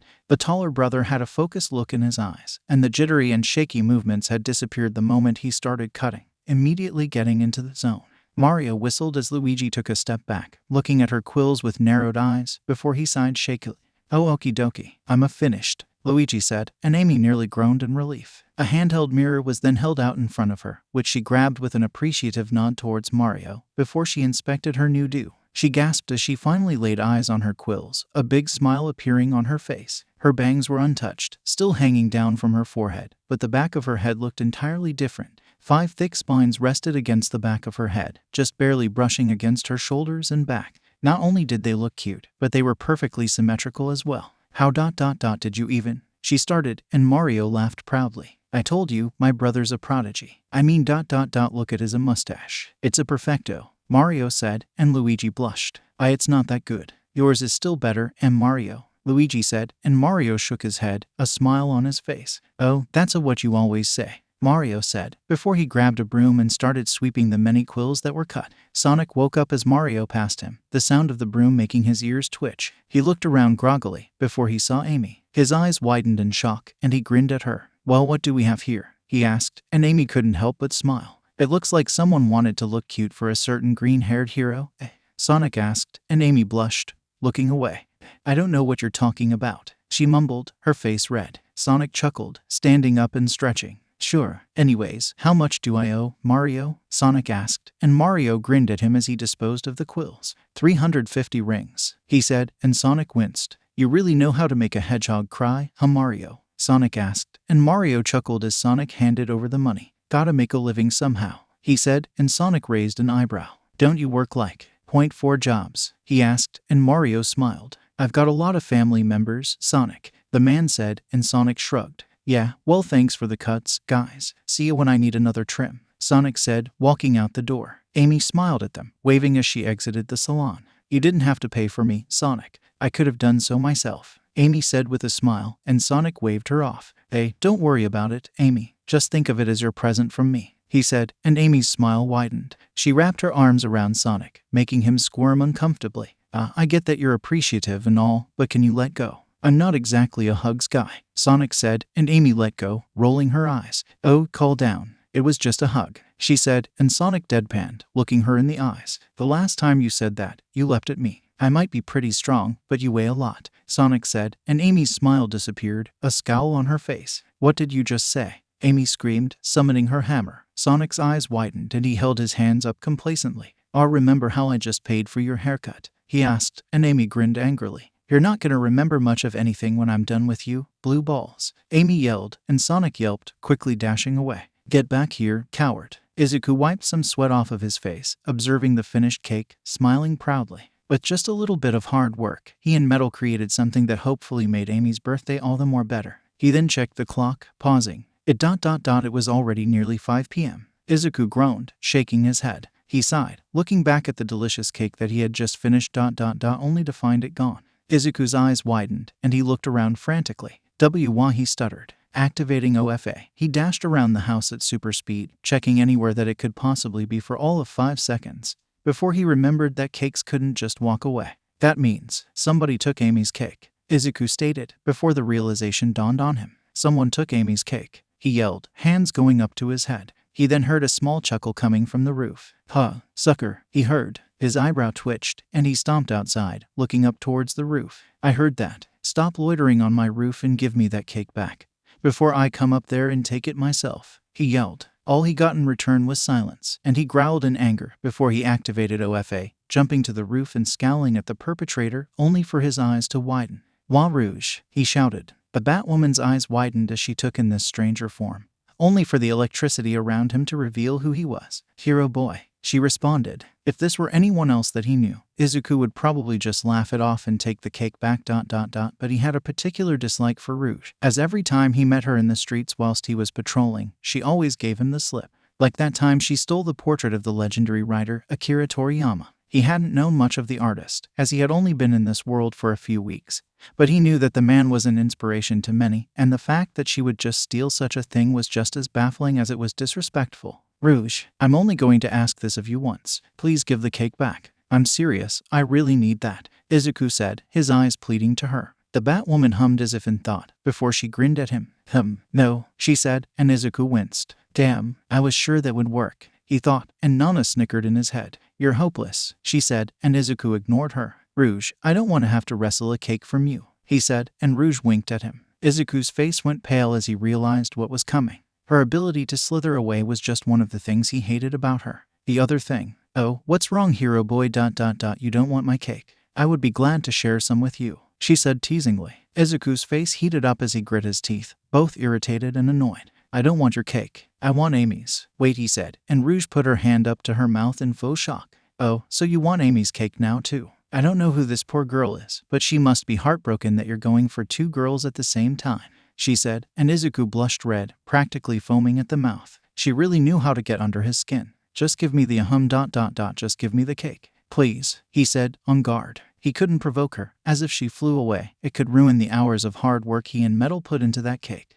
Rouge, please. It's my best friend's birthday today, and I spent hours on that thing. I made it from scratch, Izuku pleaded, and Rouge's eyes softened slightly. She looked down at the cake, a pout on her face. Aw, but I had such a sweet tooth, she said, and Izuku smiled nervously. Why, you can come to the party. Yeah, a bunch of people are gonna be here. Hell, I know a guy that owns 7 emeralds. Izuku tried, and Rouge paused for a second before she grinned at Izuku once more. Nah, she said, before taking off. Izuku stared at the spot she was previously at for a second, before his eye twitched. Okay, this is fine. Just calm down, Izuku. It's fine. It's fine, he said. Rouge laughed to herself, looking at the cake as she flew through the air at high speeds. Hero Boy was so fun to mess around with. He just had the best reactions. Suddenly, she heard a massive thum sound from behind her and she turned around, her eyes widening. Hero Boy was following her, his mouth set in a scowl, and he looked thoroughly pissed off. I swear to God, if you don't come back here right now, I'll tear those wings of yours off and turn them into a bag, he yelled. Rouge winced at the brutality of that statement, but as per usual, her mouth reacted before her brain. That's pretty kinky, Hero Boy. It's always the innocent ones, eh? She shouted, and she heard a scream of frustration. She grinned, focusing on what was in front of her so she didn't crash. Worth it, she thought to herself. GAH, you're impossible, someone shouted. Tails and Metal Sonic looked around, not spotting anyone near them. You heard that too, right? Tails asked, and Metal looked at him, nodding. Affirmative. However, I cannot pinpoint what it was, nor where it came from, Metal said, and Tails looked down, before he shrugged and smiled at Metal. Well, we're here. This is where Sonic usually brings the tornado for repairs, Tails said, and Metal Sonic looked up at the sign on the front of the shop, reading it aloud. Funky's flying by, he read, unimpressed. Tails grinned at him, before walking in, Metal following him. The first thing he spotted was the red and white surfboard hung up on the wall like a trophy. Tail quickly walked up to the desk, ringing a bell. Metal Sonic looked around, appreciating the nice wooden interior. He scanned his surroundings, pausing. The wood, while fake, still looked nice, which was really all that mattered. Suddenly, a large gorilla Mobian wearing a white tank top, jean shorts, a red bandana, and sunglasses walked up to the counter, grinning at Tails. Hey, kid, where's the little blue dude? He asked, and Tails smiled back. Hi, Mr. Funky. He's off giving a friend her present, but the engine for our plane is rusting, so we need a new one, Tails said. And that was when Funky noticed Metal Sonic, who was leaning against the wall, his arms crossed. Whoa, who's the robot? He kinda looks like your blue friend, doesn't he? Funky asked, and Tails nodded. Yep, that's Metal Sonic. He was modeled after Sonic in almost every way, Tails said, and Funky lowered his glasses, taking a closer look at the robot. Huh, you know who built the little bugger? Funky asked, and Tails paused, before looking away uncomfortably. No, he said, and Funky stared at him for a second, before shrugging. All right, I'll take your word for it, little man. You just need another V8 engine, yeah? Funky asked, and Tails nodded. Yep, thanks, Mr. Funky, Tails said, before Funky reached under the desk and grabbed a large engine, placing it on his desk. That'll be 5,000 rings, little dude, he said, a grin on his face. Metal Sonic flinched, surprise coursing through his system. Tails, however, was completely unfazed. He grabbed the ring that was around his wrist, pulling it off and handing it to Funky. A small blocky 5,000 was etched into the side. Funky's eyes widened in surprise as he grabbed the ring, before looking down.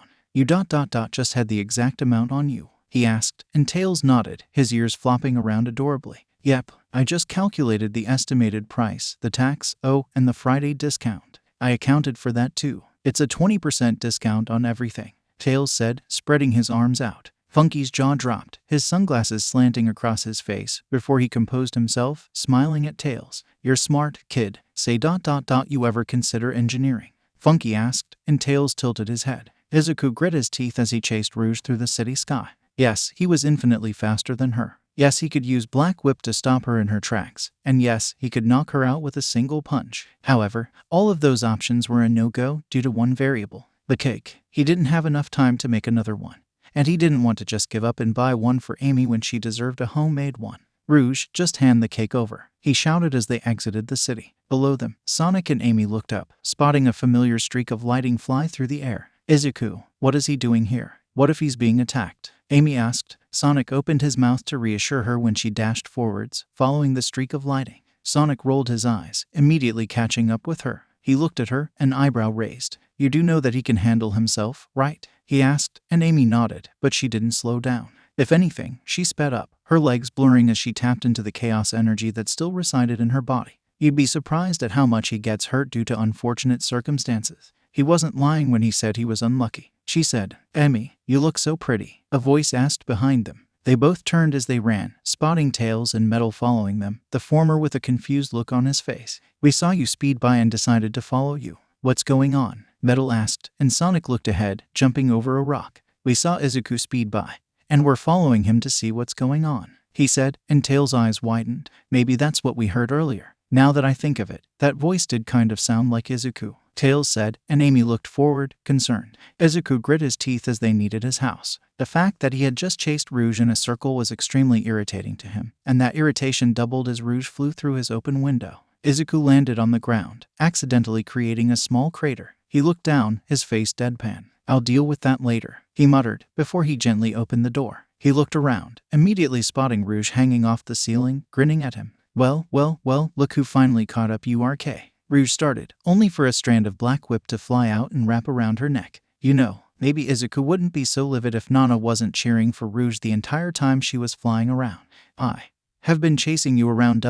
for 30 fucking minutes," Izuku screamed, bringing Rouge closer. Rouge was admittedly panicking. She may have gone a bit too far in her theft-based shenanigans, but she couldn't help. She stopped even wanting the cake the moment she took off, as Hero Boy was just so fun to play around with. However, now this ended with her face turning blue and the perpetrator a pissed man with super strength. Probably not the best plan. Now that she thought of it, she spread her wings out, and the cake started falling. The moment Izuku saw it, he dropped the bat and grabbed the cake. He smiled down at it, only for his smile to be replaced by a mortified frown. Not only was the cake lopsided, but most of the frosting was gone. Rouge looked up, rubbing her throat, and she froze as she spotted the messed up cake. She looked up at Izuku's face, seeing him staring down at it, and she started backing away when he grit his eyes, before he just froze. He then sighed, walking over to the table and setting the cake down. He sat down in his seat, holding his head in his hands, his hair blocking his face from view. Rouge slowly stood up, backing away towards the door. "I'm ... just gonna leave," she said, and Izuku's head snapped forward, his eyes glowing with energy. He then vanished from sight, and a shadow was cast over her. She turned around to see Izuku glaring at her, his hand reaching out towards her.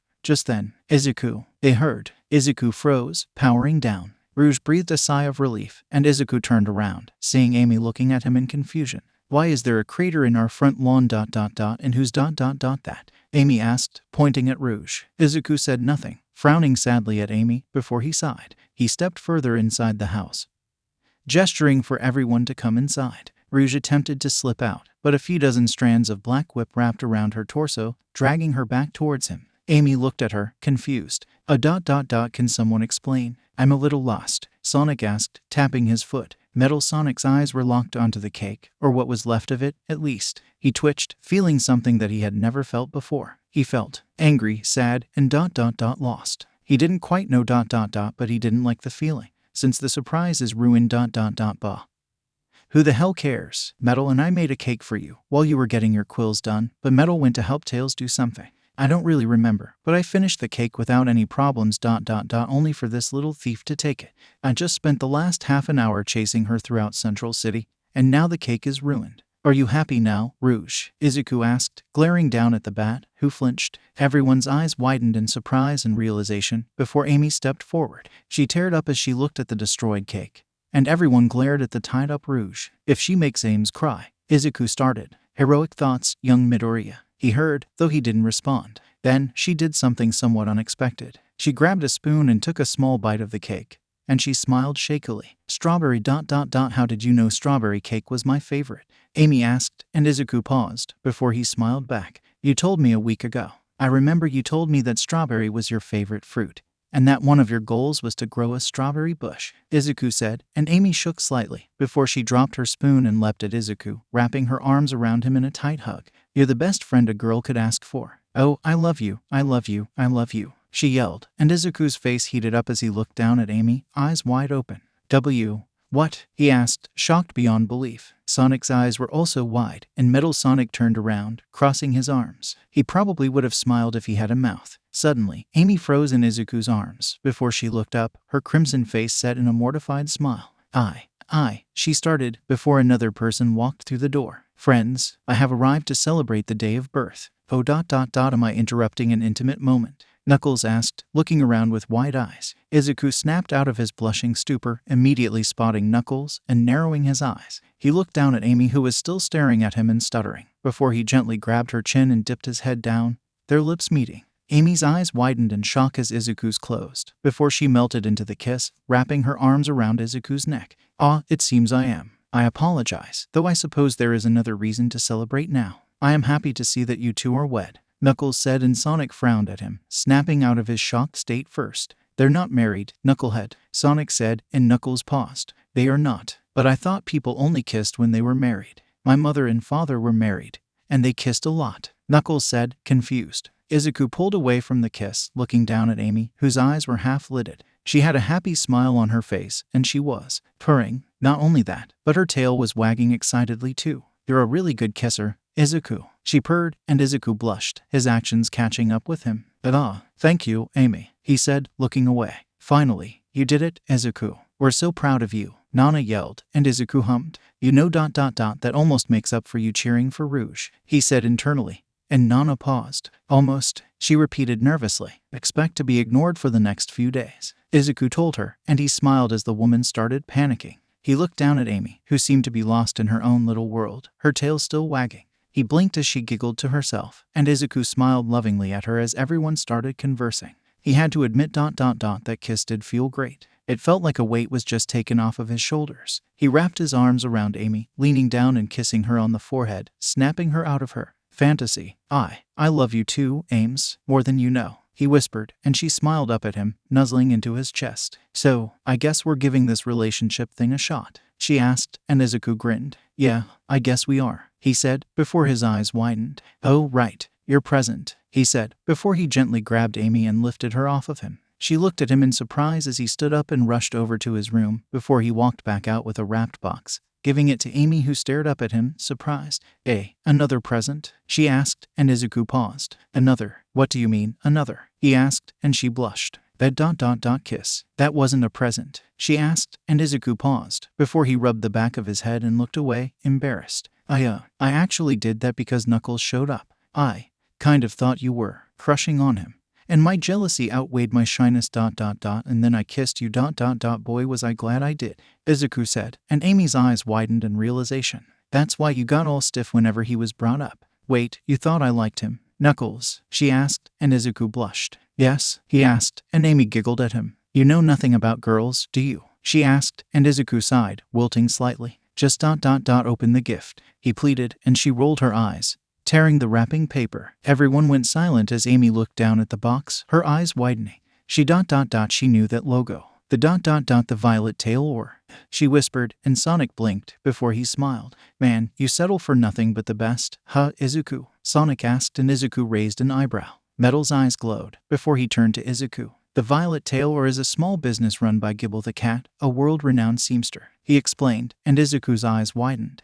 "Oh, I thought he was just a kind old man. I didn't know he was famous," 𝐻𝐸𝐽 said. 𝐻𝐸𝐽 then heard Amy gasp, and he turned to see her looking down at the box, her eyes practically sparkling in excitement. She slowly reached inside the box, pulling out the vacuum-sealed dress and holding it up. She looked at 𝐻𝐸𝐽, pure shock on her face, and 𝐻𝐸𝐽 just wished he had a camera. Suddenly, he heard a click next to him. He turned to see Metal Sonic's eyes flash, before his head lifted slightly. He then reached down into his torso from the small opening and pulled out a photo, handing it to 𝐻𝐸𝐽. "Organics like to take pictures of memories. This is a memory, is it not?" Metal asked, and 𝐻𝐸𝐽 grabbed the photo, a smile on his face. "Thanks, Metal. This is definitely a memory worth saving," 𝐻𝐸𝐽 said, and Amy rushed into their room, carrying the box with her, and closing the door behind her. After a few moments, the bedroom door opened, and 𝐻𝐸𝐽's breath was practically stolen from him. The dress fit her perfectly. That much was obvious. She walked towards 𝐻𝐸𝐽, a confident smile on her face, and 𝐻𝐸𝐽 had to admit that she looked good.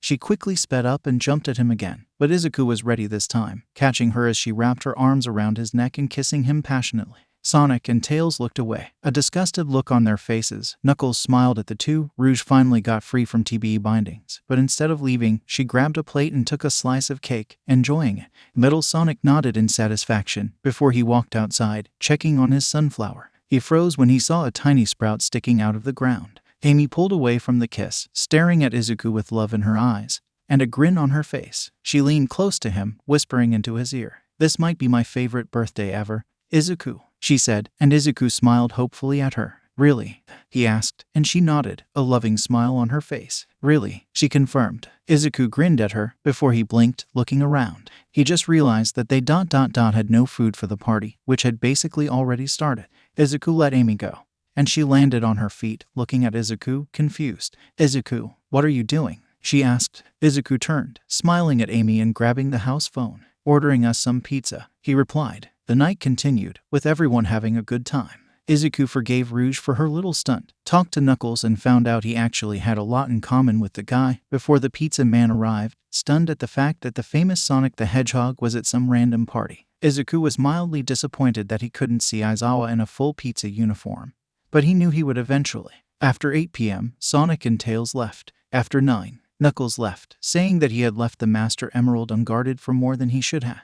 After 10:30, Rouge departed with a wink towards Izuku that left Amy glaring at the Batgirl. Once everyone was gone, all pretenses were dropped, and both Izuku and Amy sighed, tired. They said goodnight to Metal Sonic, before dragging themselves to their shared bedroom. Amy took her new boots off, completely foregoing the whole not wearing shoes as lewd thing. I thought not having footwear on was lewd, Amy, Izuku said, and Amy smiled at him. I really don't care about that anymore. And besides, we're dating now, aren't we? She asked. Izuku smiled back, getting into the bed and under the covers. Amy was silent for a second, before she scorched over to Izuku. Izuku, I know this is a bit fast, but could we, maybe, cuddle? She asked, and Izuku smiled, grabbing her by her waist and hugging her close to him as she laid on top of him. She yelped silently as she was moved, before she smiled down at Izuku, who smiled back. She leaned forward, initiating a slow but loving kiss. Your hair looks great, by the way, Izuku said as they parted. Amy smiled at him, blushing from not only the kiss, but also the compliment. Thanks, Izuku, she responded, and Izuku grinned back at her. What happened to Zuzu? He asked teasingly, and Amy blushed. I've wanted this for a while, Zuzu, Amy said with a content yawn, and Izuku tightened his grip around her. I have two, Ames. I have two, he agreed, and for the first time in a while, Izuku was happy again.